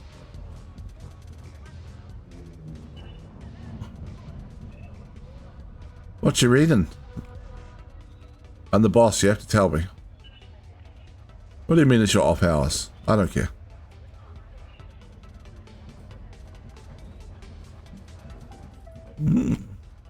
Outside view.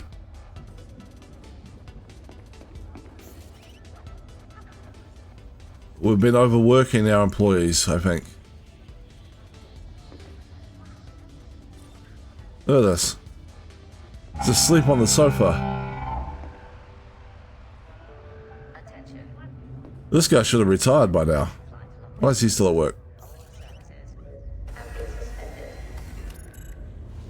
I mean, escorted to a designated seat. Aha. Stargate. Oh. Stardate. Captain's log.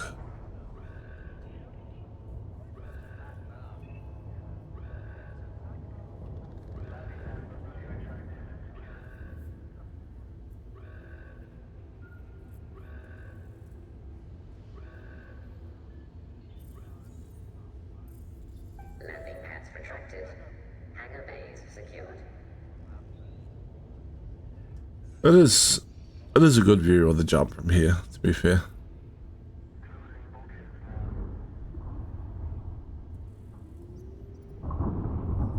The ship is preparing to jump.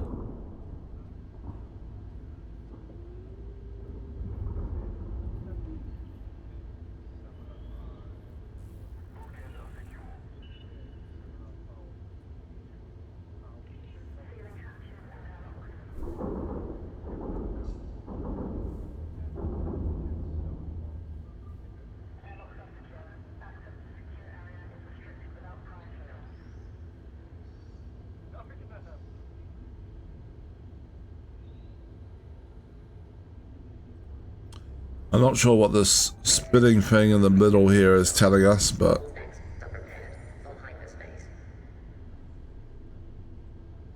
it's a cool graphic. We're monitoring the fluctuations in the spin of the universe.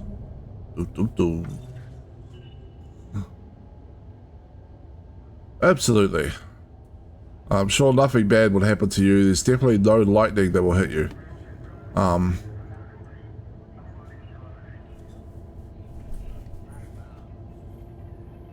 Yes.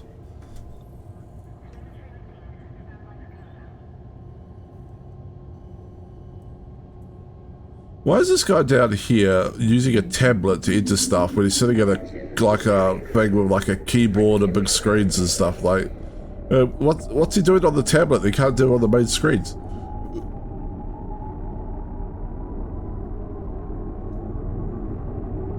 This guy down here I don't think is even doing anything, he's just sitting there. Counting down to 2. He's not pressing any keys.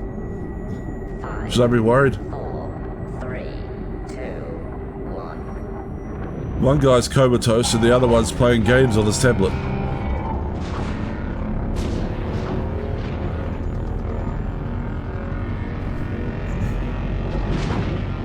Yeah, see? No lightning at all. Perfectly safe outside. Wow. Moderately safe outside.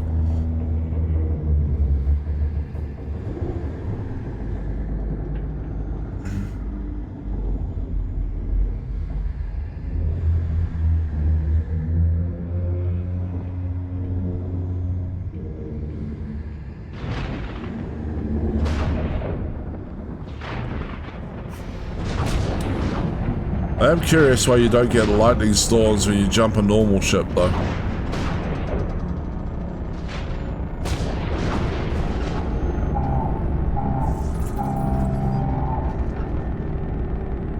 What's all that? Oh.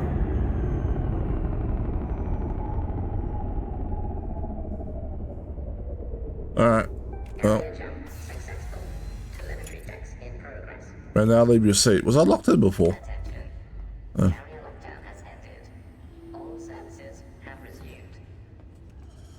Do you know that this lift here actually rotates as you go down? See where all the seats are that way, right? So we're entering the lift with the seats so facing towards the front of the ship, right? The lift door faces towards the front of the ship. And the lift goes down. The lift door opens, and now the front of the ship is that way. So we went in up there, then we went out the same door, and we came out here. Very strange. Very strange lift design.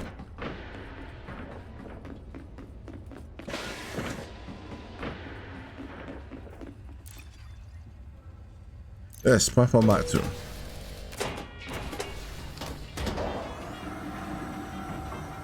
Yep, it just rotates around for some reason.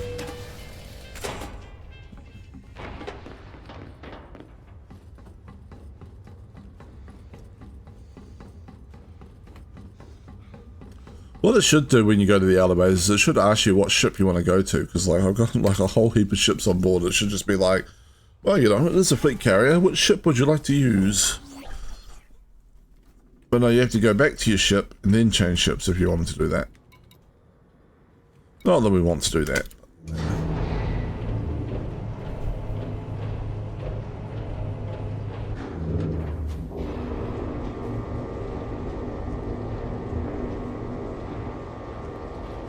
Landing gear retracted. Clamps disengaged. Ship departure confirmed. Should we find Ed's fleet carrier? Go do a flyby. There it is.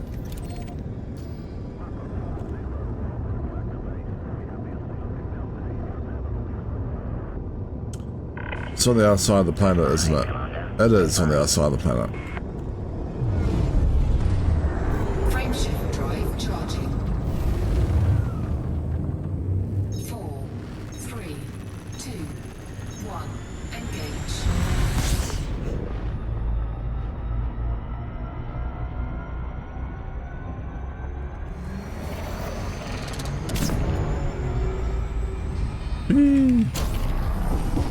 Alright. How much should we overshoot by?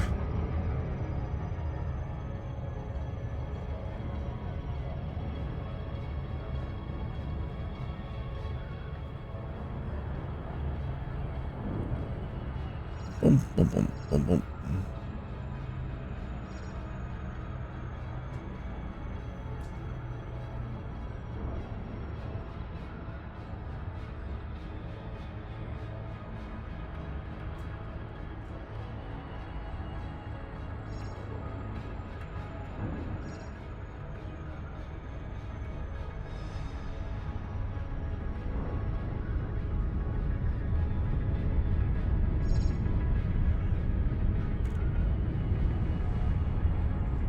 All right.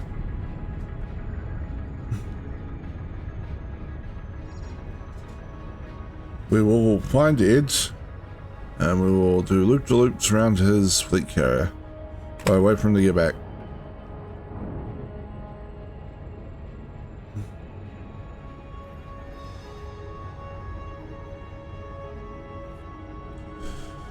I definitely feel like the new Imperial Corsair might be a medium ship combat upgrade over the Piper Mark II.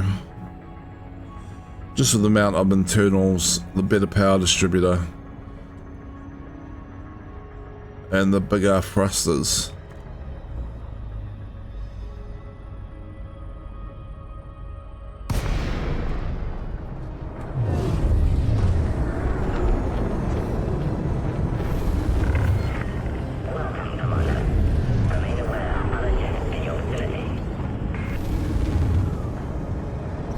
It has a fleet carrier skin. Also coloring.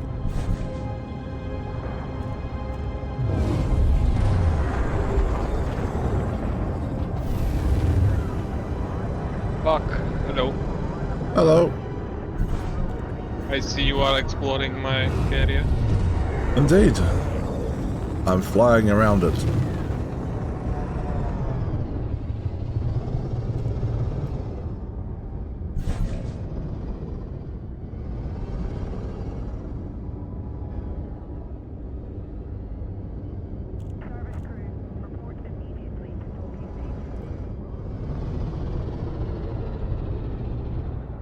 Scan detected. Ah, we have the Anaconda.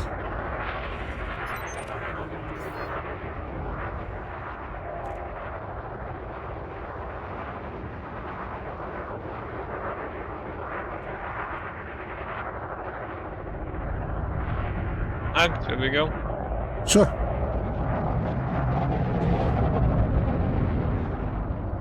Hey, I need to sign up, don't I? Ah, I can sign up later. Should be able to sign up and we just dock somewhere over in the other system. Yeah, that is true. I forgot about that. I was able to sign up from the mega ship. Cool. Whee! How am I still last lock? Oh, okay, still not 5 kilometers. Okay, noted. Frameshift charge detected. Frameshift drive charging.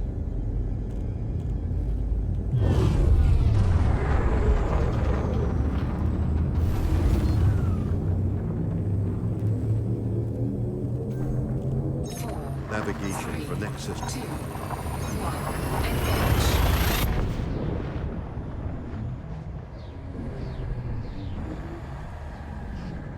I'm actually gonna have to run a load of tritium to my fleet carrier, my other account at some point. Because Okay. after I jumped at the rescue dad, I realized I was down to like 68 tritium. Makes sense. Alright, what do we got here? Where am I supposed to sign up for this? I don't know. What do we got? I don't know, I'm just going to the closest port. Looks like there might be a mega ship.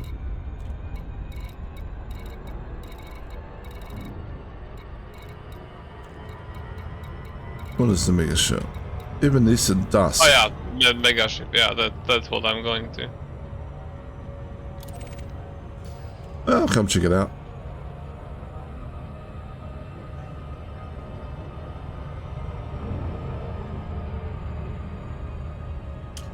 Doesn't look like one of the new mega ships, right? So it's one of the survivors of the Titan Thargoid invasion. If I knew, because this design is fairly old.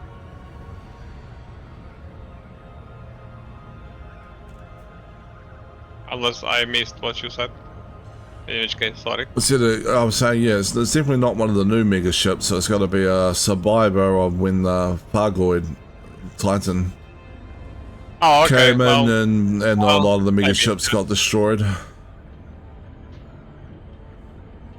Or it was never in the space where Thargoids were present in and never was in danger of being destroyed.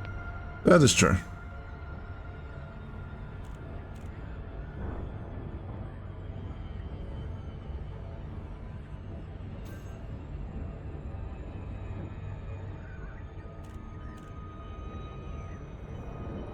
Jesus, what are my fire groups? I haven't flown this ship in so long.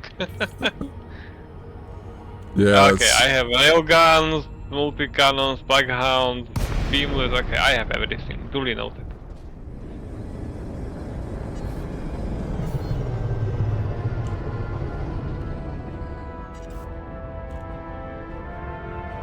And what I don't have, I compensate in shields then. Yeah. Definitely not my pilot skills. Just with shields then. Where am I supposed to dock? Oh, here.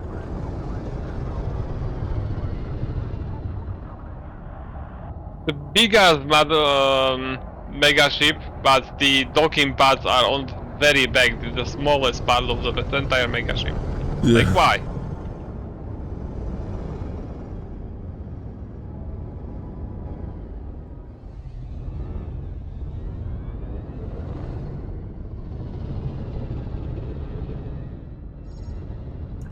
Red is in dusk.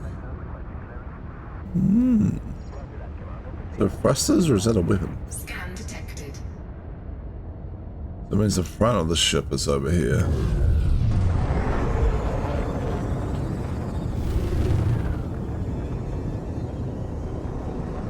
Alright, makes sense. Okay, I'm signed up to both.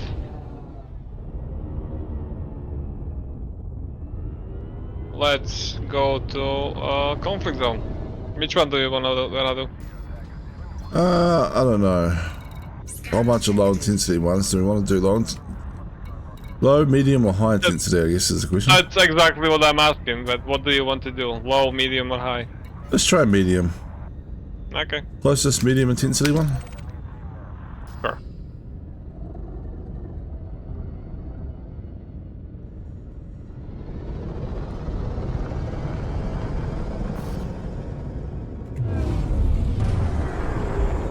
Alright. Well, we're going to engage in war. It's an old hobby of mankind, but, you know, still a relevant one, apparently. Frameshift Apparently. drive charging. 4, 3, 2, 1. Engage. Well, apparently no one can agree to resolve the differences by just having the two leaders play a game of chess.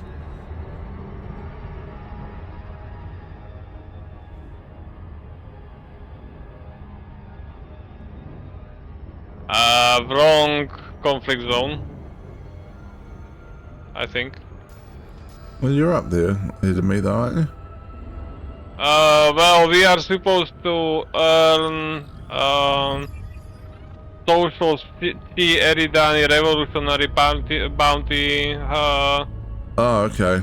So there's a vouchers or Electoral Imperial Society bounty vouchers, and neither of these are listed on the conflict zone. Okay.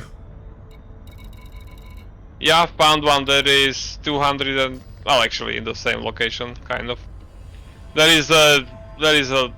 like, later down the list, there is a medium intensity as well. It's in the pretty much the same location.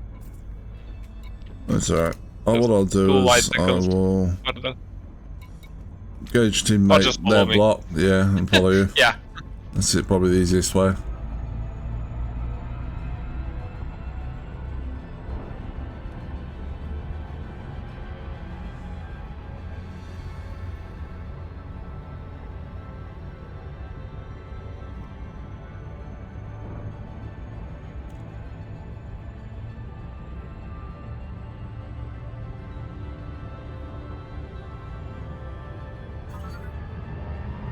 Oh, come on. Seriously?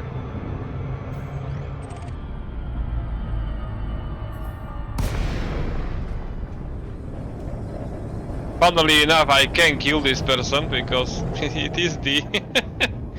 But I'm not entirely sure if I actually can. Well, can I?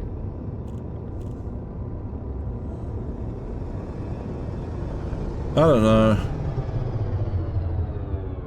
What's the I rule? think I can. What's the rule when they're the cops, but you're actually at war with them? Well, worst case scenario, I get the bounty. Okay, I got the bounty. Well,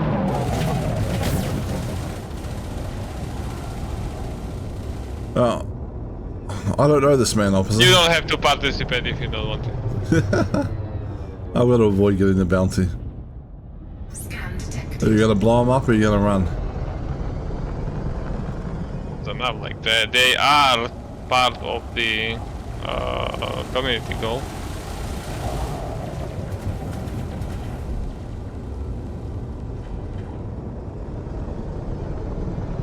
Yes, but you're only allowed to shoot these cops in the right specified locations. Okay, fine.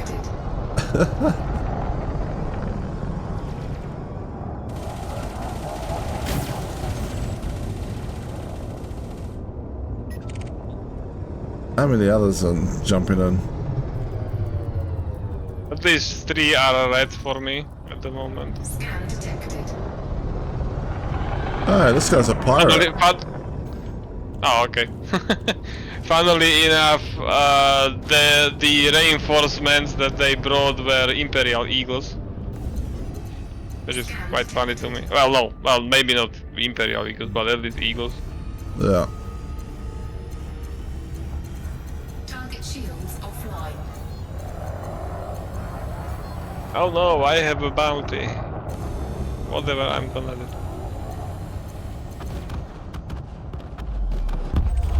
I collected a bounty. Destroyed. Feel free.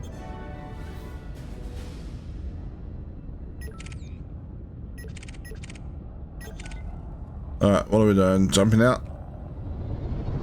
I already jumped out. Target Yes, shields online. long ago, actually. Frameshift drive charging. Well, I mean, I had to blow up the pirate. Fair enough. I mean, what was the pirate thinking? 3, 2, 1. Engage. Alright. Where's this conflict zone? Again, just follow me. Yeah, I still got you locked. Good thing about that is I don't even have to worry about my speed. Oh, maybe I do. I haven't dropped yet. Apparently I I'm do going if you haven't forward. dropped yet. Alright. Yep. That's fine. Loop de loop.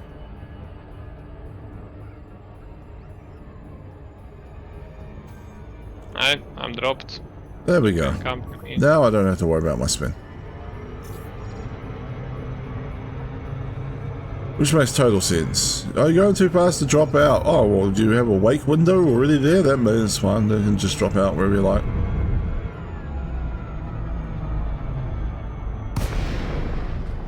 Unless it doesn't work. No, it did. It just took a moment. Okay. Alright, so who we are fighting first?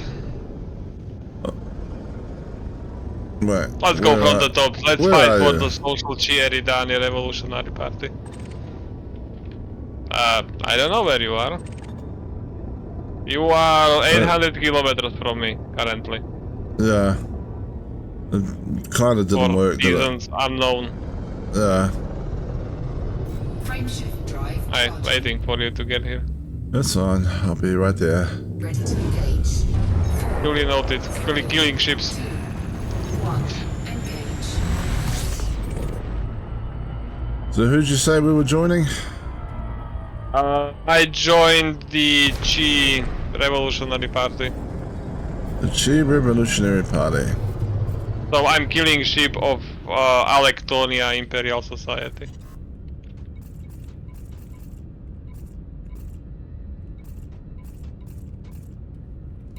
Am I still not here? What is going on?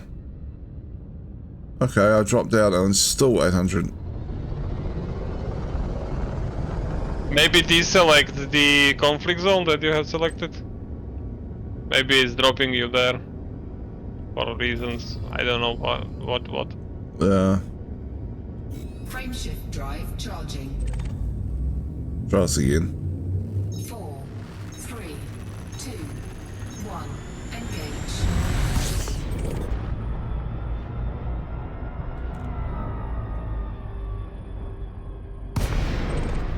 That looks a bit better.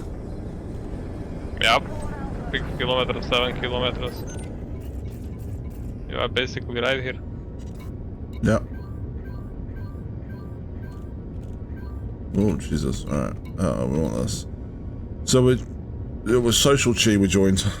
Yep. Yes. Fight for this faction. Alright. Where the bad guys at? Good to have you on the team, Commander. Everywhere. Technically. Or look for the red and pink lasers, and you will find them. While I'm fighting. Yeah, I see you over there. I'm Enemy on my spec ops way. has dropped in. So careful. Let's kill him. How hard can it be? I see your target. I am approaching.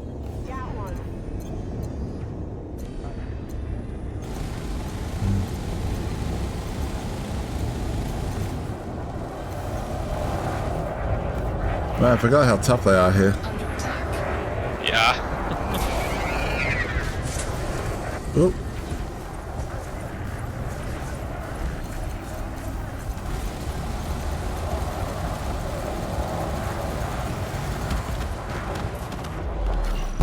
And where's the spec ops swing?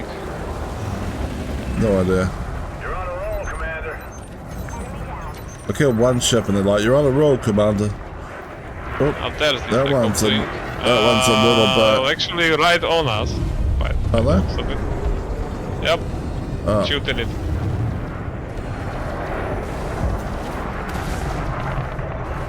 Warning, fighter destroyed. Well, shockers. Pull that one out. Target destroyed. Alright. You got us. Welcome, Commander. Spec Ops Wing Alpha. Under attack. Listen, just If because you you start dying, remember to run. Yes, I'm good at that.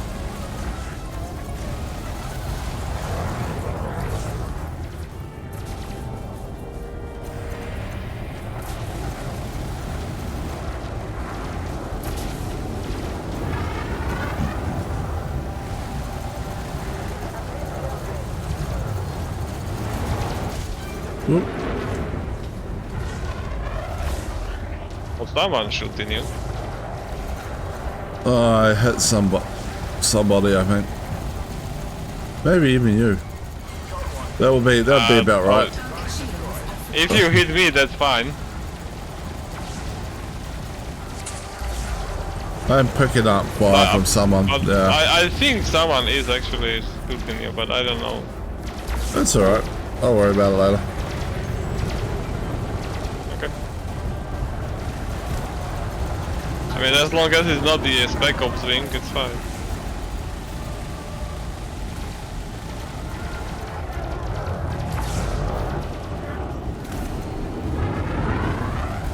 This guy's almost dead. I already. There it goes. Alright, who is shooting me? This person over here, I think. Specs Ops Wings Beta. Yeah. I have Gamma, so let me select your target. Yeah. Good. We've almost broken them. Victory is close. Okay. The easiest medium conflict zone ever. It's because we're here. Yeah, exactly. It's all us.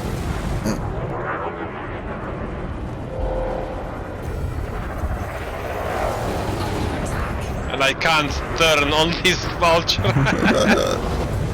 Vultures Okay, are now like it that. crashed into me. Fair enough. That works.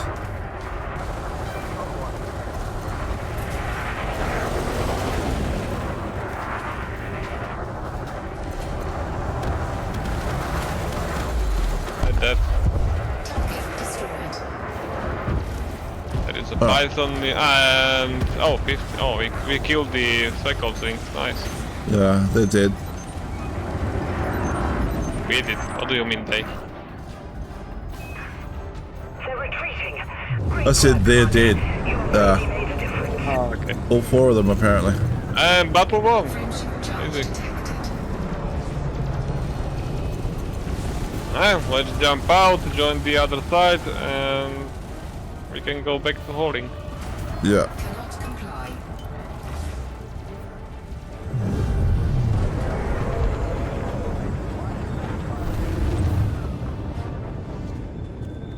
Frameshift drive charging. Boom, boom, boom. 4, 3, 2, 1. Engage. There we go. Alright. Heading back.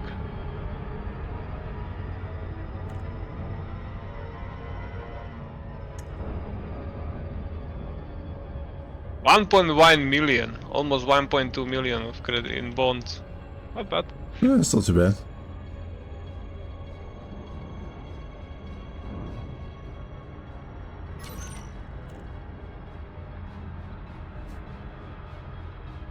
Hey, come on, drop me already.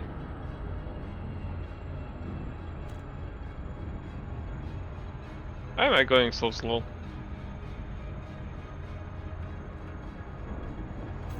Alright, drop it in.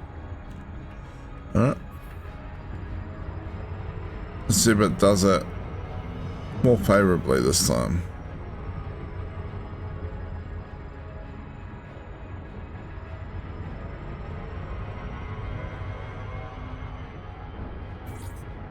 Alright, picking up Electrona Imperial Society. And Yep. let's fight. We're changing sides. Alright. Wait, why didn't I not pick that up?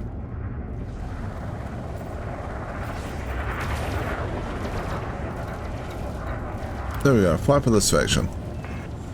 Welcome aboard, Commander. Under attack.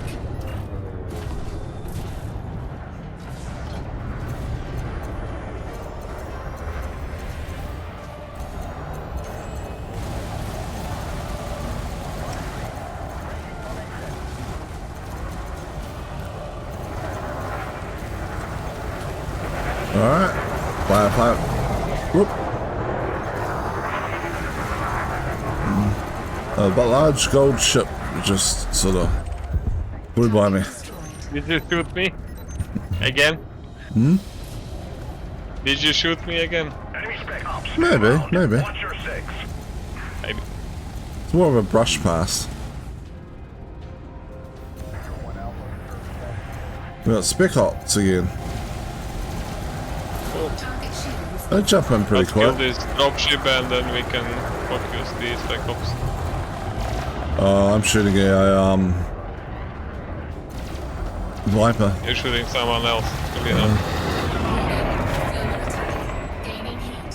Under attack. Where is the spec ops wing?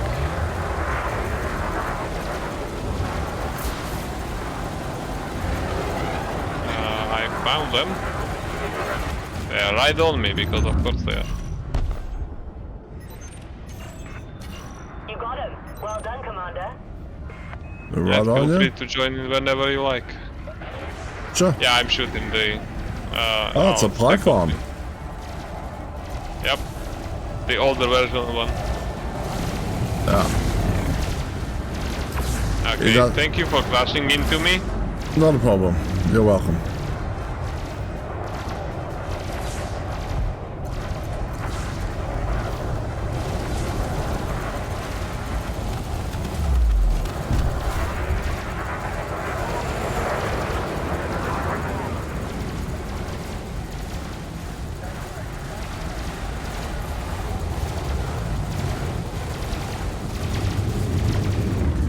Under attack.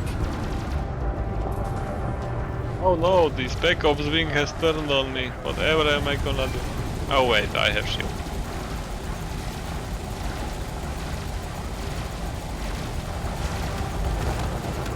Alright. That's Target destroyed. Spec Ops wing Another beta. one down. Keep going, Commander. Here we come. Well, I had Gamma for a second, but they vanished. Nice work, Commander. Keep it up. I think it got killed because the progress is 2 out of 4. That will explain why. Oh, better. There we go. I'll join you in that.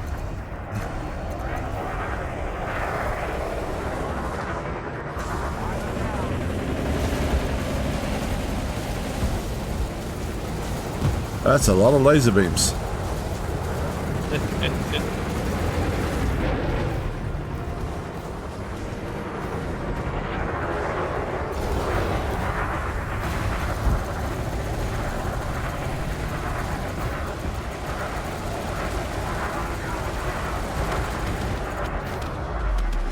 And Delta. Target destroyed.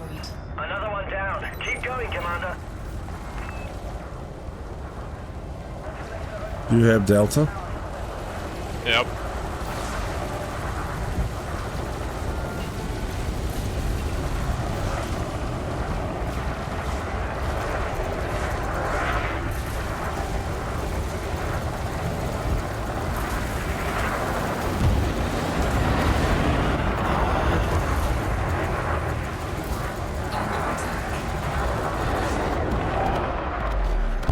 That.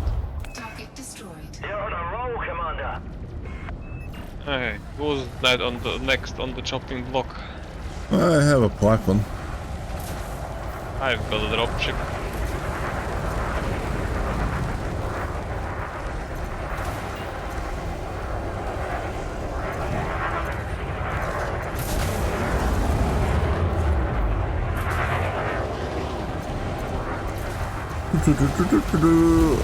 Combat. Warning.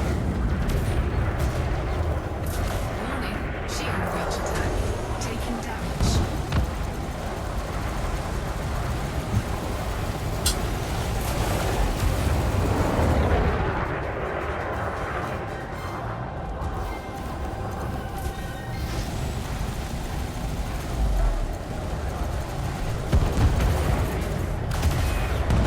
Victory is close. I can feel it. Keep up the pressure. Detected.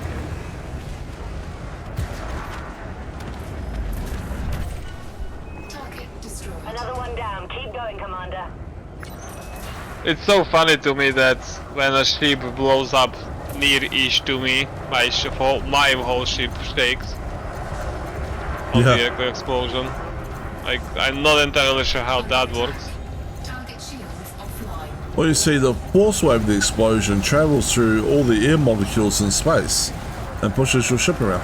I mean, the non-existent one. Yes, that's what it says.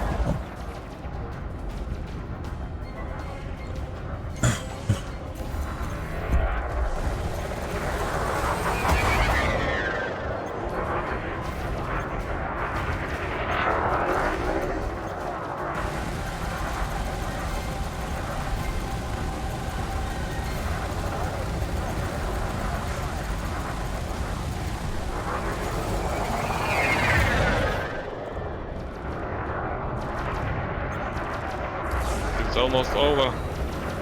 It is.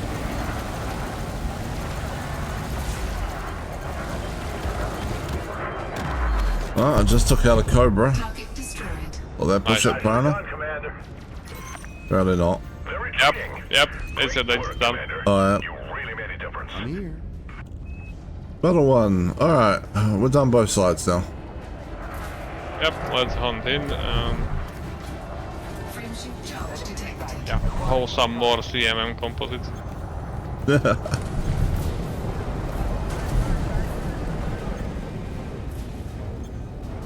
Alright, let's do this.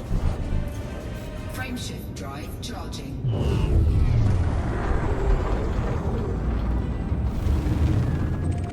4, 3, Alright. 2, 1. Engage. Alright, do we have to hand in anywhere particular, or? I would imagine so. Let's look at the Steve Masters Starport. Steve Master Starport or the Evanescent Das Megaship. So, both of those actually. Both of those, wait. Huh. Alright, which one's And not closest? both at once. So careful what you hand in and where. Yeah, I was gonna say.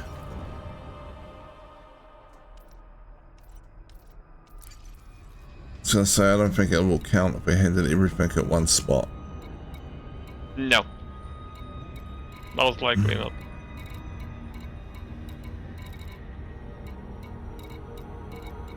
The Evanescent task is closer, so I'm heading to there. Sounds good.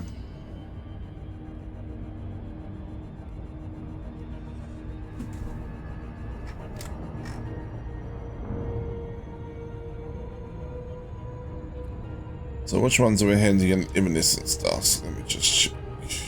Oh, so I must be down a little bit first, just to be on the safe side.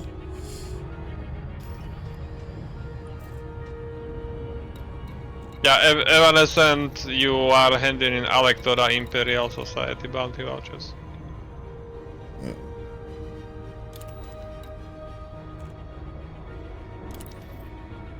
Support Patriots are handing in, yeah. Alright. Good.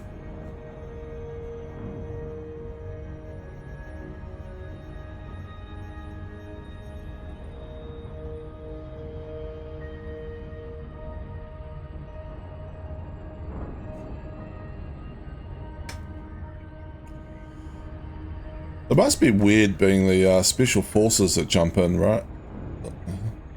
Like you're like the special forces, you jump in and get your ass handed to you by a bunch of like space truckers.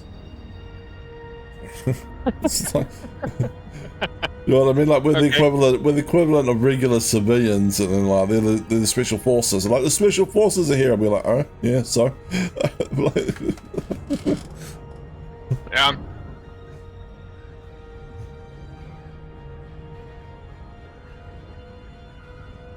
And then they're flying around going. To be like, fair, I am elite in combat, so yeah. I am the special forces.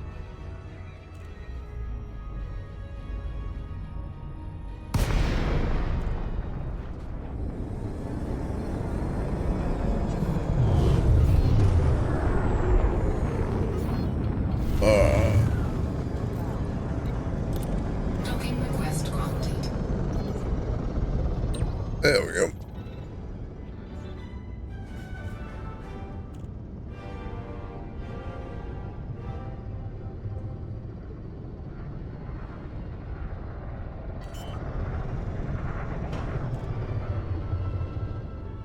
Landing gear deployed.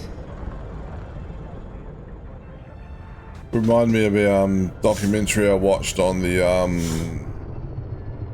school kids that were trapped in the cave in Thailand when the monsoons came early.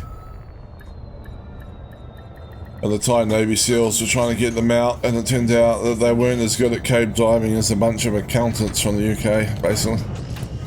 You are watching some weird stories. Yeah. Oh, it's an interesting documentary, right? So these kids were in this school trip. The teacher took them into a cave. Didn't even tell the parents they were going in there or anything. And then monsoon rains hit, and the whole cave flooded, and the kids were trapped. And it took a long time to get them out. Like the time Navy SEAL showed up and were trying to dive through the cave to get to them, and couldn't pull it off. Well, didn't even know they were alive at that time. And then one of the people that was involved in the rescue suggested contacting like a bunch of cave divers from the UK that's seen on a documentary. And these are just guys that run like are accountants or IT people in their spare time. Oh, and there's their thing about go cave diving in their spare time. And they were like way better at cave diving than the Navy SEALs. The Navy SEALs were completely shocked. It's like, yeah, but you guys haven't really trained for actual cave dives, have you? You do open sea dives and stuff. And this is what these guys do as a hobby, and they're better than the professionals. Yep. And then they found the kids, and they were like, "Oh, they're still alive." And then they realized the oxygen where they were levels were dropping to dangerous levels, and they had to figure out how to get them out. So they brought in another cave diver who was a doctor, and were like, "So here's the plan. You're gonna sedate these kids so they don't panic, and we're going to put diving gear on them, and then we're going to pull them out through the cave." And the doctor's like, "This is a terrible plan. There's too many things that could go wrong." And they're like, "Yeah, but if we leave them in there, they will definitely die due to the oxygen levels." And he was like, "That I can't actually argue with that point." So that's what they did, and they got them all out. Like the doctor cave diver was actually swimming with them and re-administering the sedative at certain places so they could come up for air.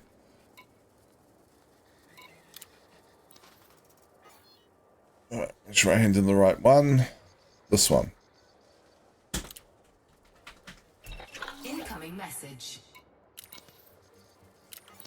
My UI worked a little too fast, and I clicked on, accidentally double clicked, and of course handed in the wrong combat bones. Do you need to go back and do some more combat?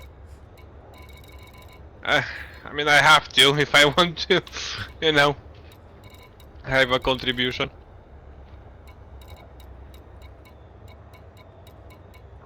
God damn it. Ah well, okay, back to the conflict zone. Yeah, alright. I'll come back with you. Make it quicker.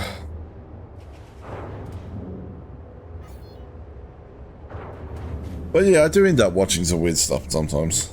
Landing gear retracted. Ship Yes. raised. Engines engaged. Or just weird documentaries that catch my interest every now and then. Which is fine, I'm just saying. These stories you are bringing are interesting, to say the least. Also, you already recounted this one, but I let you go because someone on the stream may not have heard it. Yeah, I couldn't remember if I told that story before or not. I You felt did. like I might have. 4, 3, 2, 1. Engage.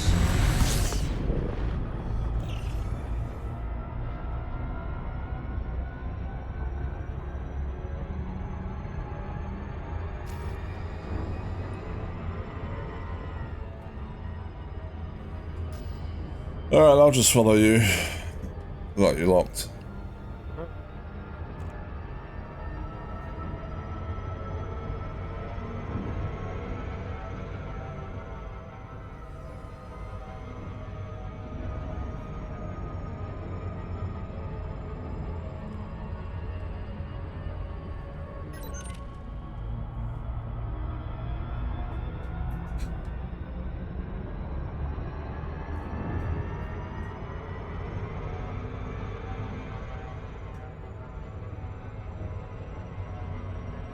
So which side do we need to join for this one?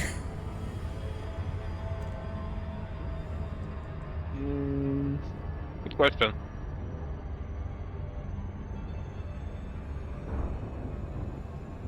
It's like, it's, I think it needs to be the social Chiaridani Revolutionary Party. I believe so. yeah, I wasn't sure. I am supposed to hand in their combat bomb, so you know, probably should join them.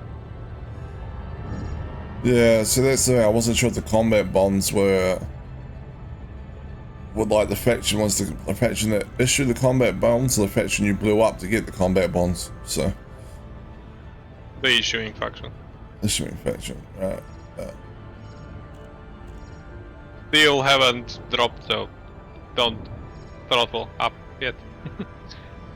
I'm in the blue, so I shouldn't overtake.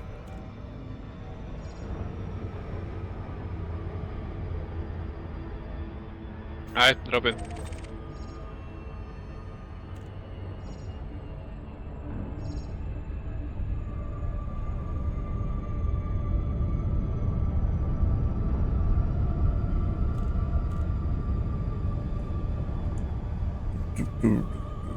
Alright, joining the social Chieridani.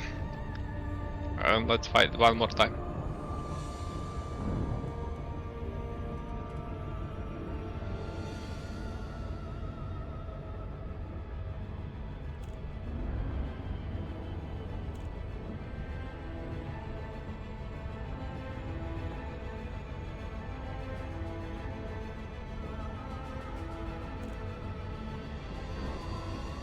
Alright, well, I'm nearly there. Good.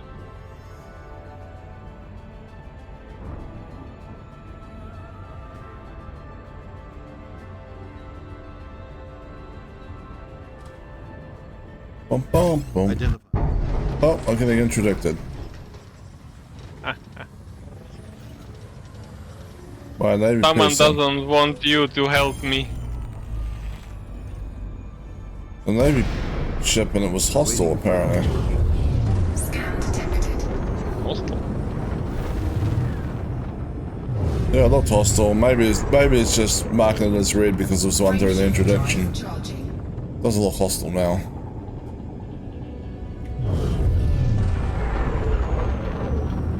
Not that I'm giving them a chance to do much. cutter. This is the first time I see a cutter in a conflict zone. Oh, I want to help blow up the cutter. Oh, come on in. It's the Imperial Captain. Should last for a second.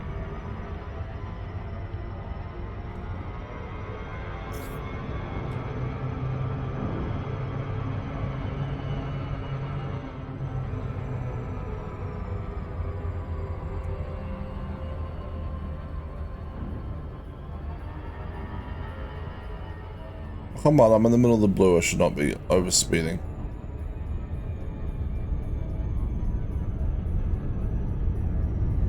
Apparently, I Enemy lose my... correspondents joined in. Yeah, I'm going to focus the captain. Apparently, you lose your nav lock when you get interdicted. Interesting. Not that it matters, I got your signal targeted, so... Almost there. Cool.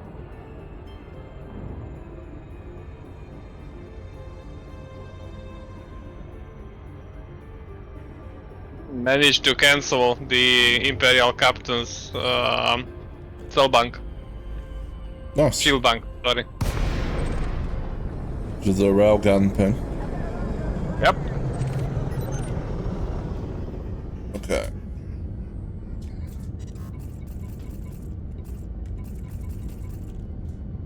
Not sure crashing into me is the play to go, Imperial Captain, but then again Imperials are not known for their smarts.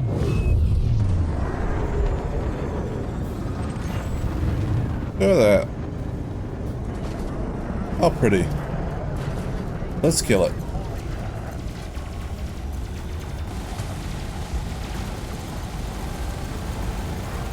Yep, it's almost dead. And it's dead. Yeah, it's alright. Hey, Warsaw I'll shut up. correspondent, let's kill that first.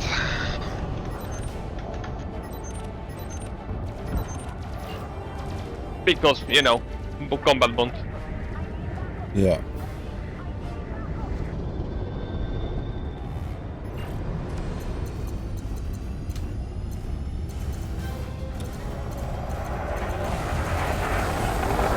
We're taking out news reporters, huh? Yep. Donald Trump, They if you're don't fight watching back. this, do not get ideas. No, no political party should get these ideas, not just Donald Trump, to be fair. Target destroyed. Where is the other reporter? Ah, there he is. Oh well, there is 3 of them, got it. Not 2.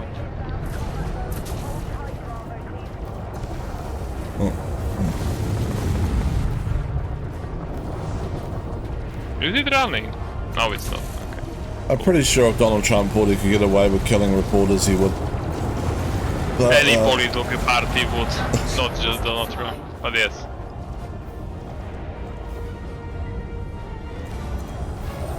This is not Trump specific. Believe me. Under attack. Warning. Global attack. Gaining heat. Enemy ship destroyed.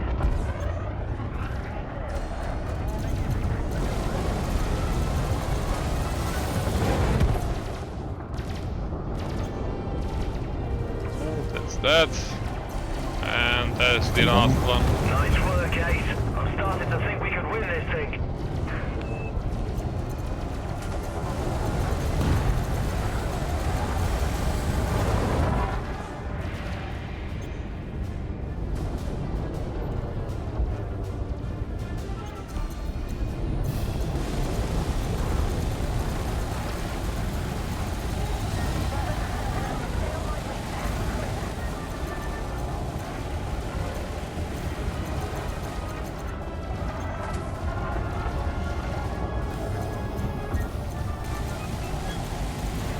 Oh look, there is a Corvette.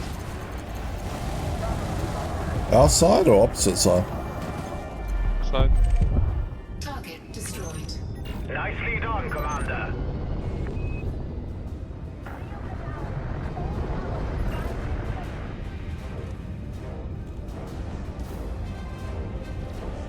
Found the transporter.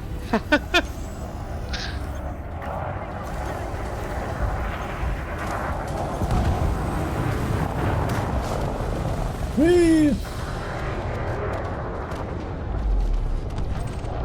Target destroyed. Good shooting, Commander.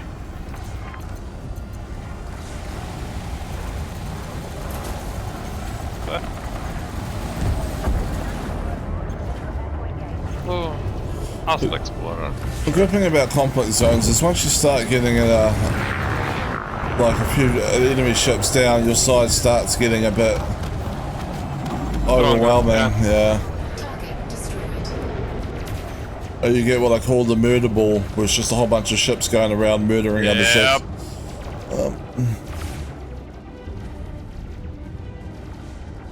It's funnier when the friendly Spec Ops wing survives or stays for that long. Then just everything blows up so fast you barely get to shoot it.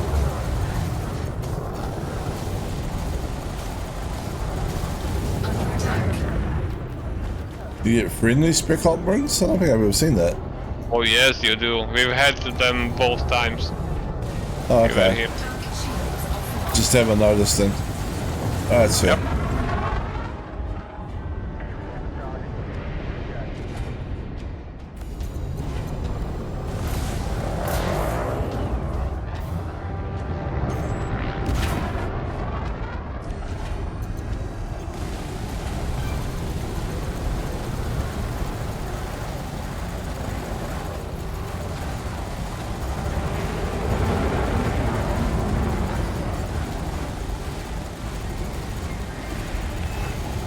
We've almost broken them.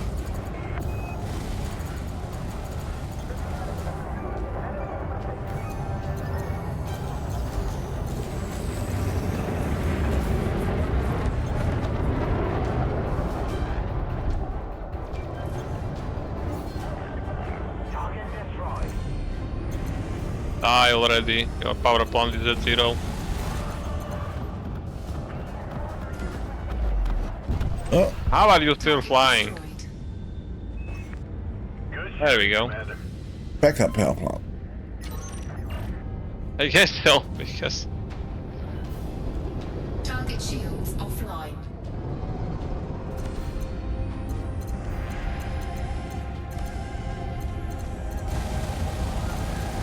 No, they are shooting me. Please help. Is it running? Okay, no it's not. It looked like it was.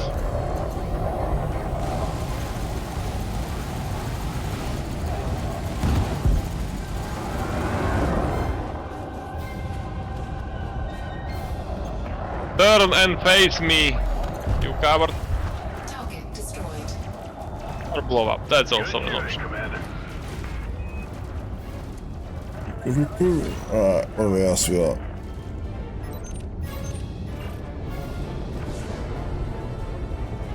Places to be, people to kill. Yeah.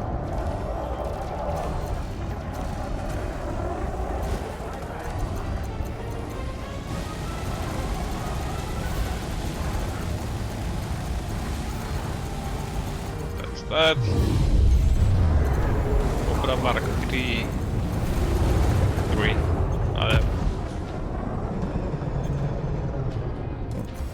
Sure there was a movie or something I seen sometime that had a guy in it. It was like, I really enjoyed my job. Temperature critical. Maybe it wasn't, maybe it was Final Fantasy 14. Yeah, I think it was playing Final Fantasy 14. I was talking to a guy for a quest. It was like, I really enjoyed being part of the army, got to go fascinating places, meet interesting people, and kill them for money.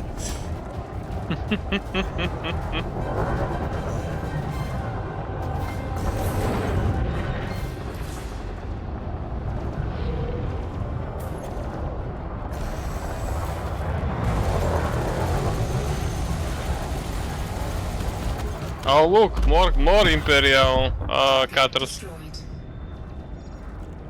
That is it. Now, my battle is over. They're falling back.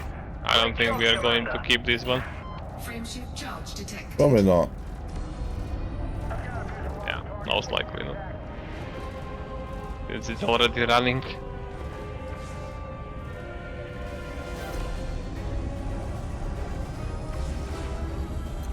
Target shields offline. Well, I'm trying to kill its drives. Never mind.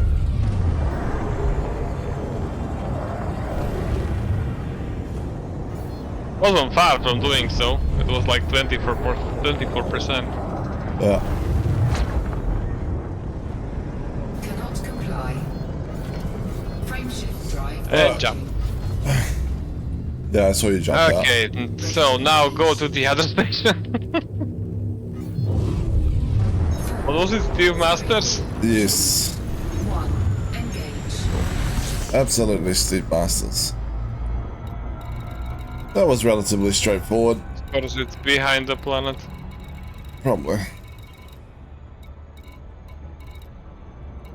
There it is. There's also something here called the Ascending Phoenix. Just quite a name for a station. Yep. I wonder how this is going to work, since I am wanted by the faction that owns this station.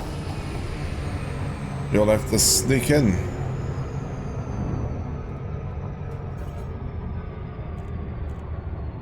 Yeah, but I'm thinking that it will force me to hand myself in first, then I can hand in the combat bonds. Yeah, when you hand yourself in, they'll tell you to prison ship, won't it? You have to come back Yep. here and hand in the combat bomb. Yep.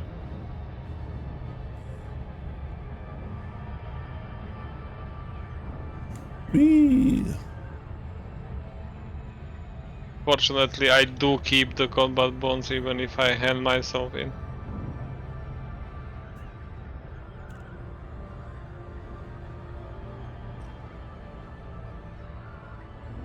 Yeah, like, what you were doing was dishonest work, but the combat bonds was kind of honest, dishonest work. So you get to keep that.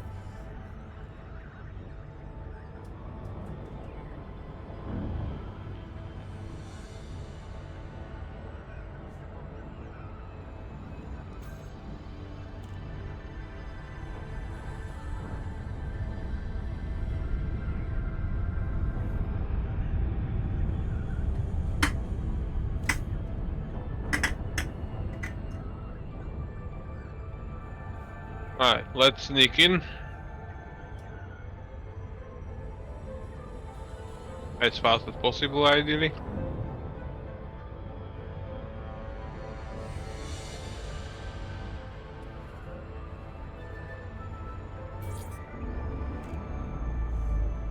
What's this? Yep.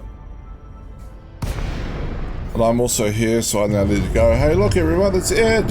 Ed, the wanted man. Look over there. Look, it's Ed. You would do that, wouldn't you? And they're not listening. And then help kill me. Of course. Yeah. Well, I mean, like, someone should collect the bounty, right? True.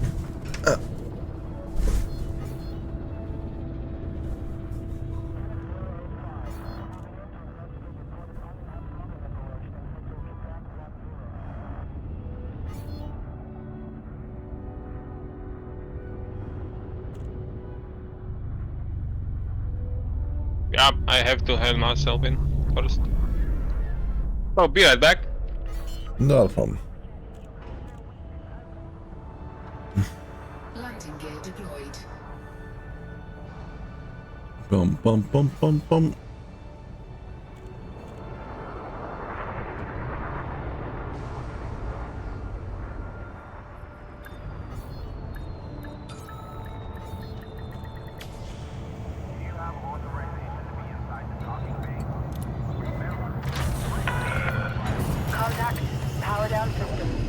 You know, at this point I'm not even surprised it placed me 80 light years away. Of course not. Because of course not. Because of course it did. It forced 3 jumps back, that's not that bad. Incoming message. I would be there in no time. Sure. And hey, I get to jump into a system called Tulfa. Tulfa. Right. Top 75% on that one. Nice. Top 75% on that one. Nice.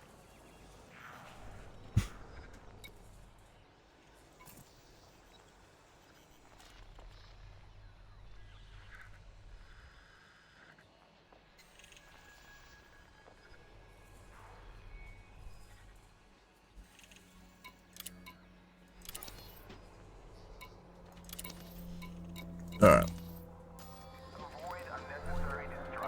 Area management.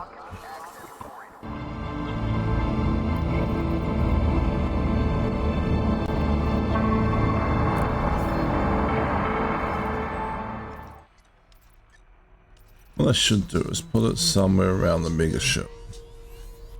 I won't be able to put it in the mega ship system, I'm sure. Well, there must be a system close by. That one looks uninhabited. There.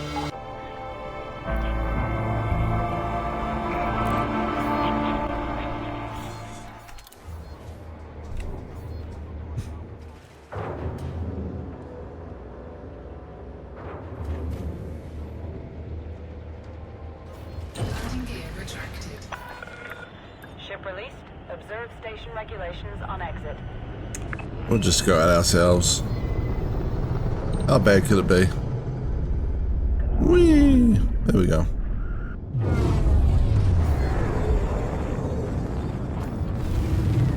Alright.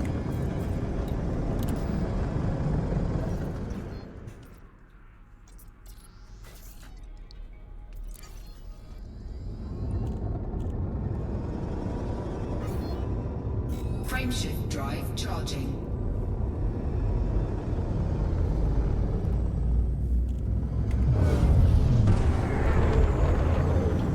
Alright, off we go. 4, 3, 2, 1, engage.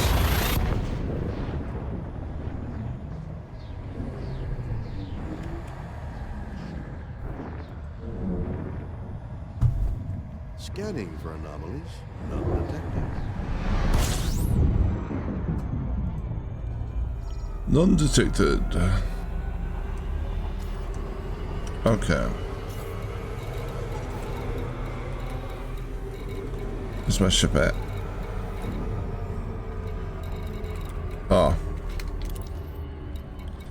Now if I turn back on fleet carriers.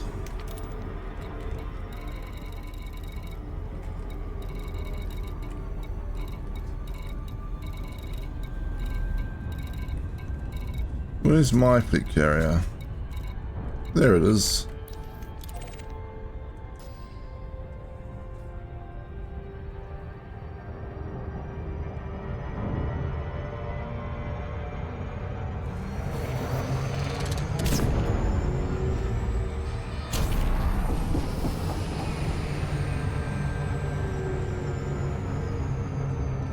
Boom, boom, boom. Small tip: if you're going to your own carrier, Yeah? you don't need to enable carriers on the left menu. When you are in the galaxy map and look up under bookmarks, your carrier is automatically bookmarked, and you can just plot a route straight to it Oh, okay. from good to wherever know. you are. I often use the whole, like, galaxy map and your other ships, and then plot a route to one of the ships that's on the carrier. But Yep. sometimes it doesn't. Away. Sometimes the ship thing doesn't update immediately after, after carriers jump to a system. Like, it's going to take a few hours. It gets a Yep, little bit. that's why the way I suggested is more reliable. Yeah. I'll remember that. Thank you. Yep. Alright. And it should actually be in the favorites of bookmarks, so it should be in the first tab from top, like, you know, that has the star. Okay, cool. That will make things easier. So it does get annoying having to, like, sort of filter and unfilter fleet carriers depending on what I'm doing in the system. Yep. I have also been taught this, so just passing on the knowledge. Excellent.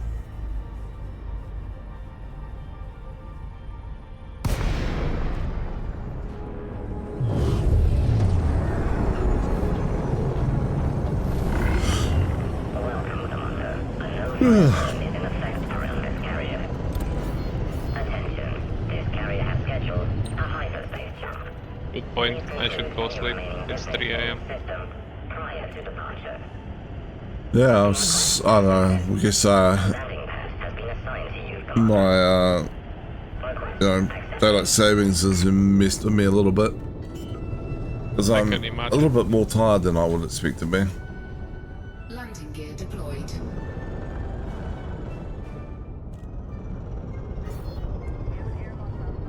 And it is 1:05 PM now, my time, which is the equivalent of 2 PM normal time. I am getting pretty hungry. Welcome back. So I might actually end stream here, I guess. I'll let the carrier jump me back over. Docking successful. Ship is secure. Hello, Commander. How may we assist you? And, yeah, go get some food. And you know, if I get a chance over the next day or two, if you haven't already finished it beforehand, I'll run some more CMM composites to your Cheers. ship. And then once we've done that, I can switch over to working on my tier 2 construction thing on my new system. And slowly helping Dad out with his. Carrier has scheduled a hyperspace jump. Please conclude any remaining Okay. business in this system. I hope everyone that's watched me play today has had fun. I've had a fun game. I did. Well, I've had a fun time. And as always, I appreciate Ed playing with me. It's always fun to have somebody to chat to when you're hauling stuff around. Yeah, thanks for accepting me to a wing. Not a problem. Alright. I will find someone to raid out to. I don't know how many people we've got watching. 5. Might be worth sharing socials, I guess, if I find someone to raid. I'll do that quickly. I appreciate everyone that's come along to watch me stream, regardless of whether or not you're chatted or not. It's all the support for the channel is very much appreciated. And we're gonna find someone to raid. I hope everyone has a great day, great night, great sleep, whatever's next on the agenda.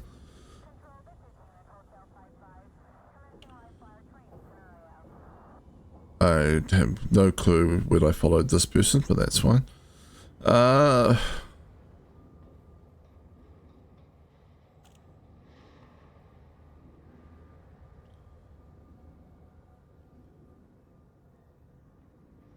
Minnie's back up online again, but we raided her yesterday.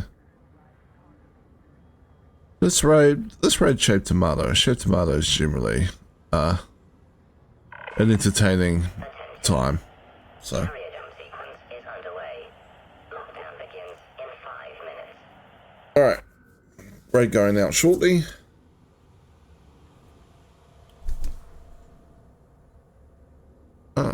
Raid going out now. Rich soil.